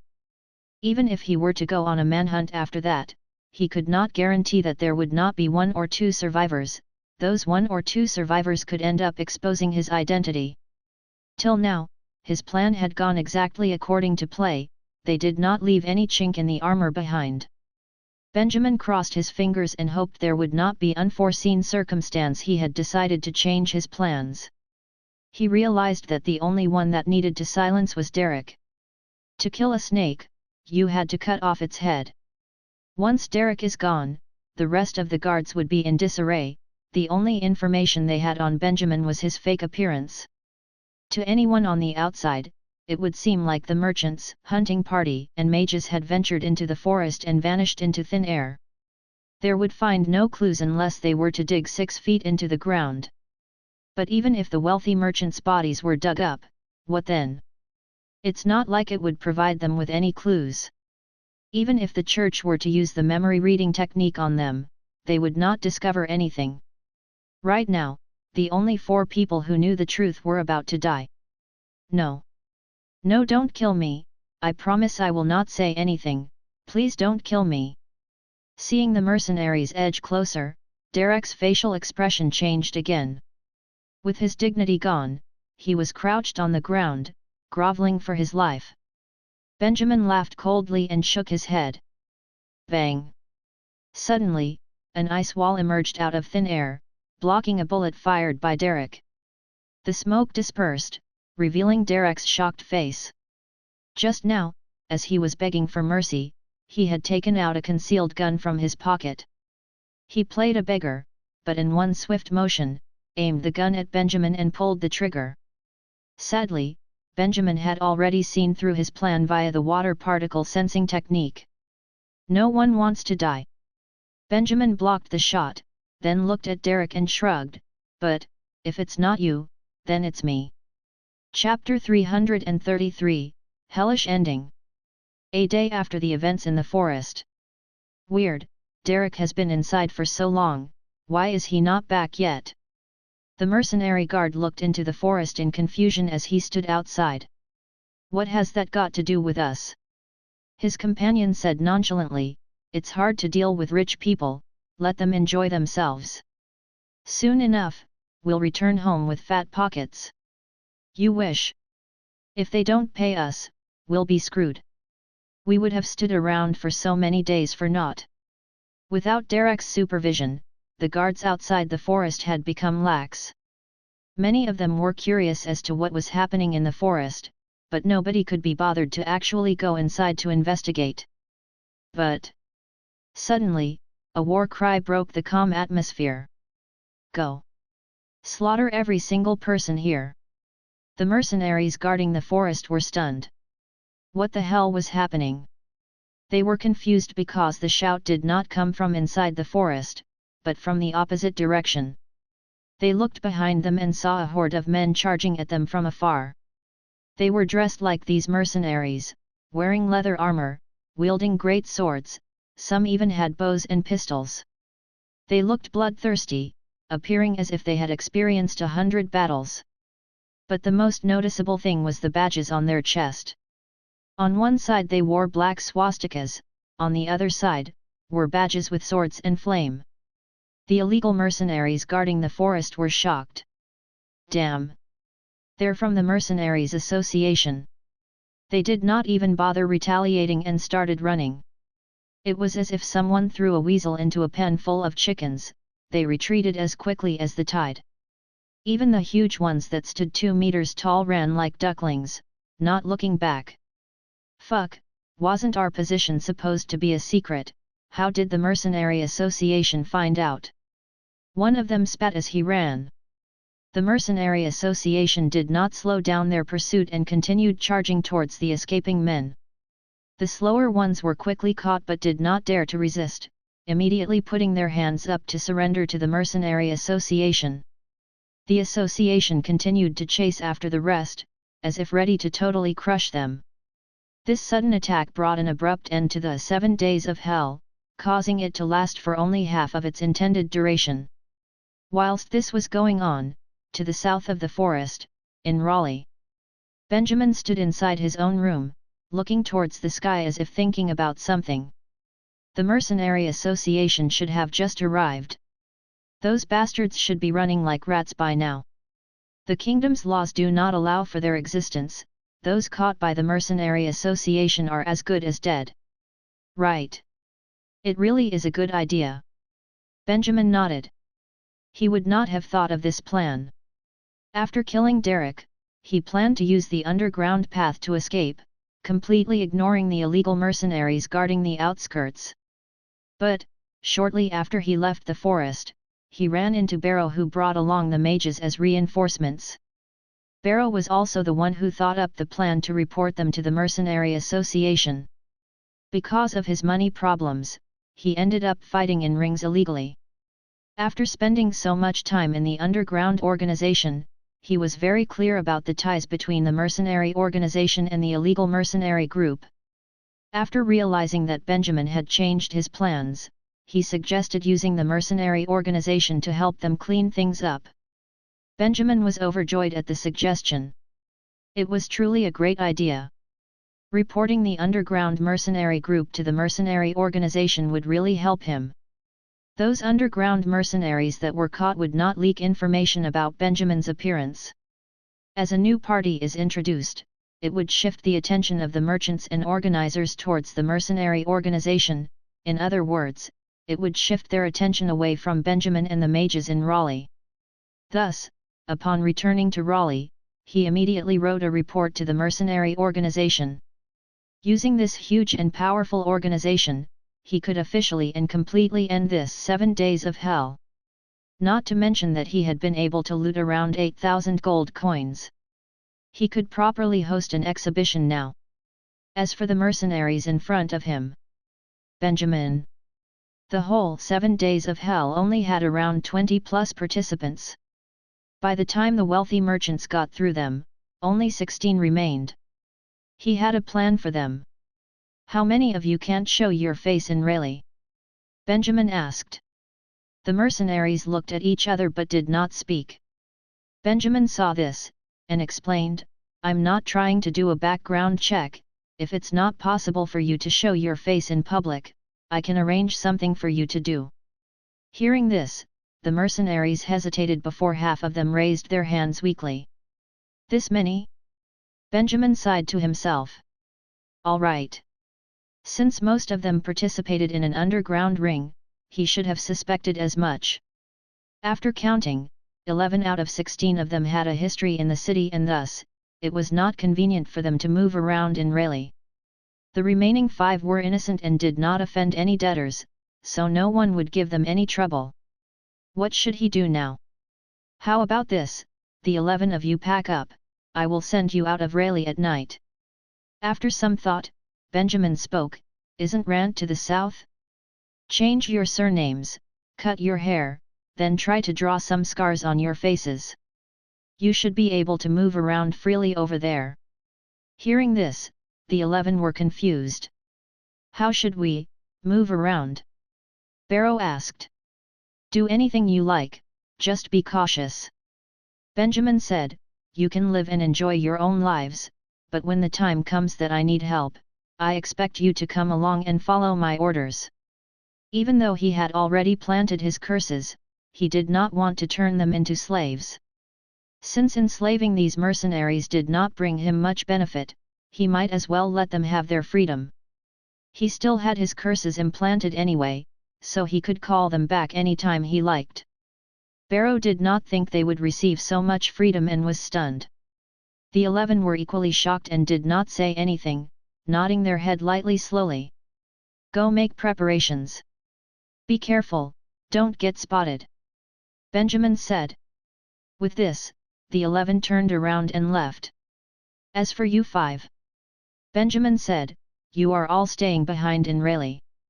You lot have got to be even more careful than them, don't move around together. Edmund scratched his head and asked, what should we do? Go become independent mercenaries.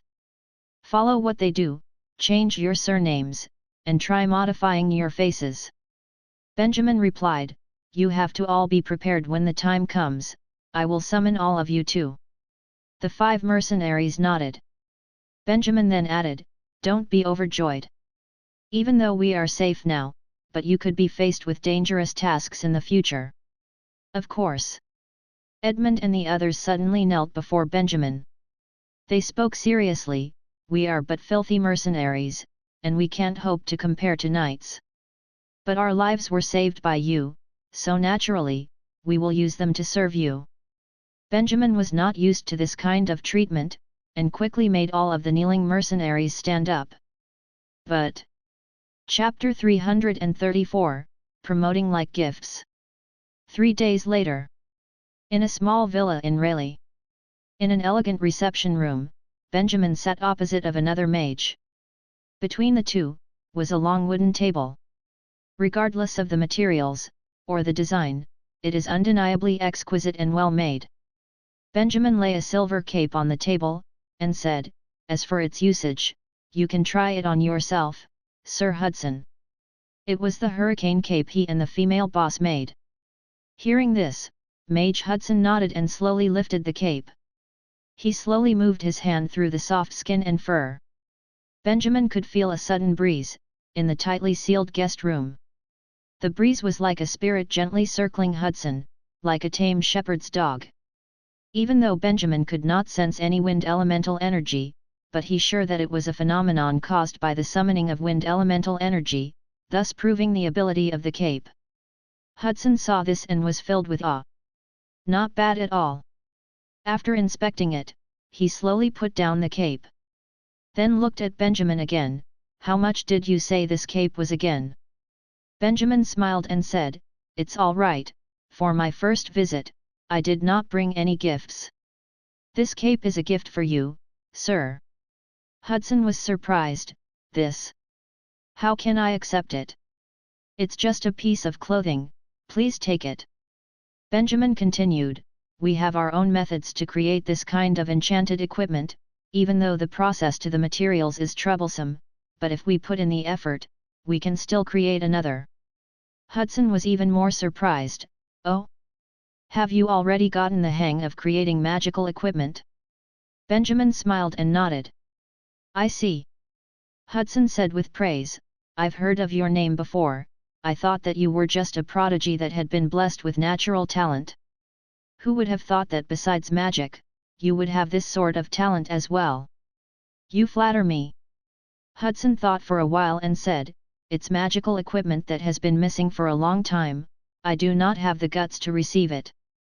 How about this, name a price, and I'll pay you, treat it as if I owe you a favor. If you need any help in the future, you can find me. Benjamin still shook his head. It's fine, please keep it, sir. Saying this, Benjamin shifted the conversation back to the main topic. We will be holding a convention soon, where there will be even more equipment on display. If you are interested, why not invite a few friends to come visit us? Their spoils from the 7 days of hell was enough. The preparations were getting on fine. Right now, the only thing they needed was a promotion. But he could not print brochures to distribute all over the place, nor could he paste advertisements all over the streets. In this day and age, the most effective method of promotion was word of mouth. Hudson was the leader of a mercenary group with over 100 mages. He had quite a lot of influence. If not, Benjamin would not have visited him today. This hurricane cape was given in hopes of winning his support. Hearing this, Hudson's eyes flashed with realization. I see. His expression revealed that he understood the situation. He looked at the cape on the table, then took the item without hesitation. If so, I'll be taking this then. As for your convention, rest assured, my friends and I will not miss it. Benjamin laughed and said, that's up to you, sir. After this, I will send my people over with invitations. Hudson nodded and beckoned for his servant to store the hurricane cape somewhere. He stood up, smiled at Benjamin, and bid him farewell. A young man with a bright future ahead. He said, sadly, I was busy during the Vinci Mage gathering. If not, I could have witnessed your 10-win streak with my own eyes. Febol.cm. That's all right, there will be plenty of opportunities for us to meet in the future. But, speaking of Vinci. Hudson lowered his voice, even though he has the greatest influence in the mage circle, but I have to tell you, don't bring any kinds of magical equipment to him and ask him to help you promote things. Oh? Benjamin was surprised. Why?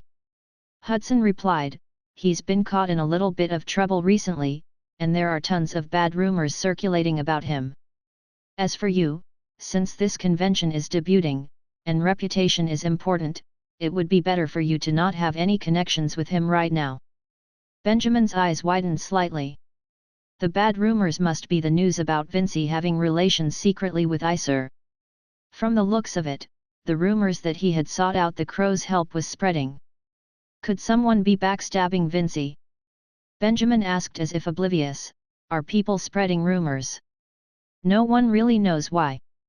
Hudson shook his head, I'm not that close to Vinci. The rumors were being discussed by regular people, which slowly found its way into the mage circle. It's hard to find the source. Hearing this, Benjamin was relieved. Doesn't Vinci plan to do something about the rumors? He asked. Who knows what he will do? Hudson shrugged and said, from the start, many people did not believe it. But during this short period of time, he hasn't done anything to prove his innocence, causing people to become skeptical of him. Nowadays, many mercenaries have stopped going to his store to buy potions, and so I advise you not to have anything to do with him now. I see. Hearing this, Benjamin felt a tinge of regret. From the looks of it, the news that Michael reported to him was accurate. But, regardless of whether the rumors were true or not, how could Vinci not step out and defend his own name? Thanks for your advice, I will be careful. Benjamin replied whilst smiling at Hudson, well, I'm sure you're a busy man, so I shall take my leave now. Hudson nodded and escorted Benjamin out of his villa. Walking on the streets of Rayleigh. Vinci not saying anything to defend himself, was he secretly planning something?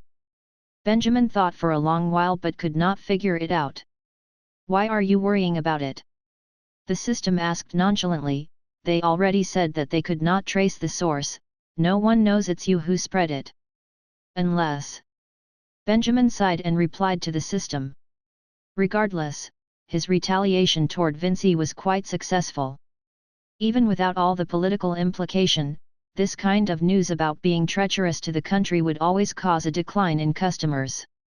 Benjamin had a relationship with the king. If he were to hear this news, Vinci would be in big trouble, even without solid proof. Benjamin finally felt relieved. Chapter 335, The night before the convention. The following days, Benjamin was occupied with visiting other mages all over the place. Rayleigh was the center of mercenary activity. It naturally became the campsite for bat-lemages. Tons of mages flocked to the place. Benjamin was clear that to potion mages, magical robes were not interesting to them at all.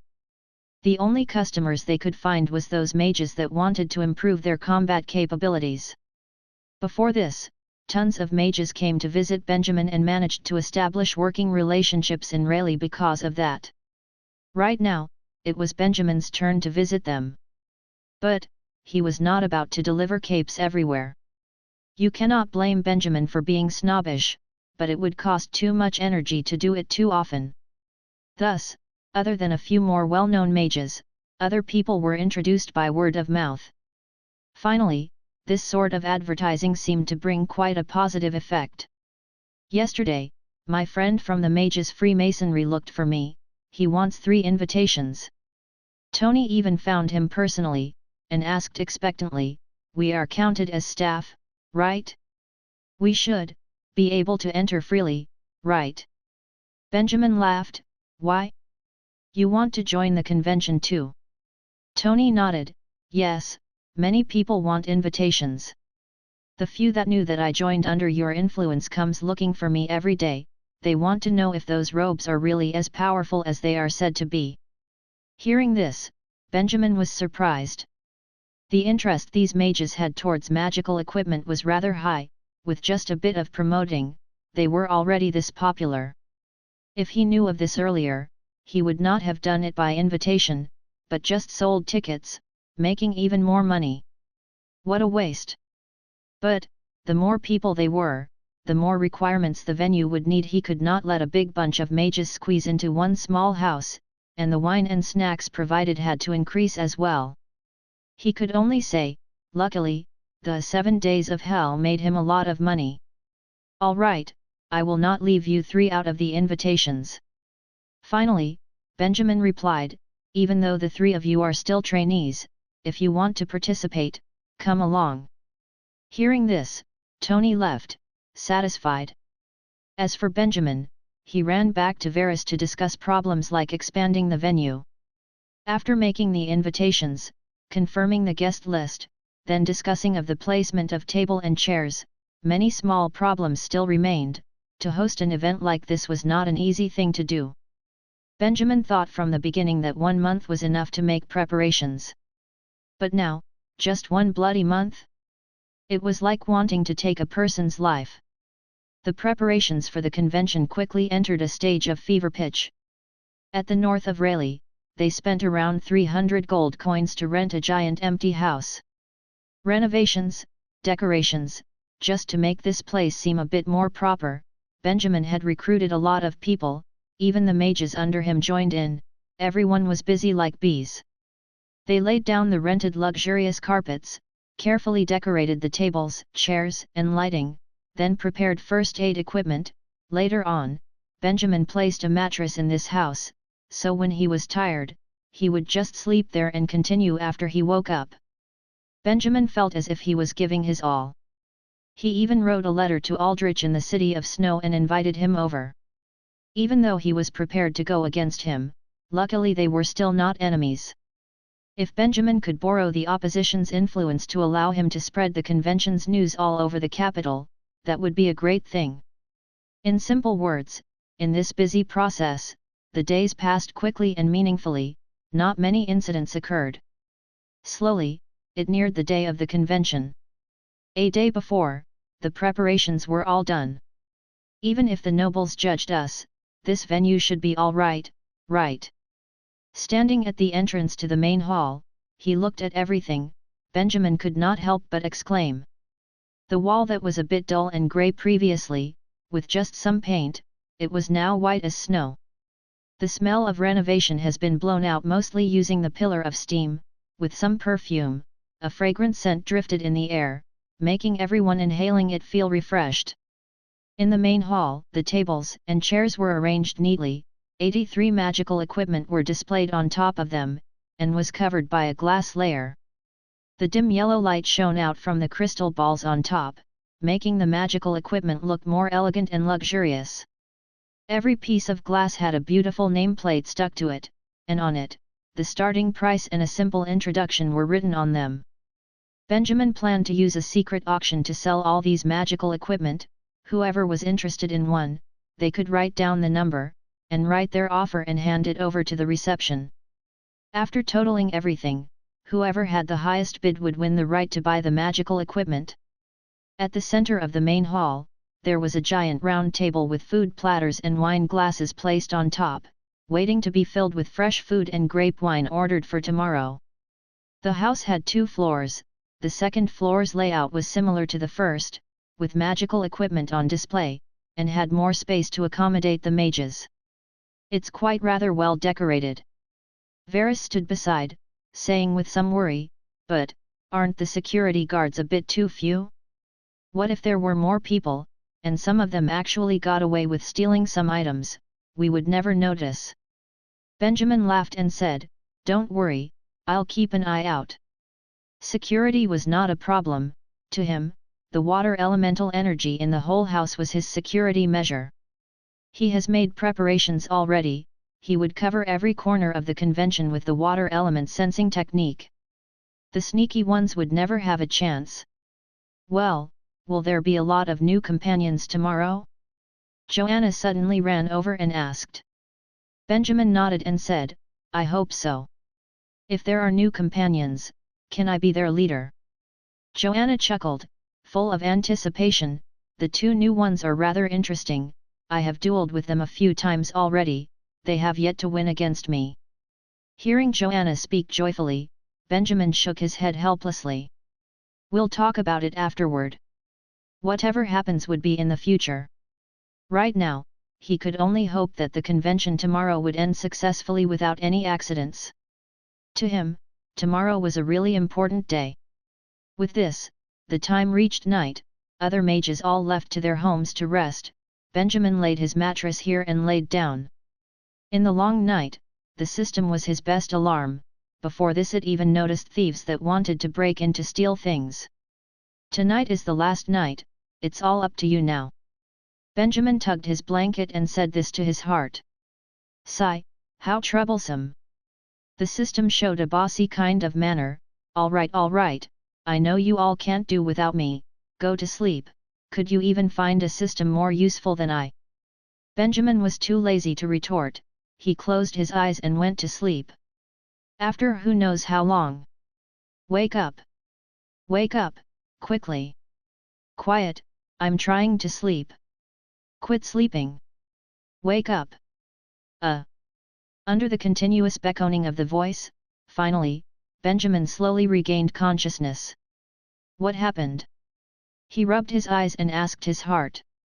Chapter 336, Elders. Suddenly, Benjamin sobered up. What? He had better not mess anything up. Being in the dark, he closed his eyes, activated the water element sensing technique to observe further. Then, he found a few sneaky guys behind the house. They were wearing black clothes like thieves, their faces were covered with black cloth as they sneakily looked around and tiptoed towards the windows. He had never seen these 4 young men before and they were emitting a suspicious aura from head to toe. Benjamin frowned. Was it thieves again? After all, there was a lot of money inside, so, it was normal for thieves to be tempted. However, if they were thieves, it was quite weird for 4 people to be in action together. He watched them as they slowly moved towards the window and took out some strange tools. One of them carefully climbed the windowsill, used the tools and began to fiddle with it. They seemed to be trying to pry the window open. At this moment, Benjamin could have made a move and deal with the 4 of them easily. However, his intuition told him that there was something more to it. So, he did not act rashly, he held his breath in silence and observed their next move. The four of them are most probably not from the city of Rayleigh. The system said suddenly. How do you know? Benjamin found it strange. I scanned through them. The system replied, since you have lived in the city of Rayleigh for so long and each time you passed by someone or every household you came across, their faces were recorded in the database. Occasionally, someone will be missed, but the odds of a group with more than 3 people and none of their faces matched the database, it's a 0.031% error. Benjamin was left speechless. The system said confusingly, yes. Benjamin shook his head and asked in his heart, no, I'm just surprised, when did you become so enthusiastic? I have always been this enthusiastic. The system replied with a straight face, if it wasn't for my outstanding performance, you would have died in a random corner a long time ago. As long as you are happy. Anyway, the information that the system provided sounded quite reliable, so Benjamin did not question it. 4 thieves from another country came to the city of Rayleigh in the middle of the night to break into a house. Now, the whole story became even more strange. Were they Aldrich's men? At that moment, a small clicking sound was heard as the window was being pried open by the group of people. They were being very cautious after they opened the windows, they hid far away, waited for a while and after they saw that there wasn't any movement in the house, only then they got close again. There's no one inside. Benjamin vaguely heard their conversation. Then, the 4 of them leaped through the window and entered the house. They looked around and the whole living room was pitch dark, therefore, they did not find out about the existence of Benjamin. So, they gradually moved toward the nearest exhibit. Were they really just thieves? Up until here, Benjamin was a little disappointed. However, he suddenly heard one of the thieves said, "Be careful, after switching the robes, we just need to pass it on to the elders." He saw the group of people stopped and took a magical red robe out of their bag. That piece of robe seemed to be authentic, there was a touch of magic surrounding it, regardless of the shape or feeling, it looked exactly like the flame robe in the glass container. Benjamin had a thought in his heart. Regardless of how they got their robe, they were using an authentic robe to secretly replace another authentic robe. This was not a trick that ordinary thieves use. And the elder that they mentioned. Which gang were they involved in? I can't, this thing is locked, quickly open it. One of them touched the glass and whispered suddenly. As a rare exhibit, the robe was being protected nicely. Benjamin specially ordered someone to build the lock above the glass container. Obviously, no one will be foolish enough to think that a layer of glass can protect this precious merchandise. Benjamin hesitated, should he make a move now? At the same time, the one who opened the window heard this, so he quickly took out a tool, came forward and prepared to open the lock hanging on top of the glass container. However, probably because he was not skillful enough, he can't seem to operate in complete darkness, therefore, the process of unlocking had not been very successful. His other companion saw that, so he immediately took out a small candle and a flint to light up his vision. Accompanied by a light clicking sound, the candle was lit and it lighted up the hall slightly. The man immediately picked up his tool and happily continued unlocking. Hi! However, a lazy greeting suddenly came from a distance and interrupted them. The 4 of them were shocked. They saw Benjamin standing up, stretched his hands out and waved slowly as though he was greeting them. He had a fake smile on his face that was vaguely showing under the dim lights. The 4 thieves looked at Benjamin and were stunned. They stared at him and was dumbfounded, as though someone pressed a pause button on them. The atmosphere was very awkward. The whole hall was so quiet, as though someone got caught red-handed. Hey! Seeing that, Benjamin put away the smile on his face as he was about to speak and break the silence. However, Ghost! The 4 of them opposite of him was suddenly trembling in fear, they hugged each other and made noises like a death metal-style rock vocal quartet. Benjamin was speechless. He summoned a soundproof water bubble to quiet down the 4 of them with just a clap of his hands. This way, he quietly watched the four of them as they cried out loudly in the soundproof water bubble. Only after nearly 10 seconds later, they began to quiet down. They had a frightened look on their faces while they tried to catch their breath and cough to clear their throats. Finally, they gradually calmed down, looked at Benjamin's shadow and realized that he was not a ghost. Done with shouting. Benjamin clapped his hands, used the water bubbles to form a water-based lock to keep the four of them in place and said, "Who are you? Why did all of you sneak in here?" The four of them panicked and tried to break free from the trap. But, how can the four of them fight against Benjamin's magic? After trying for a long time, the trap became tighter instead and they looked like a bunch of Chinese dumplings hanging together in the air, unable to move. "Big brother, I was wrong." Suddenly, one of them shouted in fear, "If you want to kill them, please do not kill me." "Who the fuck was your big brother?" Benjamin shook his head and said coldly, "Who sent you here? Answer my question, or it will not be as simple as death." Benjamin was very experienced in interrogating people now. Once he lowered his eyebrows, he will radiate a psychotic killer aura. Subsequently, the four of them were shocked by this overwhelming aura, so they instantly quietened down and those meaningless whispers and complaints finally stopped. Who sent us over? I do not understand what you're saying." A man answered while stuttering.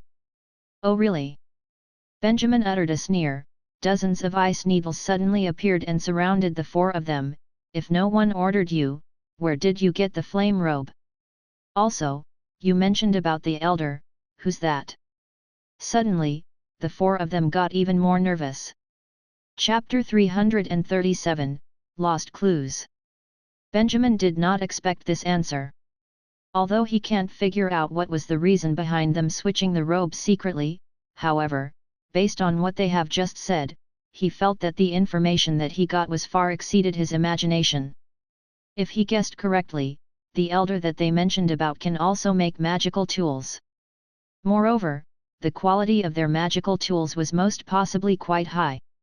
Therefore, this point alone was enough to shock Benjamin. After all, looking at how the other mages were so passionate about this exhibition, it was obvious that there weren't any known mages who knew how to create magical tools in Ferelden. Furthermore, they used the word "we." They said "we" and "elder," there was most likely a mysterious force behind this.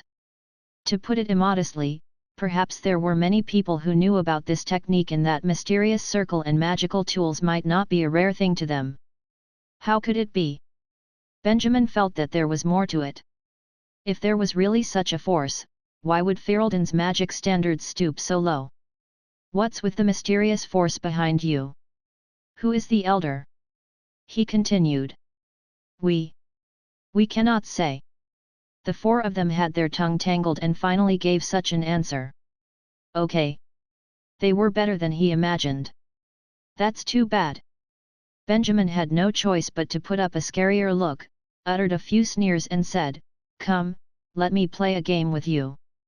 No, I beg you." They were struggling and their voice was shaking like a sieve. Benjamin did not care about their pleadings. He controlled the ice needles and moved it closer to the four of them who were being suspended in the air. However, something that he did not expect happened. The moment the ice needle touched them, there was a strange magic disturbance, suddenly coming out of their body. At that moment, Benjamin was extremely stunned to find that he was losing control of his magic. Instantly, Benjamin's face changed. Oops! He immediately realized what was happening. The forces behind the four of them were able to create magical tools, and at the moment, they were risking their lives to sneak in here. How could they not have one or two magical defense items? Seems like he underestimated his enemy. At that moment, he quickly made a move and activated the water vapors to restrain them. However, that magic disturbance was really strange. Be it water-based chains or ice needle water vapors, they were both subjected to its interference and was avoiding it. Therefore, the four of them who were firmly restrained were also briefly released. The moment they were released, the pleading looks on their face vanished. They stretched out their hands together, reached into their pocket and seemed to have crushed something. There was once again an unpredictable magic fluctuation. Then, the four of them disappeared. Benjamin was stunned. What happened? It looked like a magic live show. Just with a blink of an eye, the four of them vanished out of thin air and abruptly disappeared in front of Benjamin's eyes without a trace. Soon, Benjamin recovered. He immediately activated the water element sensing technique and started looking around. However, within the range that he can sense, he cannot even find any traces, not to mention finding them. Shit! What did you find? He asked in his heart. Nothing. The system replied, you need to be careful, even I do not know how they vanished. The forces behind them are not simple. Benjamin was still not satisfied. He used the sensing technique to scan back and forth, over and over again. He was trying to find clues about how they left. Unfortunately, he still could not find anything. There was nothing in the house and the streets looked so clean as though no one had stepped on it. Where did they go? Audiobook.com. Finally, after looking for a full 15 minutes, Benjamin had no choice, he can only choose to give up. They ran. Benjamin was creeped out by how the four of them did that. Because he could not figure it out. Was it the power of spaces? The magic tools that they crushed together, it had the ability to break through spaces, like Benjamin's piece of ginkgo leaf. Did it allow them to move through space? If so, this will be a high-level magical tool. I am afraid it was as good as those of the church. Scary. There was such force hiding in Ferelden. Benjamin did not know what their purpose was. Were they trying to test things out? Or were they filled with hostility? What position do they stand? What will they do? These questions came one after another. Benjamin was restless. Moreover, this may be a power that he had never been exposed to. It might be the mage's Freemasonry, mage guild, the king's support, or even a church from as far as the Kingdom of Helius. In short, it was a complicated situation and he knew too little about them. Other than an elder, he did not know anything more. How was he supposed to judge? This was a little difficult to handle.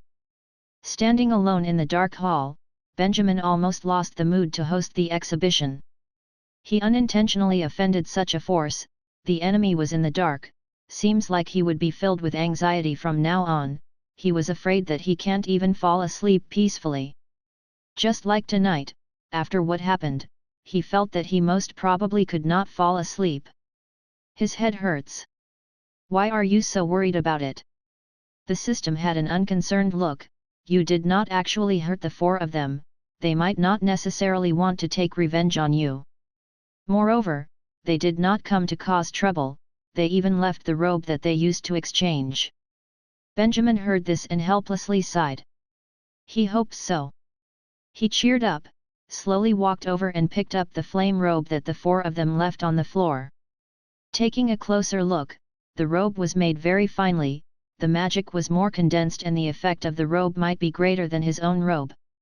This can be considered as a consolation prize. Benjamin rolled the robe. Suddenly, something small fell out of the robe and it fell to the ground, making a ping-pong sound. He could not help but frown. It was just a bunch of small candles and flint rocks that the four of them used to start the fire. Benjamin was expressionless. He picked them up and was ready to throw them away. However, at that moment, he suddenly thought of something. Suddenly he became a little excited and held a piece of flint in front of his eyes. I think the people here no longer use flint to start a fire, right? The system replied, yes, although all of you used fire magic to start a fire, but the people here still use matches to start a fire. Suddenly, Benjamin's eyes started to flash again. He finally thought of something. Chapter 338, Ordinary Ambition. This morning, the north side of Raleigh City, the usual street with just a few people, at the moment, there was a large and elegant house being surrounded by a lot of people. Among the crowd, a mage named Sean turned his head and looked around. he could not help but exclaimed, "There are so many people here, did all the mages in the city come?" He was at the side with his companion mage. Simon had an annoyed look. He softly complained, "This is bad, there's a lot of rich people. Hey! If we can't even get one robe, does that mean that we wasted money buying these 2 invitations?" As he said, he had a pained expression. Currently, one of the hottest thing in the city was the invitation to this exhibition. These few days, in the black market of the city of Rayleigh, the price had increased to 15 gold coins per invitation. Although it was not unaffordable, the invitations were something that the organizers had given out for free. People were supposed to get it without spending a penny. But, when it comes to the organizers, in order to look at the whole exhibition, most mages were willing to spend the money. The thing with robes, it had disappeared for many years, but it appeared again today, which was a rare thing. As a mage, even if they do not have any desire to buy it, they would at least like to take a look at it. Not to mention, they heard that several big shots have already gotten themselves a robe. They were all praising it, which makes it even more desirable. Just like the 2 of them, they were official combat mages with little savings. They were hoping that they can get 1 or 2 suitable robes, so they can increase their fighting skills. But, just by looking at the crowd in front of them, they began to lose hope in their heart. There's no choice. If we didn't get to buy it, then treat this as a way to gain knowledge. Let's pay for the entrance ticket. Sean comforted. How can you have such low aspirations? Simon shook his head and said firmly, with a robe, maybe I can explore the dark woods alone. How much money do you have? Lend some of it to me. I have to get it today. This.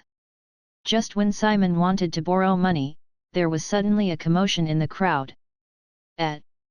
They finally want to open the doors? The 2 of them immediately got excited.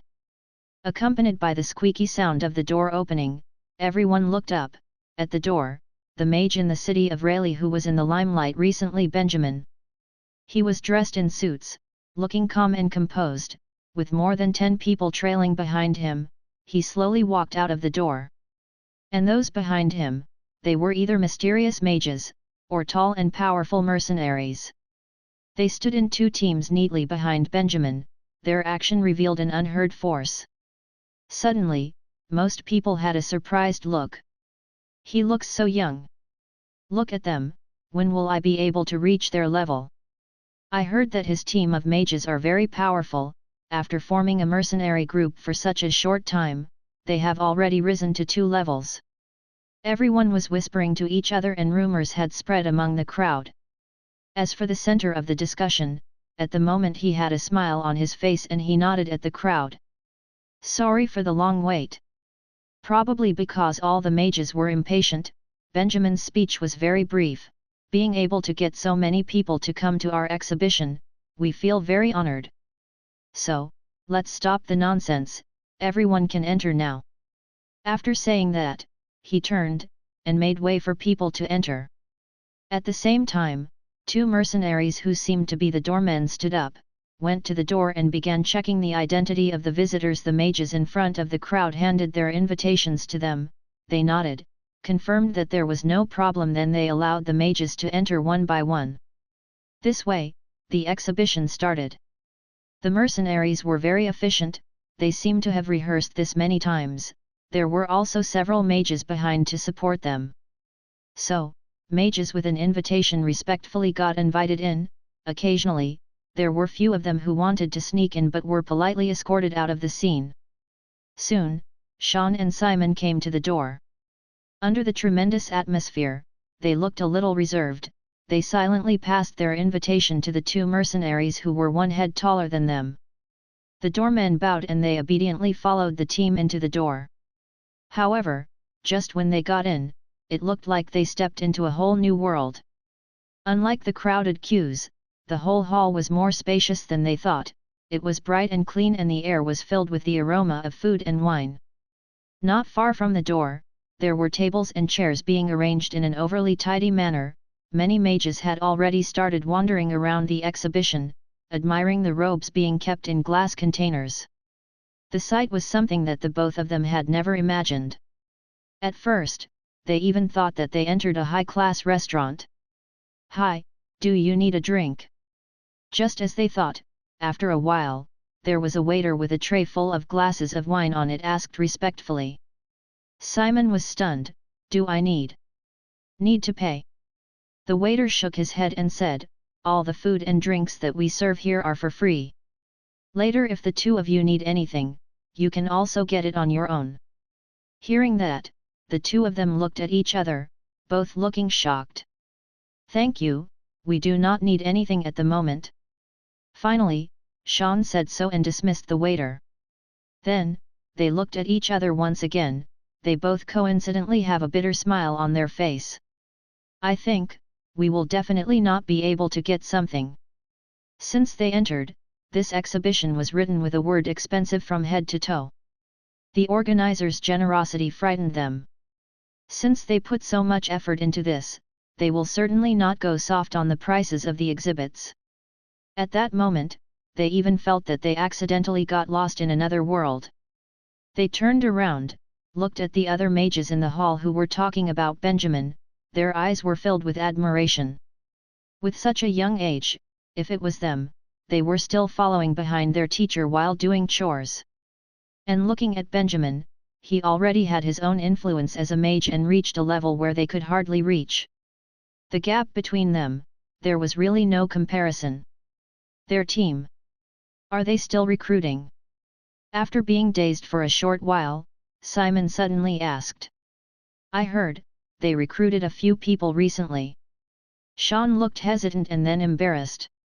"But, what about people like us, will they be interested in recruiting us?" Not that he was not confident, but, they were clear about where they stand. Even though they coincidentally became a mage, they were not the talented ones. Having an ordinary teacher, ordinary talent, and ordinary opportunity. In all fairness, their days were still decent. They joined the mercenary group, got into the mage circle, and they even had some savings. There were a lot of people who were more miserable than them, so they do not have anything to complain about. However, just when they continue to aim higher, there are still those who stood above. Their gesture was something that they envied. Although at the moment, they were no different from every other ordinary mage, but in their heart, they still kept a little ambition to continue climbing higher step by step. They do not want to continue living an ordinary life just like everyone else until death. They wanted to stand higher. Otherwise, they will not come here. However, they once again faced the cruel reality. Having a dream was the root of all pain. An ordinary person should just continue living an ordinary life and stop dreaming for a special one. Even if they were to disappear from Ferelden, the sun will not rise a few minutes later tomorrow. Why would Benjamin want them? There were numerous mages like them, even if they were thrown together with a pile of mages, just by turning around and the both of them were nowhere to be found. Being so ordinary, why would such a menacing new force be interested in them? "Hey! Can you have a little more ambition?"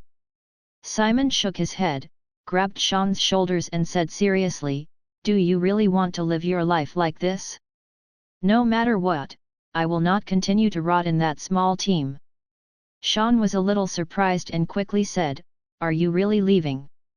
After leaving a mercenary group, it would be difficult to find another one. For mages like them, a stable mercenary team were their livelihoods and their life and death depended on it, so they can't be callous. However, Simon looked very determined. When they opened the door, you saw the mages behind Benjamin. He took a deep breath and said with a serious face, "Not to mention the mages, even those mercenaries, they had an incomparable stance as if they were irreplaceable in the world, they looked like they were well known and had an important role." "You mean?" Chapter 339, Successful or Unsuccessful Exhibition. "Mage Hudson, thanks to you, there are so many people who came." Being in the hall, Benjamin smiled and chatted with the mages. He looked as though he handled it well, but in fact, it was not as easy as it looked. What he did not know was, many people were very envious of how busy he looked. However, he was already utterly exhausted from overworking as he was overloaded with the operation. He activated the water element sensing technique, covered every corner of the exhibition. He was trying to prevent accidents from happening. At the same time, he needed to mingle and spend time with the big shot mages. While trying to multitask, he was under intense pressure. Especially after what happened last night. Last night, the flint that he found was a clue, but the exhibition was about to begin and he needed to host. Therefore, the investigation of the mysterious forces had to be temporarily put aside and dealt with later. At this moment, there was nothing more important than this exhibition. Ha ha ha ha, that's right. Mage Hudson, I will not bother you then. There are exhibits on the first floor and second floor, you can take your time to look. In this way, he successfully dealt with one of the big shots. Benjamin could not help but sigh in relief. But, looking at the crowd, people were coming and going, hustling and buzzing, the whole event went on very smoothly. The effort that he put in during this period of time was being recognized. This made him feel a great sense of achievement. Among those mages who participated, he saw how most of their faces were filled with admiration. That was what he needed. In fact, they were originally a group of mages who came to the city of Rayleigh not too long ago. They were scarce in number, had weak influence and their strengths was also not particularly strong. Through all these fancy packaging, he created a false impression they were big shots who were already standing at the top of the circle, worthy of being admired by others, and everyone had to treat them accordingly. This was a form of propaganda. At the moment, the mages that come to the exhibition will definitely not believe that Benjamin and his team had only got involved with magic with an average length of less than 2 years. This was the power of brand marketing. With 5 parts of actual strength, 10 parts of attitude and 12 parts of fine packaging. In the end, everyone will think you have 10 parts of actual strength. So, you can also request for 10 parts of benefits from others. Gradually, they might actually develop into 10 parts of actual strength. Although it might look like a scam, but, if he wanted to grow quickly, he will certainly have to play a little trick, right? He was not worried that he might be busted. After today, he can quickly expand his team. For this, he already had a well-thought-out plan.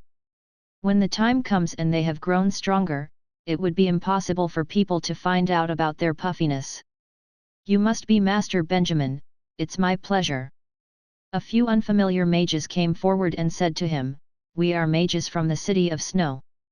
The mages' Freemasonry had been quite busy recently and the guild master could not take some time off, so he sent us here to participate. We hope that you won't mind. Aldrich did not come? Benjamin heard this and was suddenly a little disappointed.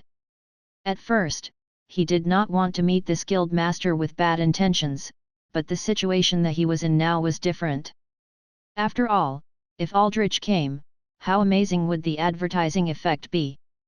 However, it was enough to have some representatives participating. The mages' Freemasonry sending people here from their headquarters, this made some of the big shot mages change their opinion. Their eyes clearly said, this kid had such connections. Then, they looked at Benjamin more cautiously. Being able to fool everyone like a fox masquerading as a tiger, he was most likely one of a kind. After a few words of greeting, the few mages from the City of Snow started exploring on their own. Benjamin finally got some free time and he took a look at the time. The exhibition had gone on for more than 2 hours, everything was going smoothly and no one with bad intentions was looking for trouble. The mages came and went, they were all filled with interest, their response to the robes was also very good, and the hall was filled with a pleasant atmosphere. From what he saw, so far, the exhibition was quite successful halfway through. There were still another batch in the afternoon session. In order to allow more people to attend, the invitation letter was divided into the morning and the afternoon. He was almost done dealing with the morning session batch. After dealing with the afternoon batch, their image should be stable. Just when he was thinking about it. However, at the moment, a small commotion suddenly started among the mages near the door. Benjamin was stunned. The water element quickly sent the whole picture of the scene over to Benjamin. He saw a familiar mage with two people following behind him. After getting through the guards checking, he entered the hall. Subsequently, the other mages started discussing about them. It was the mage Vinci. At that moment, Benjamin's face changed subtly. Due to multiple reasons, he did not send an invitation to the mage Vinci. However, he still appeared here today. It means that he spent money and bought the ticket from the black market. This can be considered as the first time that the mage Vinci showed himself in public after the rumors have spread. He still had great influence in the city of Rayleigh, but he did not come forward to explain himself, and it gradually raised doubts in the heart of the mages. Why would he choose to make an appearance here? Inside the hall, there were all kinds of good and bad stares directed towards the mage Vinci in silence. Mage Benjamin, we meet again. After Vinci entered the door, his eyes were immediately locked on Benjamin. Then, his revealed a hearty smile and walked straight to Benjamin. Suddenly, many people had an interested look. Here he is. At the corner, Tony had an excited look and whispered, previously, the mage Vinci was bad-mouthing Benjamin behind his back. Master Benjamin definitely did not forget about this. This would be a good show. He was one of Benjamin's staff who was still under trial, and he was anticipating a good show, not to say the other mages who were not involved. Many people were waiting for a good show, not worrying that it might blow things up. There were expectations in their eyes, and they quietly chanted, "Fight, fight." Maybe they just liked to watch those who were dressed like a gentleman to fight. Benjamin had a headache. Of course, in front of the others, he still need to put up an act. Therefore, he showed a surprised look, smiled and said, "It has really been a really long time, Mage Vinci. I thought you were busy with affairs recently, so you wouldn't have time to visit my small exhibition." After saying that, the two of them shook hands enthusiastically. As expected, the first sentence was already filled with tension. At the corner, Tony exclaimed in excitement, "Busy with affairs." He was obviously hinting Master Vince about his scandal. His tone was also filled with a sense of mockery. "Amazing! Really amazing! Tony, you're really free recently." Linda, who was at the side, rolled her eyes with an annoyed look. While at the middle of the hall, Benjamin's conversation with Vinci continued. "How can I? It's been a long time since I've heard news about magical tools. This is a remarkable exhibition, how can I miss it? Since you're so interested in it, take a good look around. You're late, the morning session is halfway done, so I better not waste your time." Compared to the audience who were spectating, Benjamin did not have such a leisurely mood. He was tired of acting. The only thought he had in his heart was to hurry up and send Vinci away. It was enough for them to have a simple greeting. They have nothing in common, so there was nothing to talk about. "I agree." However, surprisingly, Mage Vince was very cooperative. He bluntly said, "Since you're hosting this exhibition, you must be very busy. I will take a look around by myself, no need to trouble you." Unexpectedly, he did not plan to continue talking. Under the audience's disappointed sight, Mage Vinci and Benjamin hugged and ended their conversation. He turned around and went to explore the exhibition with his two companions. Everyone was still caught in the moment. "Ah! This is the end of it." Tony had a look disappointment. However, Benjamin did not care if the others were dissatisfied with it. As the protagonist of this incident, Benjamin accepted the unexpected hug, and at the moment he was still standing at the same place. His mood was a little weird. What was that? Chapter 340, Misunderstanding? So how much do you think we can earn today? At 6 o'clock, the exhibition had officially ended. The mages in the hall had gradually cleared off. Benjamin finally sighed in relief, came to the front desk and asked Varys, who was busy counting. Although there was a small incident today, overall, the exhibition went on quite smoothly. After the morning session ended, those who visited during the afternoon session were also quite normal. Finally, the number of mages who came reached a number of more than 700 people, many of them were people with fame and prestige. Up until the last moment before closing, the hall still maintained a warm atmosphere. Benjamin was sure that after tonight, his reputation will rise like a soaring phoenix. However, this was essentially a business activity, the profit was also very worthy of attention. Therefore, there was such a question now. Although I'm not done calculating, but under rough estimation, averagely each robe can be sold for more than 300 gold coins. Varus was reading the accounting book and replied, that means that we have earned more than 20,000 gold coins today. Wow! Benjamin heard that and could not help but to take a deep breath. For each magic robe, the cost for the materials were only around 10 gold coins, even after adding the cost for manual work and his unique intellectual property, the final cost will not exceed 100 gold coins. But now, after his fancy packaging, the price of a robe had risen to 300 gold coins. That alone was amazing. And, more importantly, their consumers accepted this price. In other words, they can continue to sell their merchandise at such a high price. Other than extravagant profits, there were no other words to describe it. What can he say? They got rich. Thanks for all of your hard work. Benjamin's mood has never been this satisfied. He nodded and said, without any of your help, I will definitely would not have been able to host this exhibition. The final income, I will distribute a part of it to all of you. Varus smiled and said, thank you so much. Benjamin laughed. He was not a person who especially loved money. However, even a monk who had no desires were to suddenly receive such a large amount of money, he would most probably laugh uncontrollably. Of course, they still have a lot of finishing touches to do in order to actually get the money. After calculating the secret auction price for each robe, they need to determine to whom does it belongs to, then send it to the door of the owner and hand over the robe over after they've received the payment. They do not plan to make any shady deals, the one who auctioned it will get the robe that they've chosen, they cannot risk ruining their reputation. However, these kind of tedious work, he can leave it to Varus and the rest of them to handle. There were two things that were bothering Benjamin. The 4 thieves from last night, as well as today, the mysterious meeting between him and Vinci. Thinking about Vinci who appeared suddenly today, Benjamin still felt very strange about it. Coming uninvited, left him a time and place, then casually strolled around the exhibition and left like nothing happened. What was he planning to do?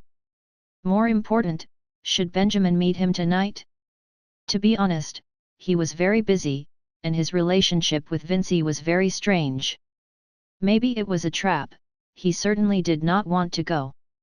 But Vinci was still the richest mage in Ferelden, if he were to allow this weird relationship to continue, it will do him no good. Moreover, he was a bit curious about what Vinci wanted to say to him. After thinking about it, he took a mirror out from his pocket.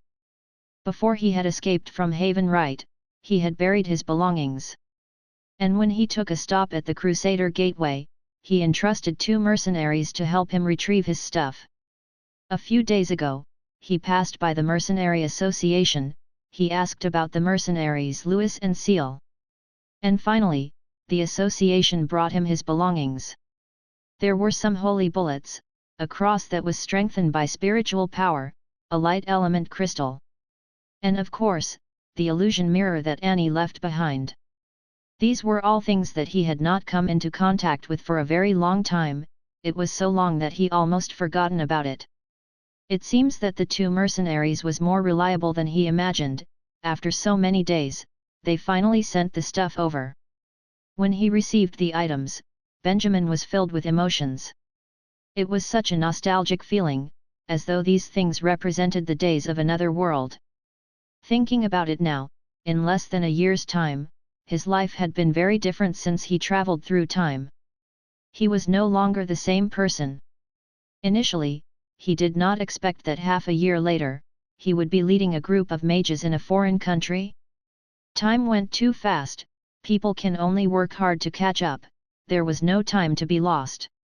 Coming back to reality, He held the mirror in his hand. Benjamin felt that one of his problem had been solved.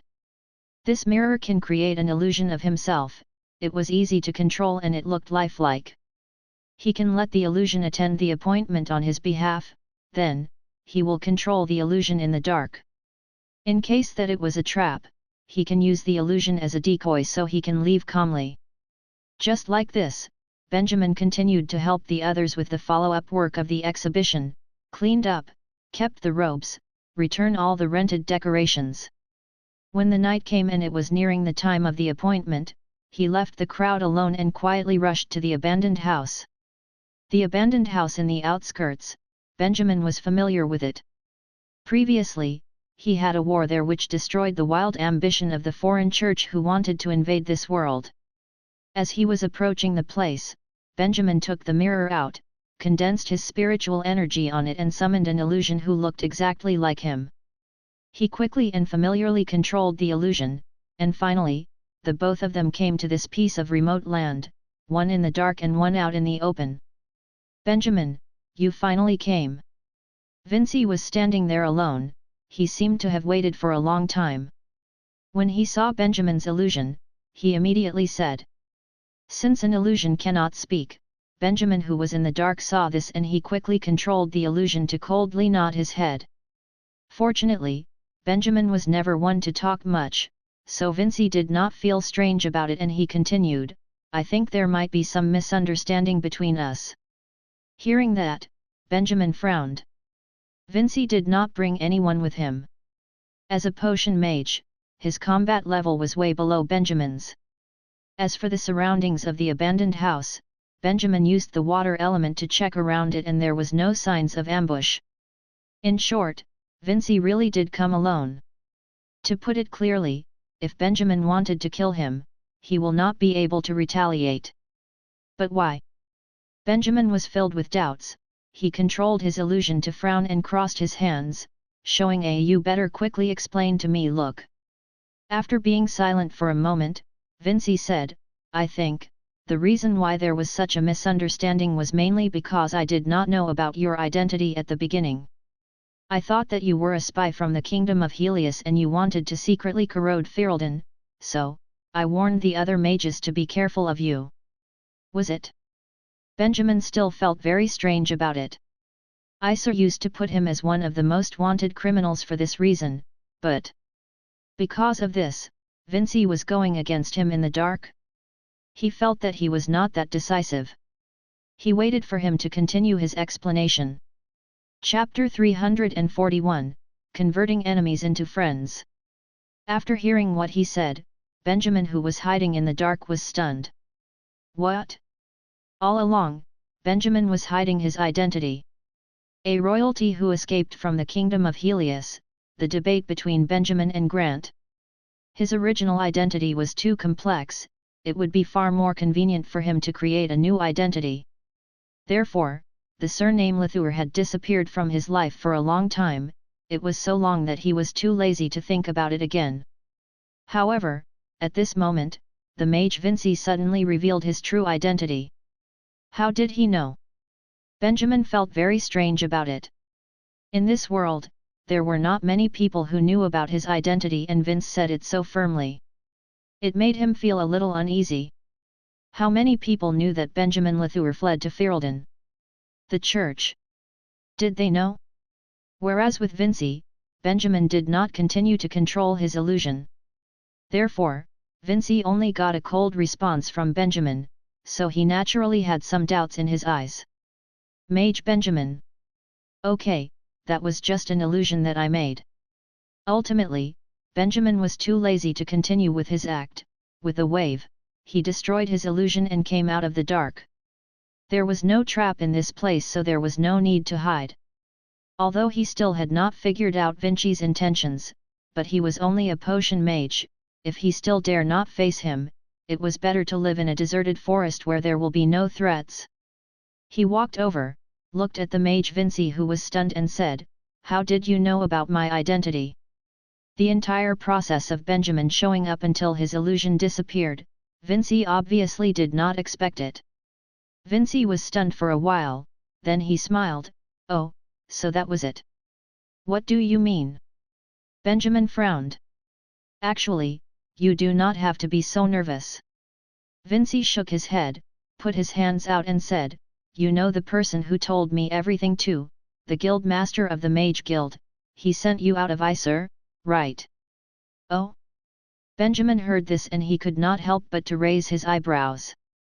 Vinci continued to explain, the rumors about me recently, you should have heard about it. Yes, I have been secretly contacting Isar, but I am definitely not a traitor.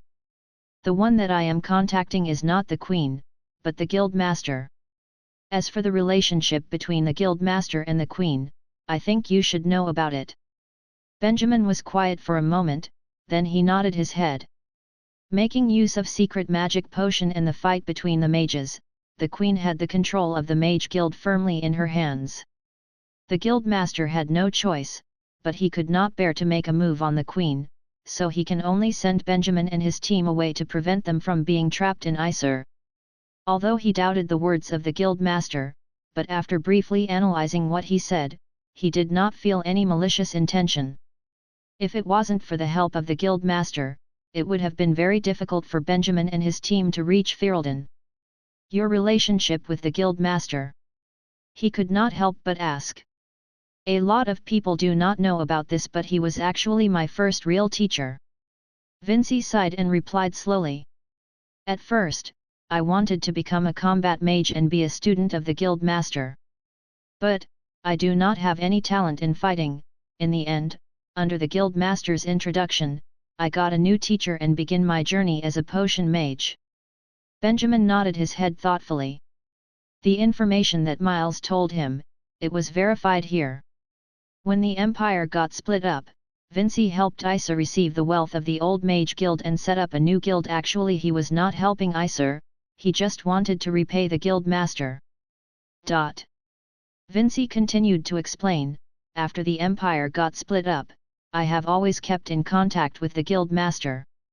Only when the church made changes in Regina, our contact stopped and I only got in contact with him last week. So, I just found out that you are not a spy of the church last week. I'm sorry for spreading rumors about you. Benjamin was silent for a moment and shook his head. Forget it, since it is a misunderstanding, let bygones be bygones. It seems that Vinci really mistook him for a spy. Now, since they cleared their doubts, there was no need to be hostile against each other. Vinci's explanation was completed, he didn't find anything wrong with it, so, Benjamin accepted his explanation.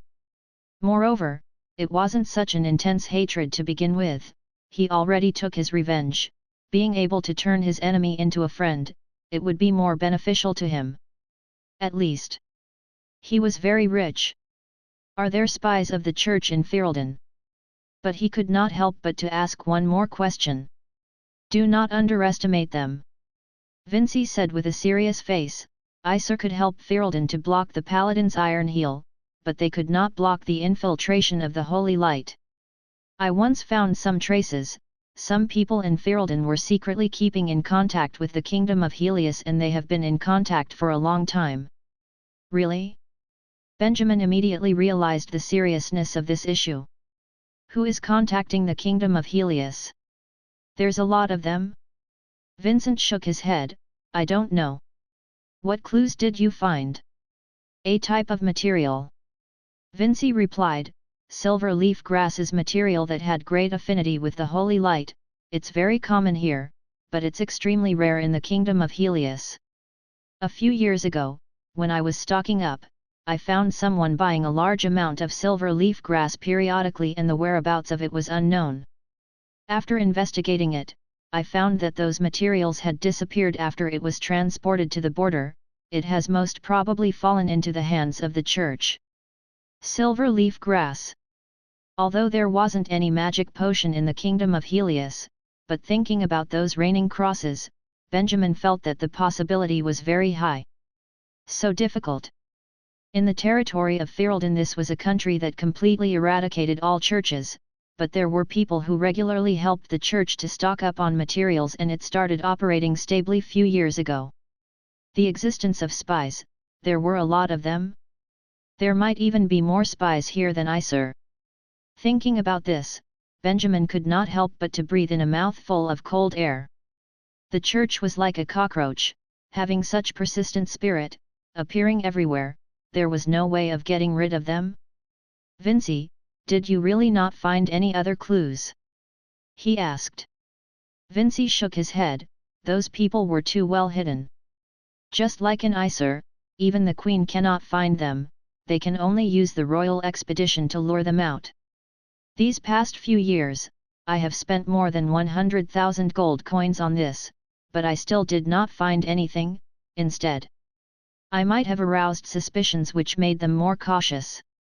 As he said, he sighed and had an expression as though he blamed himself. Benjamin heard this and he also felt a deep sense of powerlessness. The moment that he found out about the church, his first thought was to chase them back to where they came from. However, Vinci have spent such a large amount of money, but he still had no idea. Benjamin had just started his career, what can he do? The more information he got about the church, the more he felt how scary his opponent was. They do not necessarily have to be very strong, but they were pervasive and they will never go down. They were like a mythological creature. When you cut off the head, it will grow two more. After burning it into ashes, it can be resurrected. Then, do we allow them to continue developing? Benjamin said unwillingly. The things that we found, the king must have known about it. Vinci shook his head and said, Your Majesty will have a solution. No matter how rich or powerful we are, we were still alone, there was not much that we can do. His Majesty was still busy dealing with mages' Freemasonry.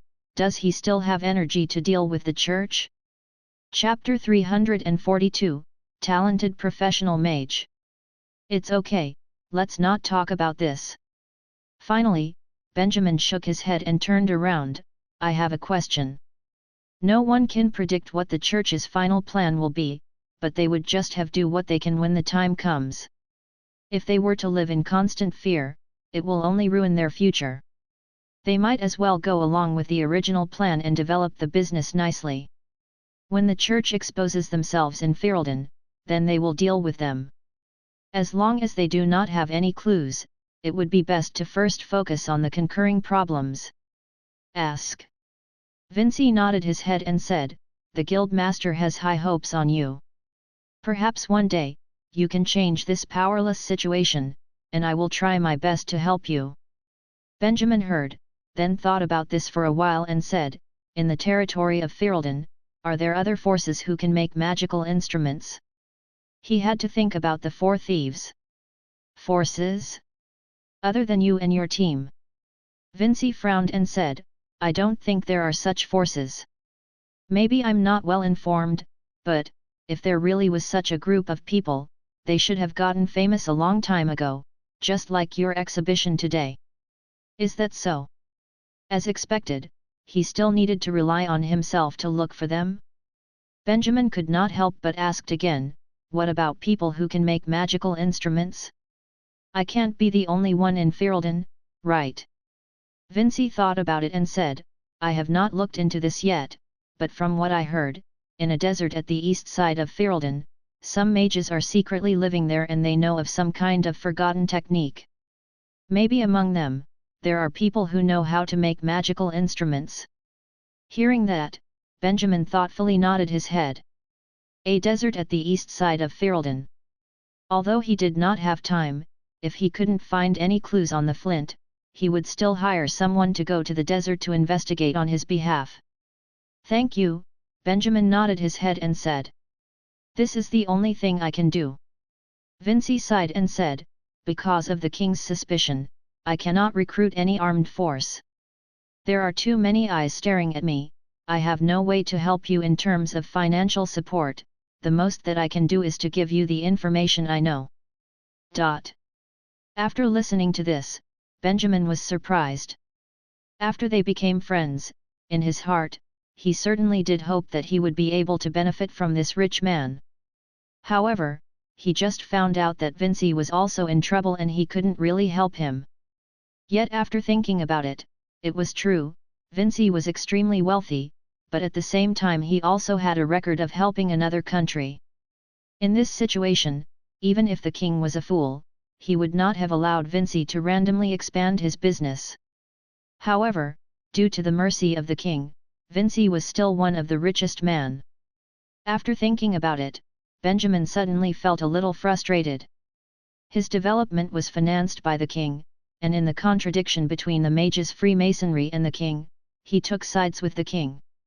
Now that he reconciled with Vinci, he found out that Vinci's development was being limited by the king. This was really sad, but it was reality.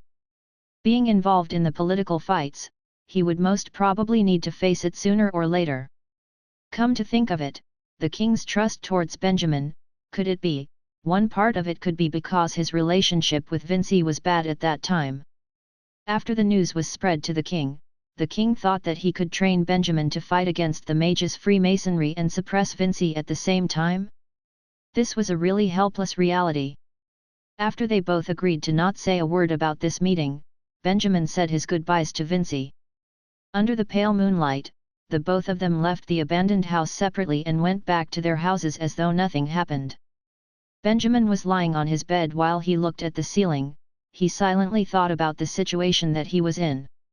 Tonight, he cleared up most of his doubts. The seemingly peaceful country, Ferelden, was actually as complicated as a bundle of wire being tied together. The king, Aldrich, elders, the church's spies and the mage Vinci. Without Benjamin noticing, he was already involved with many powerful forces which have given him a lot of trouble. At this moment, while lying on his bed, he even thought that he was imagining things, as though when he wakes up the next morning, everything that he had would disappear without a trace like a mirage. Tomorrow. Where will he be tomorrow? He thought about it again and again. Suddenly, he shook his head and laughed at himself. Tomorrow, he will be sitting in the living room, looking like the world's most arrogant interviewer, and he will get to bully all the mages in Rayleigh City to his heart's content. What was there to worry about? In the afternoon, he had already spread the news about his recruitment. Tomorrow, they will be living a whole new life. When he wakes up tomorrow, all the mages in Rayleigh City will come rushing to his door. His team will grow stronger and become a force that no one can look down upon. Benjamin will be at the top, he will be famous, everyone will be shouting his name, and they will treat him like how they treat the king. No matter how chaotic the country was, he still had his own ambition. This was not the time for him to be lost. After changing his thoughts, Benjamin was much more relaxed. He looked at the moon from his window and smiled. He meditated in the space of consciousness for a moment. Then he fell asleep, getting some rest as it will be a busy day ahead. One night had passed. The morning in Rayleigh City, the sun was as bright and radiant as a bowl of freshly made soy milk. Did you bring your resume? No? Then please fill in this form first. What? It's too troublesome? Oh, as you can tell, there are a lot of people here today and this would save some time. Don't worry, we have prepared a pen for you, you just need to write your personal information here. In a bit, you will be able to meet Master Benjamin. Hi, you can introduce yourself first. What? You do not know what to say?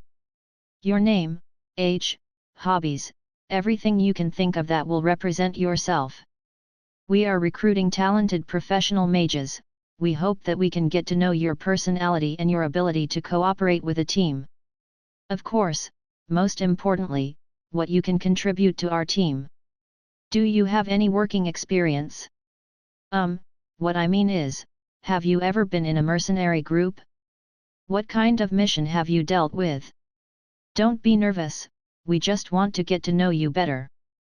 What was the most dangerous fight that you have experienced? Do you mind sharing it? If we decide to employ you, there will be a 1-month probation period. However, you can also decide whether you want to stay or not, it will be a two-way choice. After you've passed the probation period, in addition to the monthly salary, we have many benefits and a very good promotion system. Other than getting a robe that all of you are so excited about, we will also specially provide laws of meditation, spells, magical books and magical training which occurs periodically. Also, we will host an internal exchange meeting to promote an equal improvement in everyone. What? It sounds like it will restrain your freedom? It's not like what you think. We will not force you to do anything. If you do not wish to participate in our activity, you will lose some benefit, at most. When you're not involved in any mission, you can freely do whatever you want. For this aspect, it would be the same as the other mercenary groups. Yes, your interview has ended, we will inform you the result in a week's time. Thank you for your participation, have a nice day. Throughout this day, many mages with different thoughts and intentions entered the house, but in the end, all of them left the house with the same expression. Simon, how was it? Did they accept you? Sean was waiting at the door, he quickly asked when he saw his friend walking out. I don't know. Simon looked like he was still overwhelmed. He was stunned for a moment and then answered while stuttering. You don't know? How can you not know? Sean was a little confused. Simon took a deep breath, stood still and thought about it. He seemed to have experienced something huge and he needed time to think about how to put his thoughts into words. Why? Do they not want you? Seeing that, Sean tentatively said as he was trying to comfort Simon. However, this time, Simon's eyes suddenly became extremely determined. This is a one-in-a-lifetime job, I do not know if they want me or not. But I believe that I have shown all my strength and I just happen to be what the team needs. His tone suddenly fired up, I have a professional magic skill, I'm very experienced and I have a good ability to resist stress, this position will definitely be mine. While listening to what Simon said, Sean was very confused. What was he talking about? Chapter 343, Trial Period for 150 People. To the entire city of Rayleigh, it was not a surprising news for Benjamin to recruit new mages. He just held an exhibition, he was still the trendiest news in town and everyone was looking forward to the magic robes. He could make use of this to further expand his influences, what he did was something that every ambitious mage will do. Therefore, most of the mages had already expected it. However, when the first day of Benjamin's recruitment fair ended, rumors started to spread, everyone in Rayleigh City was surprised with his unique way of recruitment. Someone who's competitive. Someone who has a professional and responsible attitude. An innovative talent. Opportunity for a welfare system and promotion. Having team spirit. These were only part of the rumors and it almost made all the mages go dizzy. They did not understand the meaning behind all of it. However, many of the candidates who returned looked like they were being possessed. They repeated these few phrases over and over again as if it was a legendary magic spell. Everyone was weirded out by it. This was just a recruitment and everyone had experienced it. So what was the big fuss? Why did Benjamin start all these gimmicks for the recruitment?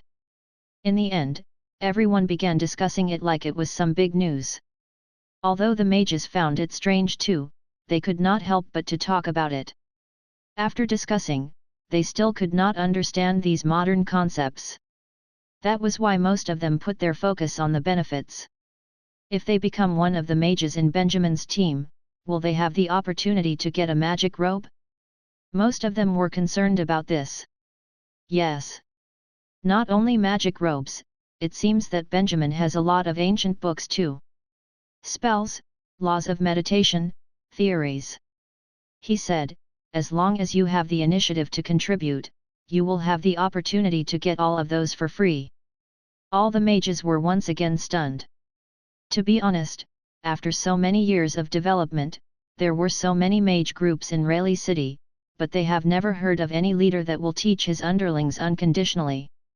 This was not the same as a relationship between a teacher and a student. In the world of mages, associates were just people that worked together to complete their mission. However, a teacher was like blood relative, they represent the inheritance of magic and generally, each teacher will never receive more than 3 students. Few of the mage forces in the city were based on a mercenary group. When there was a mission, everyone will participate together, but other than that, everyone would just go back to their respective houses. Mages were used to being alone, they do not have close relationships, and therefore, none of the leaders will provide knowledge to their underlings. How about if they wanted knowledge?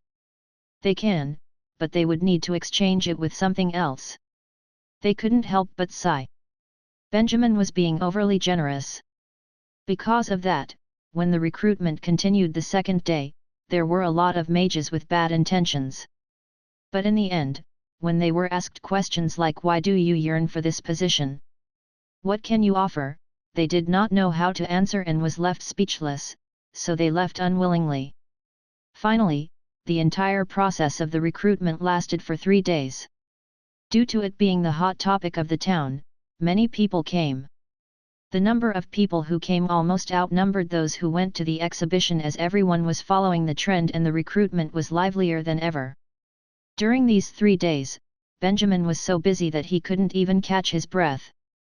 He started interviewing since early morning up until 8 or 9 o'clock at night, and he almost lost his voice.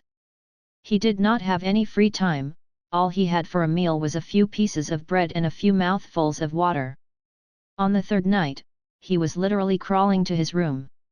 Once he hit the pillow, he closed his eyes and fell asleep. He was extremely tired. However, his hard work will be rewarded. He used this to comfort himself. Throughout these 3 days, Benjamin discovered a lot of talented mages. The mages in Ferelden were not keen on team spirit due to their environment. Though after his brainwashing, it led some of them to develop an interest in teamwork. In his opinion, that was even more important than the strength of their magic. He did not choose them based on their talent, neither did he consider the strength of their magic.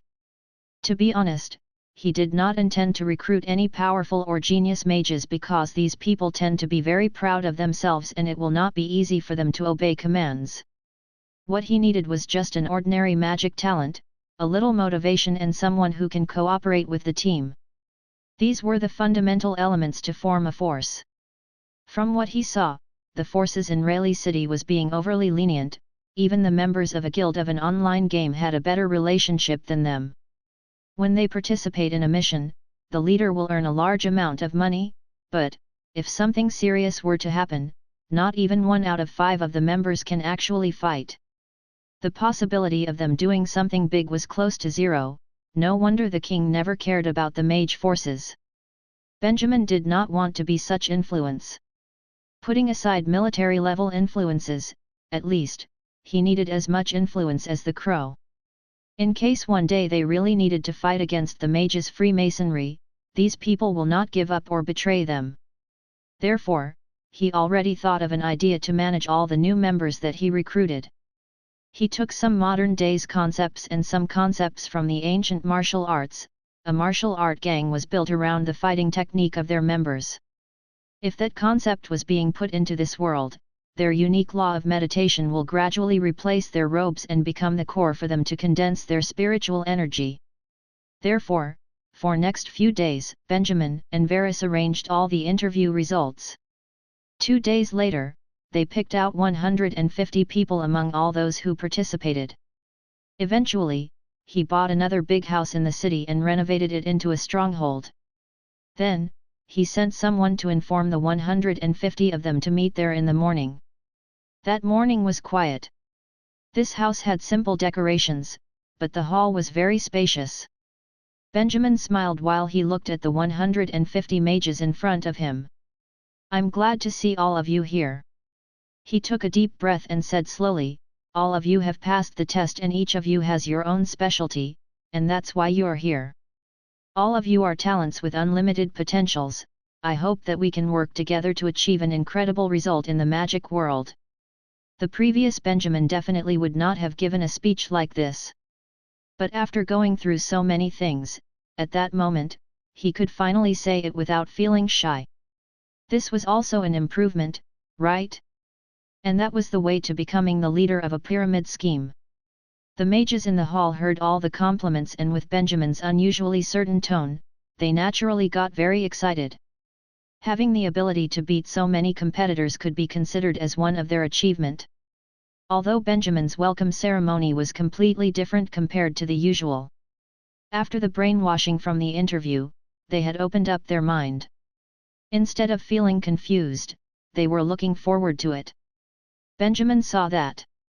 He smiled and continued, "But it should also be clear to all of you that this is just a trial, you will only be officially accepted 1 month later. Throughout this process, we will get to know each other and understand each other. With this, we will determine the path of our lives." The mages nodded their head. "Of course, during the trial period, I have also prepared some mission for all of you. It will test your overall level, to see if it was as high as you said it is." Benjamin continued, "First of all of you must cooperate with your team. I have divided all of you into 10 groups and each group consists of 15 people.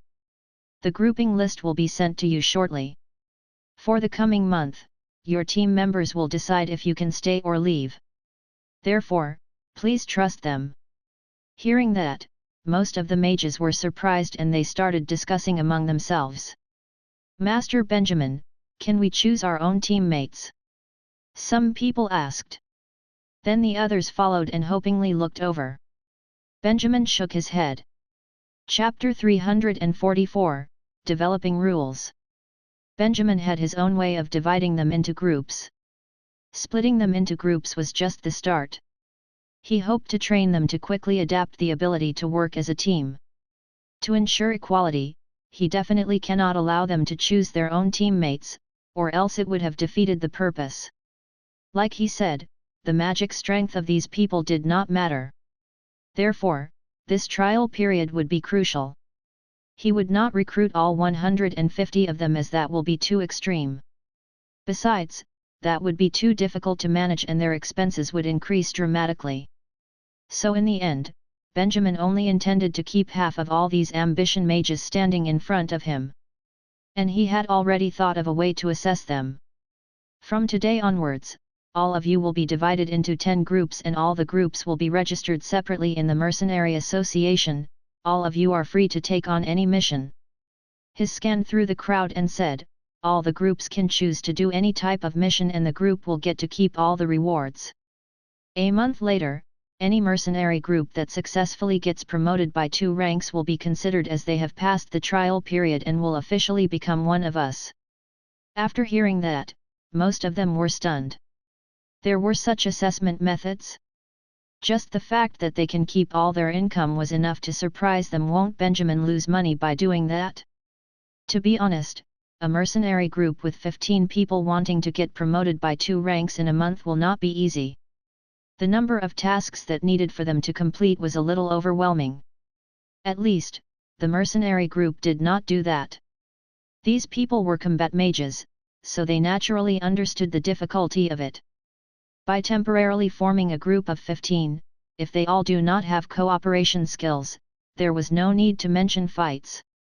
Just by exploring in the wild for a few days, they might even quarrel among themselves, which would be really troublesome. However, the only thing that they have in common was that all of them wanted to pass the test.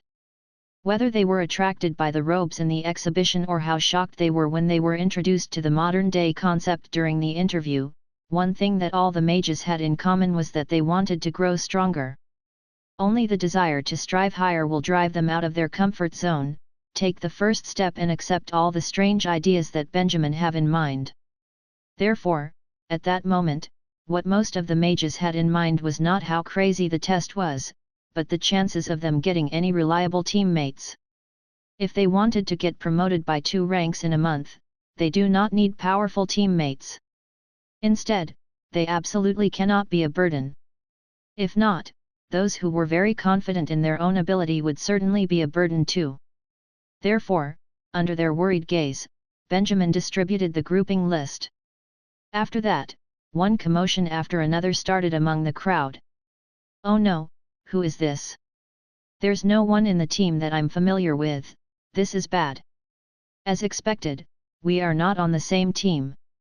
To increase the difficulty, they certainly will not let acquaintances work together. Jack, Tom, Mary. Where are all of you? Hurry up! We need to get to know each other. I will be in your hands for the following month. Looking at all the mages who were being messily mixed around in groups, Benjamin nodded his head with a smile. When he was picking them out, he valued their positive attitudes.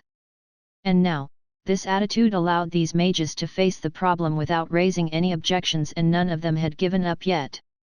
Instead, they took the initiative to think of a solution. This was the part that Benjamin admired the most.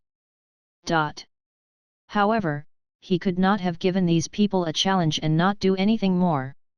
This is the law of meditation that we are using. It is different from what you have seen before.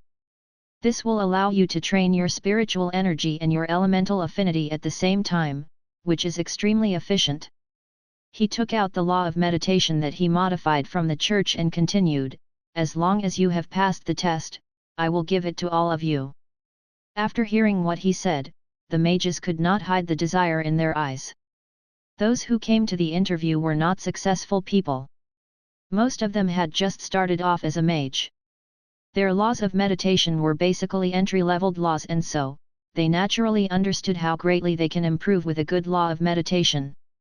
However, Benjamin had prepared more than that. Other than that, I have this too.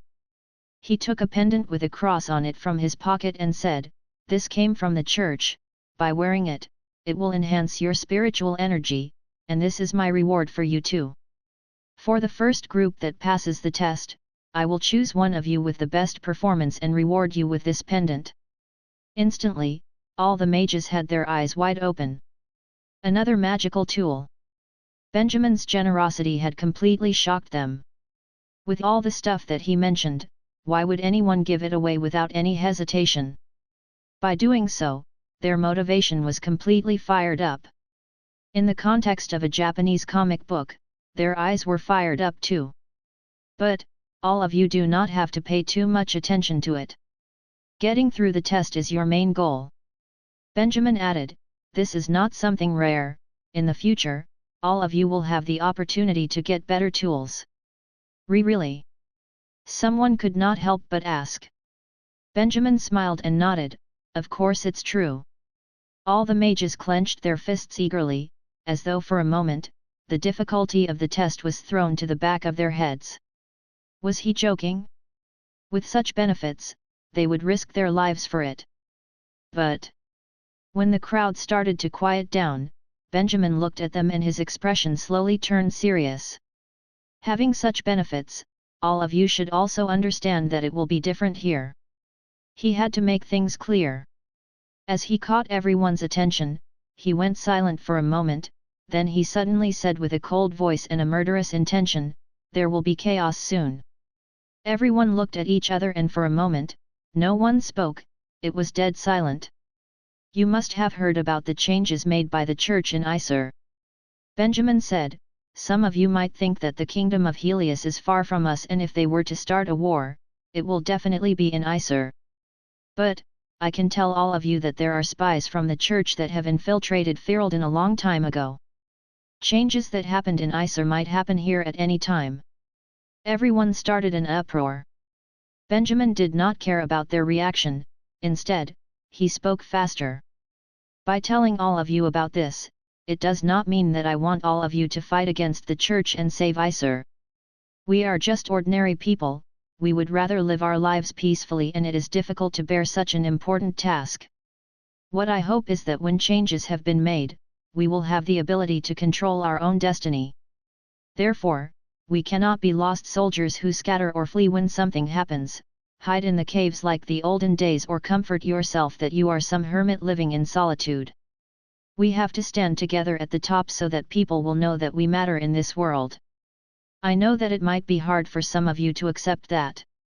Those who want to give up, you can leave now.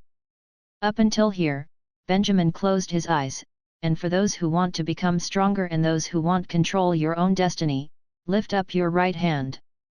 You do not need to show it to me, but prove to yourself that you have the courage to do something. After saying that, Benjamin had his eyes closed and the only thing he heard was silence.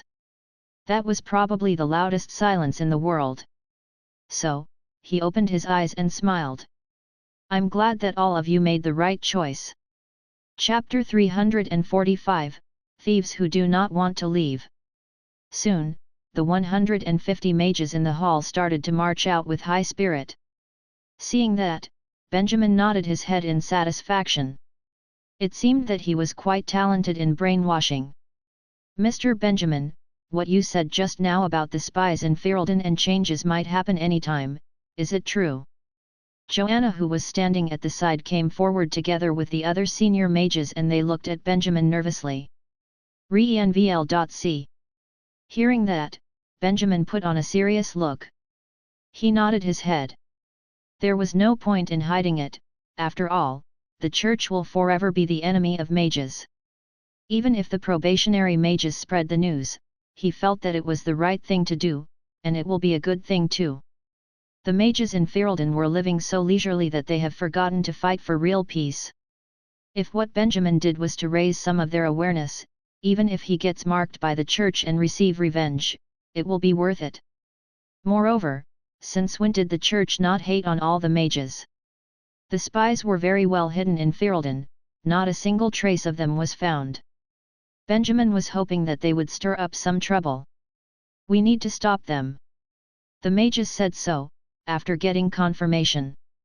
They are very well hidden, do not recklessly search for them, just pay more attention to it. Benjamin shook his head and comforted them, don't worry, sooner or later, they will expose themselves. And when the time comes, we will let them feel the power of magic. After listening to that, although they were unwilling to, they still nodded and held back the urge to look for the spies. They still have things that they need to do. The assessment process of the 150 mages, although it was impossible for the senior mages to supervise the entire process, at least there will be people in the Mercenary Association who will watch over them. Throughout the process of them forming a group and getting promoted, they need to be supervised, or else someone might cheat. And right now, they needed to rush over to monitor the process. As the head of the supervisors, Benjamin brought all the mages to the Mercenary Association to oversee the whole process of them completing their registration as a Level 0 mercenary group. It was 3 o'clock in the afternoon, and from that moment on, the 1-month trial period has officially begun. For the following days, Edmund and 5 other mercenaries began taking shifts to watch over the Mercenary Association. They would disguise themselves and eavesdrop at the same time, recording the entire process. They will ensure the fairness of the test so that Benjamin and the other senior mages will not have to worry about it. As for the senior mages, they needed to produce magical instruments which were very important, it cannot be delayed. Therefore, Benjamin found 2 mages who were not very good in fighting to help the lady boss out in the production of magical instruments that would increase the production's efficiency. As for Benjamin, he was finally able to take a short break from the recruitment, so he could investigate the 4 thieves and their mysterious elder. This issue had been delayed for a long time. This kind of flint, do you know where it was produced? In a shop in Rayleigh City, Benjamin put the flint on the counter along with 2 gold coins and asked. The owner saw the gold coins and immediately revealed a pleasing smile, picked up the flint and looked at it carefully. The thing about flint is that people in our town rarely use it anymore. He slowly explained in detail, there were a few places that used to produce it, but since the demand was so low, the production gradually stopped. This piece of flint. It does not look that old. It should have been produced recently. Benjamin quickly asked, so, you know where it was produced? The shopkeeper nodded his head. Although I'm not very sure about that, the only place that still uses flint in this country will be the desert in the east side of Ferelden. As for foreign countries, I am not too sure about it too. Oh? Benjamin had an idea in his mind. He remembered that previously, Vinci told him about the desert in the east of Ferelden, there might be someone who knew how to make magical instruments there. And now, the shopkeeper mentioned that this flint was produced in the desert in the east border. Putting both clues together, the credibility of it immediately became very high. And in his mind, the system appeared at the right time to explain the situation of the desert. The east side of Ferelden was a piece of boundless desert, no one knew what was in it. Between the city and the desert, it was a transition zone which became the wilderness. As for the desert town, it could be considered as the city in the wilderness, and generally, most people would pass by that place. Should he take a trip there? Even at his maximum flying speed, it would take him 2 to 3 days to travel from Rayleigh City to the desert, and who knows how long will it take for him to complete his investigation. The situation was quite complicated, and Benjamin was a little worried that something might happen in Rayleigh City. "Thank you for the information, you can keep the gold coins." While Benjamin planned for his next move, he thanked the shopkeeper and left. He was on his way home. "Am I overprotective of the mages on the team?" Suddenly, he said in his heart, "They are capable adults and their magic strength is pretty good now. There are also a few of them who are very reliable. As long as it's not something too serious, they should be able to handle it." "You already knew the answer to it, why are you still asking me?" System said helplessly. Benjamin was speechless. That was right. So, should he take a trip to the desert? "Wait." The system suddenly said, which almost frightened Benjamin, "The few guys on your left who passed by you just now, they are the 4 thieves from that night, I'm absolutely sure about it." "What?" Benjamin was confused. Fortunately, he held back the urge to turn around. Instead, he used the water element sensing technique to look at the 4 of them. He saw 4 seemingly ordinary passers-by behind him who were talking to each other. They passed by him with a straight face as though they were just the common passers-by in Rayleigh City. However, Benjamin, who often disguised himself, was very experienced. Together with the insight of the water element, he confirmed the identity of the 4 of them. It was really them. Instantly, Benjamin started to have doubts in his mind. Why were they still here? That night, the 4 of them used a strange magical instrument to vanish out of thin air and saved their own lives. Shouldn't they be escaping Rayleigh City? Why were they disguised as passers-by and walked on the streets recklessly? That was strange. However, putting aside all his doubts, this was good news to Benjamin. He had solved the problem of needing to travel as the thieves appeared right in front of him. As long as they do not escape again, he will no longer need to travel to the desert on the east side. Chapter 346, The Price of Not Killing. "Big brother, I want to go home." This was the first sentence that Benjamin heard as he gradually got closer to the 4 of them. At first, his plan was to follow them into a dark alley, then make a surprise attack. Also, he had to take the strange magical instruments from them before they get the chance to use it, and then only continue interrogating them. However, he changed his mind again after hearing what they said. They came from a relatively mysterious force. He wanted to get more information, therefore, eavesdropping was more reliable than interrogation, as he might even get some unexpected news. He was patient, he carefully got closer to them and listened to what they said. "How can we go back like this?" Benjamin vaguely heard their voice from not too far away. "We still have not finished the tools that the elder gave. We can still try again." "But, the exhibition is already over, where can we go?" "We can look for the people who bought the robes." Although it was confidential, there were people who were showing off their robes. "I have gotten one of their address. Tonight, we can try to steal his robe. Is it okay to do that? What's wrong with it?" The dialogue between the 4 of them continued, and Benjamin understood the reason why they had yet to leave. They still have not given up yet. Oh, how brave! By making use of this opportunity, Benjamin used the water element's sensing technique to search their body. After that, he immediately found a few pieces of weird-looking wood in their pocket. The piece of wood was brown in color, engraved with some characters and symbols that Benjamin did not understand. It was small in size and looked like it had a rough texture. However, Benjamin felt a sense of weird magic energy on the wood pieces. These should be their remaining magical instruments. Benjamin counted, there were a total of 6 pieces of wood. Although it was not difficult for him, the force behind the ability to produce these number of magical instruments should not be underestimated. After that, the four of them mentioned the desert city several times. Judging from what they said, they lived in the eastern desert for a long time and the number of people who lived there seemed to be quite large.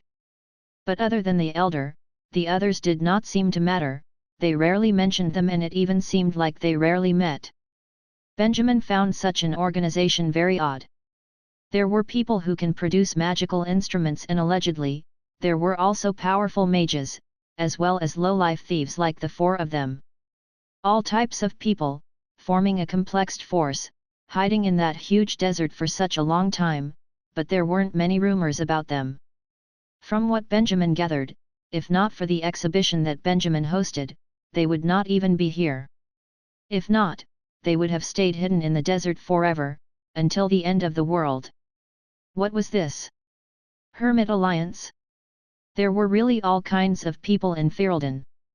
In fact, throughout their conversation, Benjamin had lost the desire to make a move on the four of them. He was only interested in getting to know the forces behind them. Not to mention about the others, but their ability to produce magical instruments alone was a talent that should not be buried in the desert. Therefore, Benjamin followed them all the way to a hotel in Rayleigh City. Apparently, the four thieves had nowhere else to live in. So after their disguise, they had to live carefully in a remote hotel. 5 minutes after the four of them entered the hotel, Benjamin also went in. He did not care about the shopkeeper at the door, he went straight to the room of the four thieves. He did not make a move first and instead, he gently knocked on the door. "Who is it?" The voice came from inside. "The housekeeper," Benjamin replied naturally. Accompanied by the sounds of footsteps, they opened the door. Even after Benjamin entered the room with his head down and shut the door, they did not realize anything wrong. A few seconds later. "Wait, are you not the housekeeper? Why did you not bring anything with you?" Finally, someone sensed something fishy and asked. Benjamin shook his head, revealed a smile and said, "All of you really are blind." The four of them were stunned. Accompanied by Benjamin's words, countless water vapors suddenly appeared and blew the four of them, who were defenseless, to the ground. As for the wood pieces in their pockets, it was taken out by the water vapors and ended up in Benjamin's hand. The moment Benjamin touched the wood pieces, Benjamin felt that it was made with a metal-like material. It had a very smooth texture despite its rough appearance, as though he was holding a few pieces of iron in his hands. He could not help but raised his eyebrows. Such a magical thing? He wanted to study about these wood pieces, but unfortunately, the four of them were still here. Hence, he could only put the wood pieces away and deal with the four panic-stricken thieves first. He slowly walked towards them and looked down at them. "Do you recognize me now?" The four of them got up from the ground and stared at Benjamin fearfully. You are the mage who was guarding the house that night." They took a few steps back, and subconsciously reached for their pockets, wanting to use the magical instruments to escape, but their pockets were empty. Then, they looked at the window behind him. However, they saw a layer of thin ice sealing the window. The layer of ice started to spread around the room and soon, it was blocked off all the exit in the room, ruining all the possibilities of them escaping. This is bad." After that, they had a bitter look on their face. "We are destined to meet again." Benjamin revealed a creepy smile and said, "This time, do all of you have any other ways to escape?" At that moment, the four of them had a fearful and despaired look. They were stunned for a moment but finally, they said angrily, We have already disguised ourselves nicely, how did you recognize us?" Benjamin replied, "Oh really? We came across each other on the street and when you were passing by me, I recognized all of you immediately." The four of them went silent with a speechless expression. They looked as though they were being greatly insulted and have lost the will to resist, like four rotten bitter gourds. They were just lying on the ground, not wanting to move at all. They probably knew that it was impossible for them to escape. "When you kill me, can you bury me?" A man desperately raised his hand and suggested, "It would be better not to bury me in Rayleigh City though, it's too humid here and I do not like it." Then, another one of them said, "I am not that picky, you do not have to bury me, please just cremate my body." What were they talking about? Benjamin was speechless. He shook his head and said, "Who said that I'm going to kill any of you?" Instantly, the four of them were stunned. "We stole something from you, are you not angry?" Some of them asked carefully. "Of course I'm angry." Benjamin nodded and said, "So, all of you will have to do something for me. Otherwise, I will make all of you suffer so much that you would rather die than live." "What is it?" Benjamin looked at them and said, "Take me to your elder." After hearing that, all four of their faces changed. Let's forget about it."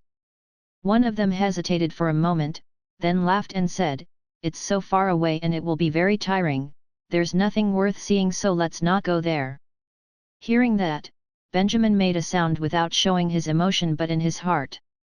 As expected, the elder did not have a good combat skill and the most powerful mage in their organization couldn't be contacted at the moment. Otherwise, these thieves would not have panicked.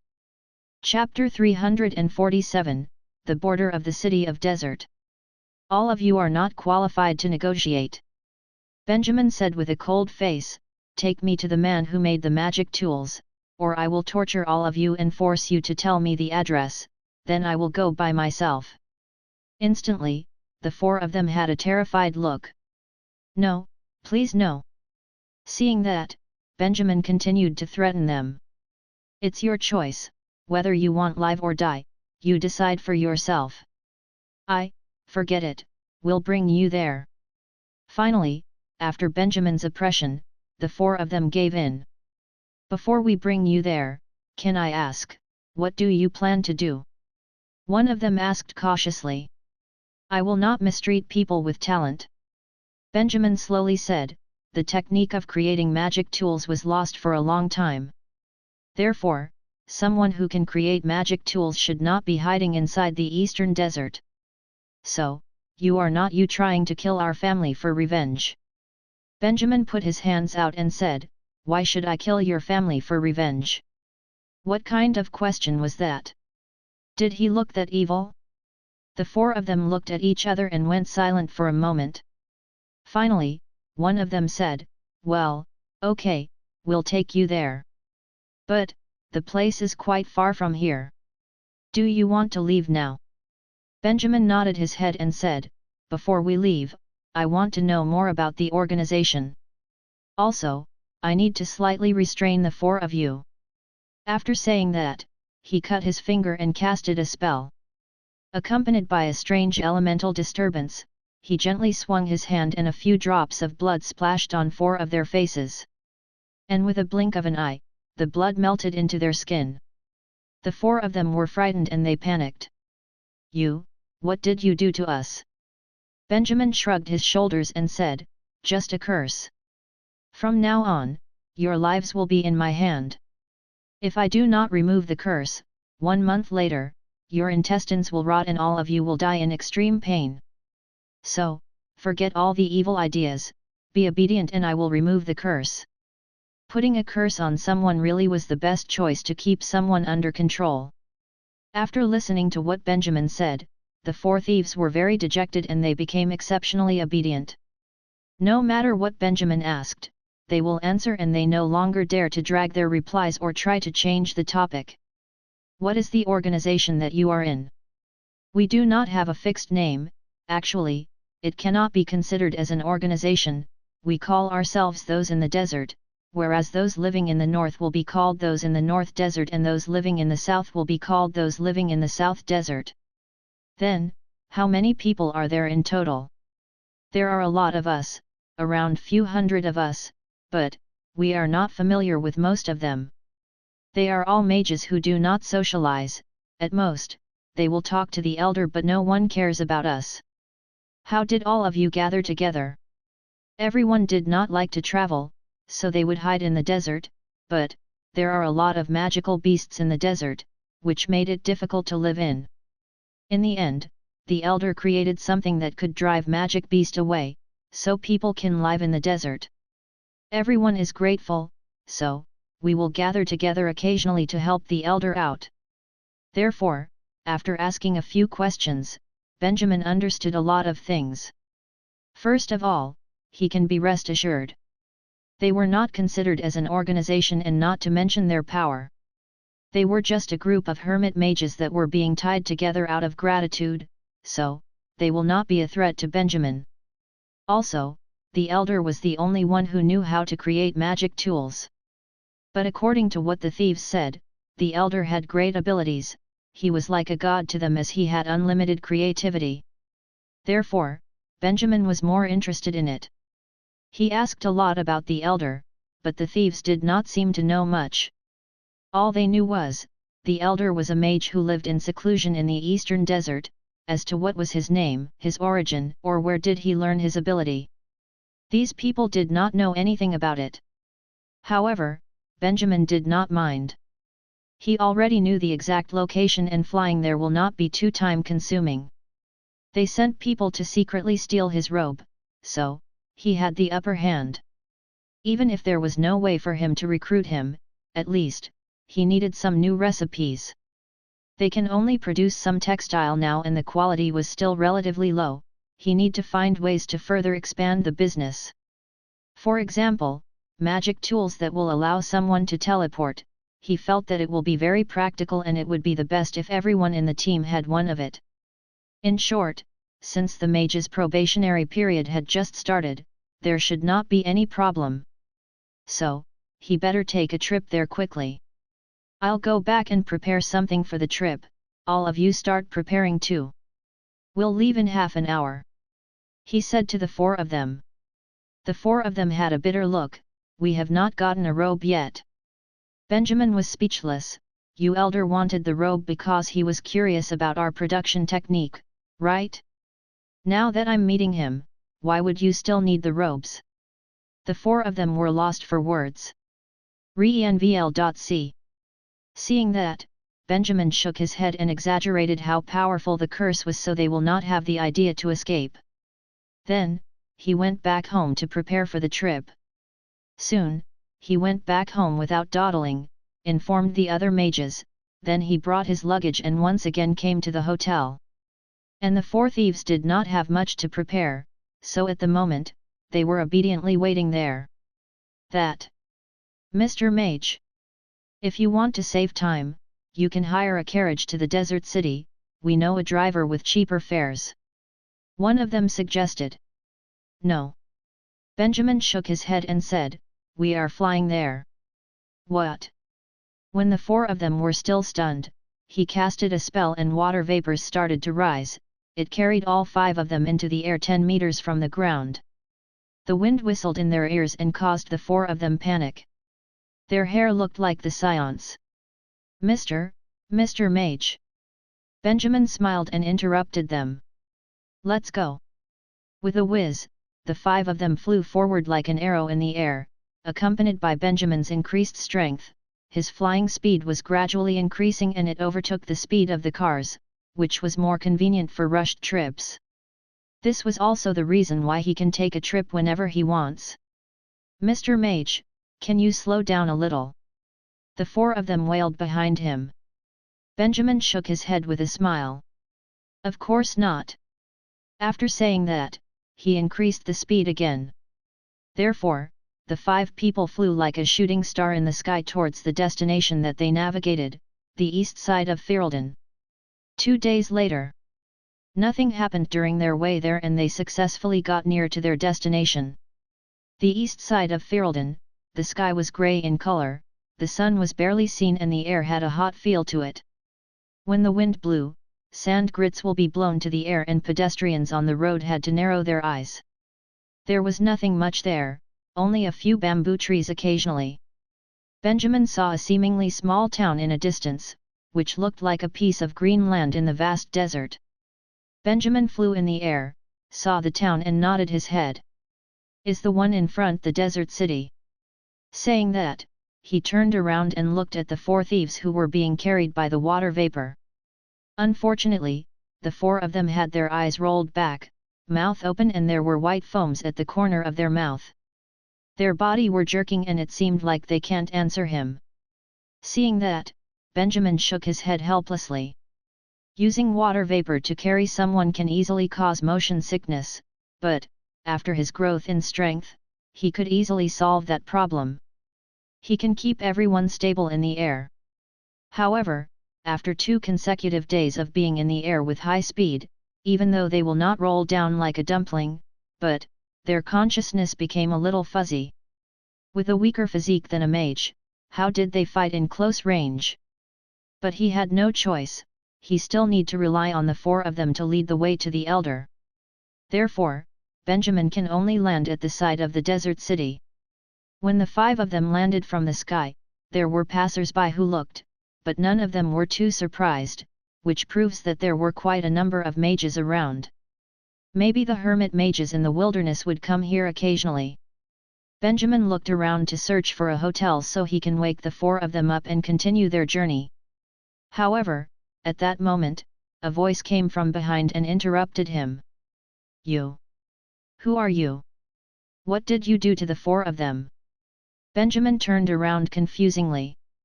Chapter 348, Caught Off Guard. Benjamin felt something was wrong. Through his sensing technique, he was sure that the woman wearing a veil in front of him was a mage. But, he just entered the desert city for a few minutes, how did something happen so quickly? Was it just his luck, or the 4 of them were really famous, so they were being recognized easily? Looking at her expression, he felt that it might be a misunderstanding.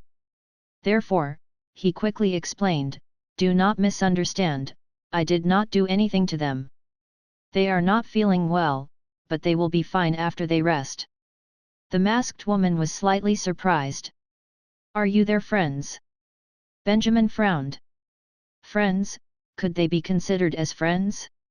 Although he was hesitant, in order to quickly resolve this awkward situation, he nodded his head and said, "I guess so, we came here together." However, he did not expect her to react this way. "Well, since you're with them, then you will die with them." Accompanied by a sudden violent elemental disturbance, the masked woman started casting a spell with a murderous intention. Then, a piece of icicle suddenly emerged in the air and turned the air cold, then she aimed it at Benjamin and the 4 thieves. Benjamin was speechless. Damn it, he thought that she was trying to save her teammates, but they were actually enemies? Despite things getting out of hand, wasn't directly slaughtering someone in the town a little too arrogant? Was she not afraid of the patrolling guards? Did they have any law in this place? He couldn't help but look at the reaction of the people around him. As a result, the passers-by were calmer than he thought. They turned around and ran as though they were used to it already, then they hid in their houses, closed their doors and windows, crammed at the window and waited for a good show. Benjamin was stunned. So, the desert city was this chaotic? He was very confused at that moment and he wanted to wake the 4 thieves up to ask them what was happening. However, he did not have the time to do so. The woman had already made an attack, he had to do something. He saw the masked woman move her left hand and the 20 icicles in the air looked as though they found their target and flew straight toward Benjamin. Benjamin quickly cast a spell and formed an ice wall, blocking all of the opponent's attacks. "Who are you?" His opponent wasn't being too aggressive, so, Benjamin could block her attack calmly. When he found an opening, he asked while frowning. "None of your business." Probably after seeing how Benjamin could easily block her attacks, the masked woman became a little more cautious. She stopped her attack and said, "If you are sensible, please step aside. I only need the 4 of them." Hearing that, Benjamin helplessly held his hands out and said, "I'm sorry, I need the 4 of them now. If you really want to kill them, can you wait a few days later? You're crazy." Hearing that, the masked woman cursed and suddenly pulled out a gun.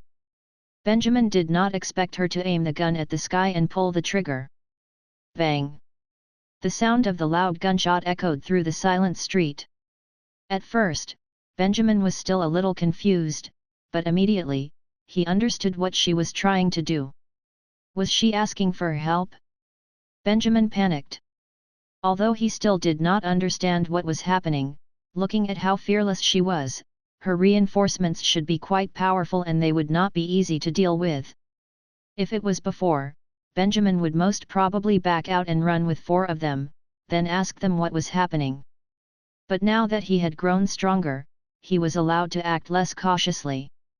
Therefore, he did not escape, instead, he rushed directly towards the masked woman. Either way, he was considered as a big shot now. How can he not retaliate when she suddenly attacked him? Bang!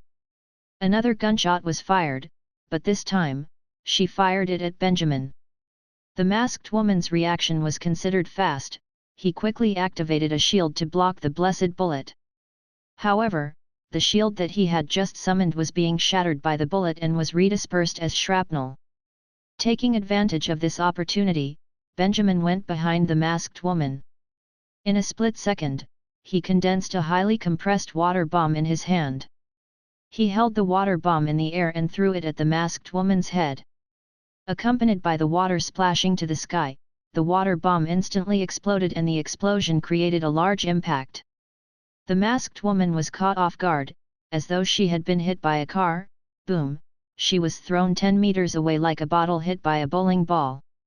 Finally, she motionlessly fell on the ground. Seeing that, Benjamin sneered coldly.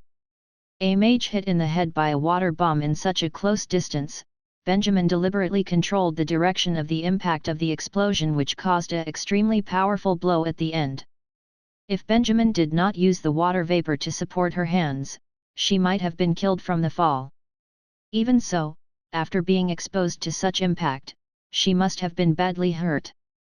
Benjamin estimated that there should be at least internal bleeding in her head and she won't be able to move anytime soon. She could be considered as being kept under control. After that, he used the ice-breaking spell to create an ice coffin and used the water vapors to throw her in it. Her reinforcements should be coming soon. Benjamin wanted to understand the situation, so, he did not escape. Therefore, he decided to use the masked woman as a hostage so that the enemy will be a little more cautious and he will see how it goes. Thinking about that, he turned around and looked at the 4 of them who had not woken up yet. So troublesome. Before the enemy's reinforcements arrived, he made a few healing water balls and splashed it on them to wake them up. What? The few of them rubbed their heads and faintly stood up. When they saw the masked woman in the ice coffin, they looked like they had just seen a ghost and they had their eyes wide open unbelievably. Benjamin crossed his arms and looked at them coldly. What?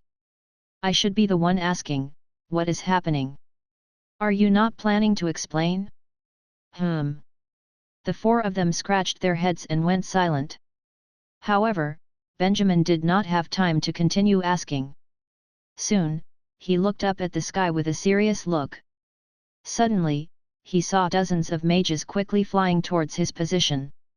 It seemed like they were a group of mages who were able to use the flying spell. They must be the masked woman's reinforcements. Oh, there's so many of them? This is bad. Benjamin thought about it and he suddenly waved his hands. Countless water vapors emerged like a windstorm, blowing toward the mages flying in the sky. The few dozens of mages got caught off guard and was stopped by the water vapors, preventing them from flying over. As for Benjamin and the rest of them, while their opponent was blocked by the water vapors, they ran away and brought the masked woman with them. What? You? Stop running! FWOVLOM! These voices came behind them. Benjamin did not care about it. Instead, he used the water vapors to carry the 4 thieves and the masked woman and flew into the corner of the street. And in a blink of an eye, they disappeared. What a joke! He did improve a lot, but fighting dozens of people alone was not just a matter of strength. He better run. Whereas the ones in the houses who were crowding behind the window, they saw that and they looked at each other. Benjamin fled quickly and in a while, he was nowhere to be seen. After they disappeared, the group of mages flew down furiously. When the passers-by saw this, they quickly pulled the curtains and pretended to not know anything. Of course, they left a small gap between the curtains.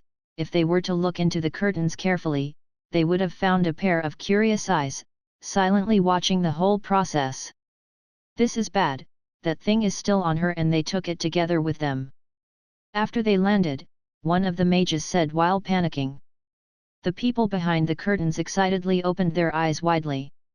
The other mages on the street looked at each other and their faces turned black. Chapter 349, Are You Asleep? After escaping, Benjamin and the rest of them took the small pathway, left the desert city and hid in the vast eastern desert. The four thieves were very familiar with the terrain of the desert, therefore, they made it out easily. They redeemed themselves for the trouble that they caused by navigating and preventing them from getting found. However, Benjamin did not forgive them so easily. Who are they? While they hid under a huge boulder, Benjamin looked at the four of them and said coldly, "What did all of you do? Why is such a large group of mages chasing after you?" The four of them replied, They are one of the largest mage forces in the desert, they are called the Desert Shadow." Benjamin frowned, "Why did not you not tell me about it previously? There are a lot of small mage organizations across all regions in Ferelden." One of them replied weakly, "Their activities are mostly based around the desert city. We had wanted to tell you about it, but it was too dizzy in the sky, so we could not tell you about it." "So, are you blaming me?" "No. Please do not kill us." "Sorry.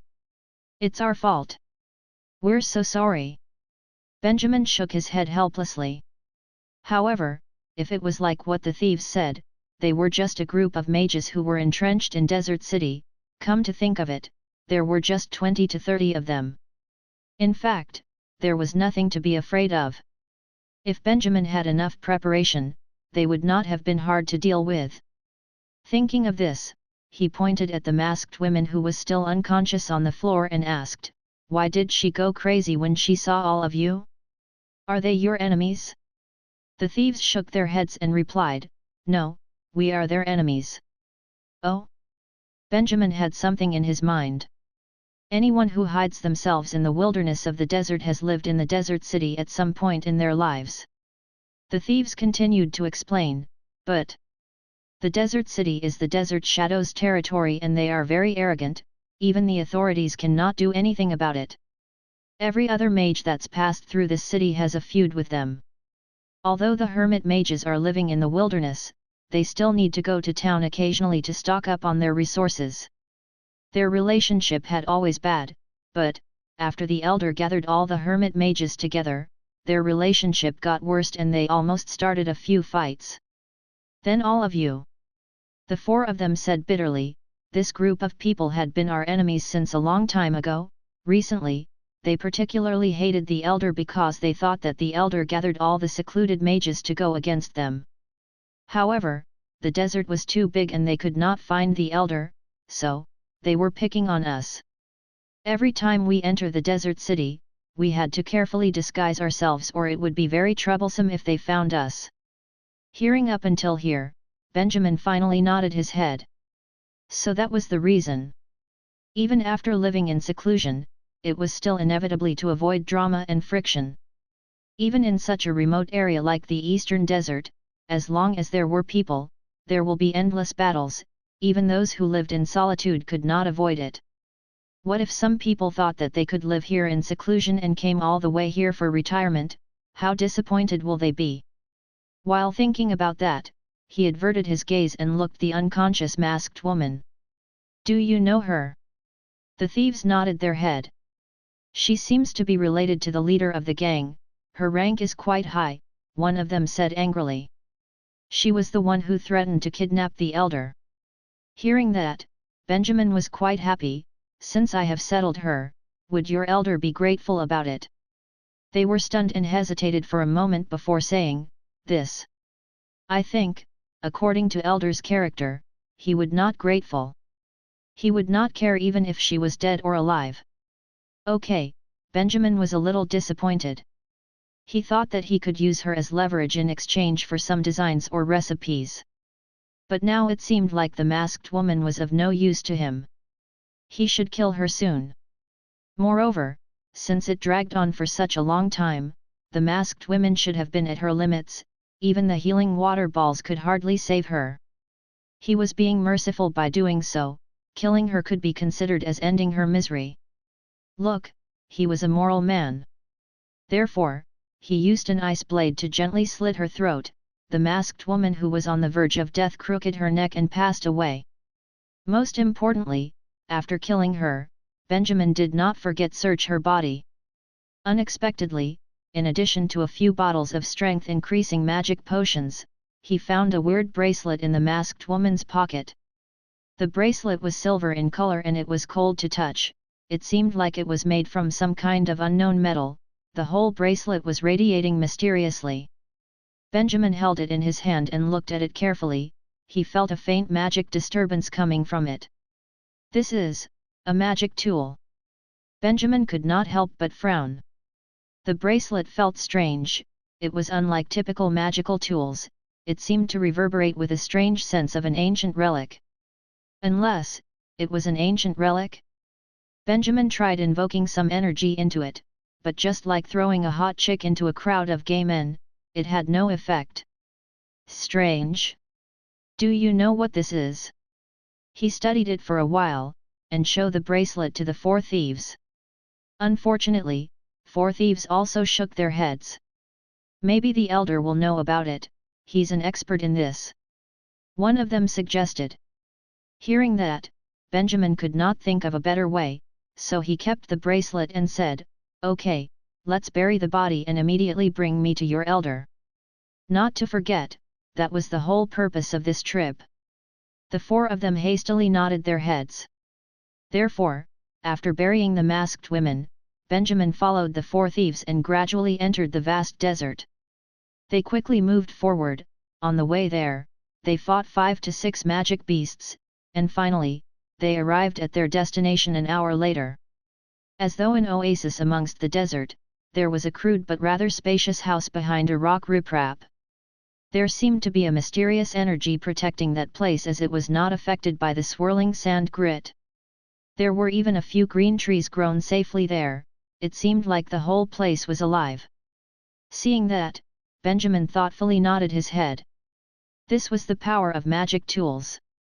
Not much people were able to create such magic tools. Being able to produce magic tools of such quality, he was even more excited to meet the elder. "Mr. Mage, we are here." One of the thieves came over and said. Benjamin nodded his head, walked towards the door, and when he was about to knock on the door, "Mr. Mage, wait." The thieves hastily stopped him and weakly reminded, "The elder has a weird temper. It's only 1 in the afternoon now, he most probably has not woken up yet, so we better not bother him." Benjamin was speechless.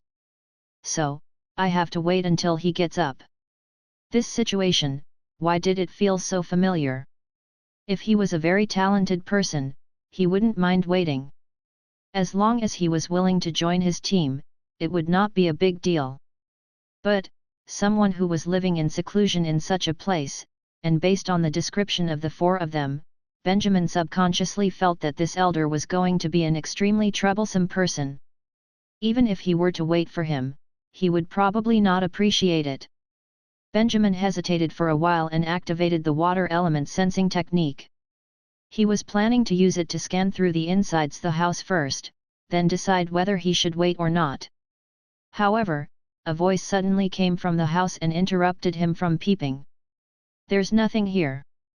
Since you have come on in." Benjamin was surprised. He found out that I was peeping?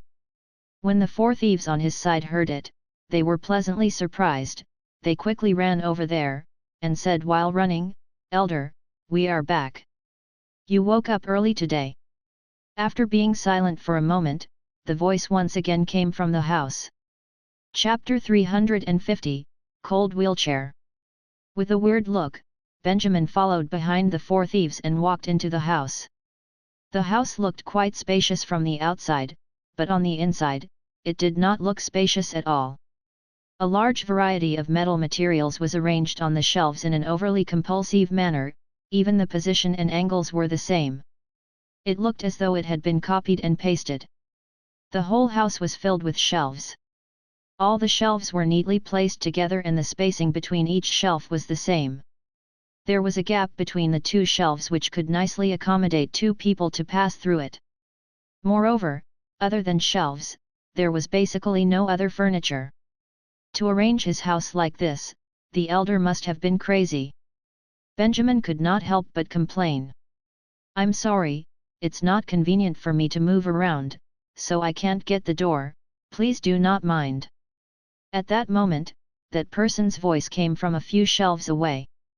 Accompanied by a squeaking sound behind the shelves on the left, a man was sitting in a wheelchair which was specially made of wood and metal. He pushed the wheel and slowly moved out. "Okay?" Benjamin raised his eyebrows. "You are the elder." Benjamin saw a very thin young man sitting on a wheelchair. He looked like he was at most 30 years old, but his hair had all turned white with not even a strand of black hair. He looked very odd. Maybe because of the lack of sleep, his had a tired look in his eyes, and together with his white hair, he gave people a feeling that he might suddenly drop dead. At that moment, the guy in the wheelchair also started observing Benjamin. Then, he nodded his head. "That's just a foolish nickname. There are no gangs here, so, the elder position is just bullsh*t. He smiled politely and said, "As for you, I've not seen you before. Why did you come all the way here?" Hearing that, Benjamin had a bad feeling. The elder might have had some tricks. He found out that he was trying to use the water element to peep. Therefore, although he looked very kind, Benjamin could tell that the elder did not have a good impression of him. That was bad. "I'm Benjamin, I purposely came here to visit you." He quickly introduced himself and said, "I think that you should have heard my name before." Needless to say, they had previously sent people to secretly exchange the robes in the exhibition, and Benjamin was the organizer of the exhibition. How could he have not heard about him? As expected, upon hearing Benjamin's name, the man in the wheelchair's eyes changed. After a brief silence, he doubtingly looked at the four thieves behind Benjamin. "What is going on exactly?" Instantly, the four of them squeezed together and hesitated, but in the end, they did not say anything. "Let me explain." Benjamin took over the conversation and said, "I caught them while they were trying to exchange the robes. However, when I saw your robe, I was surprised to find that there was someone who can create magic tools in Ferelden. So, I caught them and forced them to bring me here." Hearing that, the man in the wheelchair helplessly held his forehead. "Elder, it's not our fault. This mage is too powerful, he forced us to do it." One of the thieves quickly came to support the man in the wheelchair and said carefully, "All of you get out." The four people were relieved. They bowed to the two of them, turned and happily left. "But why? Why did you find the four of them to do it?" Seeing that, Benjamin, he could not help but to sympathize the four of them, so he asked. "They are the most suitable candidates." The man in the wheelchair shook his head and said, "Although they are not stressed, before this, their performance and professional skills were still passable. So, I thought that they would be successful. I even gave them a few useful little tools." Hearing that, Benjamin smiled. "Useful little tools? You mean this?" He took out the wooden magic tools that he got from the thieves. Seeing that, the man in the wheelchair suddenly looked a little dignified. "It seems like I cannot put the blame on them." He narrowed his eyes and looked at Benjamin. "They failed their mission not because they were useless, but because of you, right?" Benjamin felt the tension in the air, so he put his hands out and explained, "Do not worry, I am not here to accuse you of anything." He once thought of tying all of them up, then putting the man in the wheelchair to work for him. Unfortunately, looking at the state that he was in, after torturing him, before he could even start creating magic tools, he would have been dead already. Moreover, he was a genius, he did not want to do that to him, so he spoke nicely. "So, you are here for my magic tools?" the man in the wheelchair asked. "Yeah, you can say that." Benjamin nodded and tried his best to look sincere and honest. "But, the biggest reason why I came to visit you was because of the incredible quality of your magic tools. Such talent should not be buried in the desert." Hearing that, the man in the wheelchair laughed emotionlessly. "Wasted talent? Then how will you define a talent that is not being wasted? Building a workshop, earning big money, or building an army to conquer the world?" He shook his head and said indifferently, "I think I'm doing good here." Seeing that, Benjamin could not help but take a deep breath. As expected answer. Someone who chose to live in seclusion in the eastern desert, it shows that he did not have much ambition. So, it was normal for him to give such an answer. But, Benjamin was not discouraged. "If you really think that you are doing good, then why did you put so much effort into studying magic tools? You even sent someone to secretly exchange our robes, you wanted to compare the difference between our methods of production." He looked into his eyes and said, "What you said from before were just excuses, you obviously want to improve, that's why you did that, right?" The man in the wheelchair was speechless. Therefore, Benjamin smiled, he took the windstorm cloak that the boss made and handed it to him. "This is the robe that we made, I believe this is what you need," he said with a smile. "Actually, I'm also very curious about the difference in our production techniques." The man in the wheelchair heard this and silently took the robe. He did not refuse it. He attentively analyzed the details on the windstorm cloak. "From what I see, there is not much difference in our design."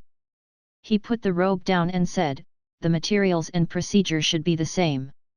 Your knitting technique is not bad, but the coordination of the elements and materials is a little rusty. Therefore, the impact of the magic robe is not that great." "Oh." Benjamin nodded thoughtfully. "Then, do you have any books regarding this?" The man in the wheelchair sneered coldly and said, "Why would I have any?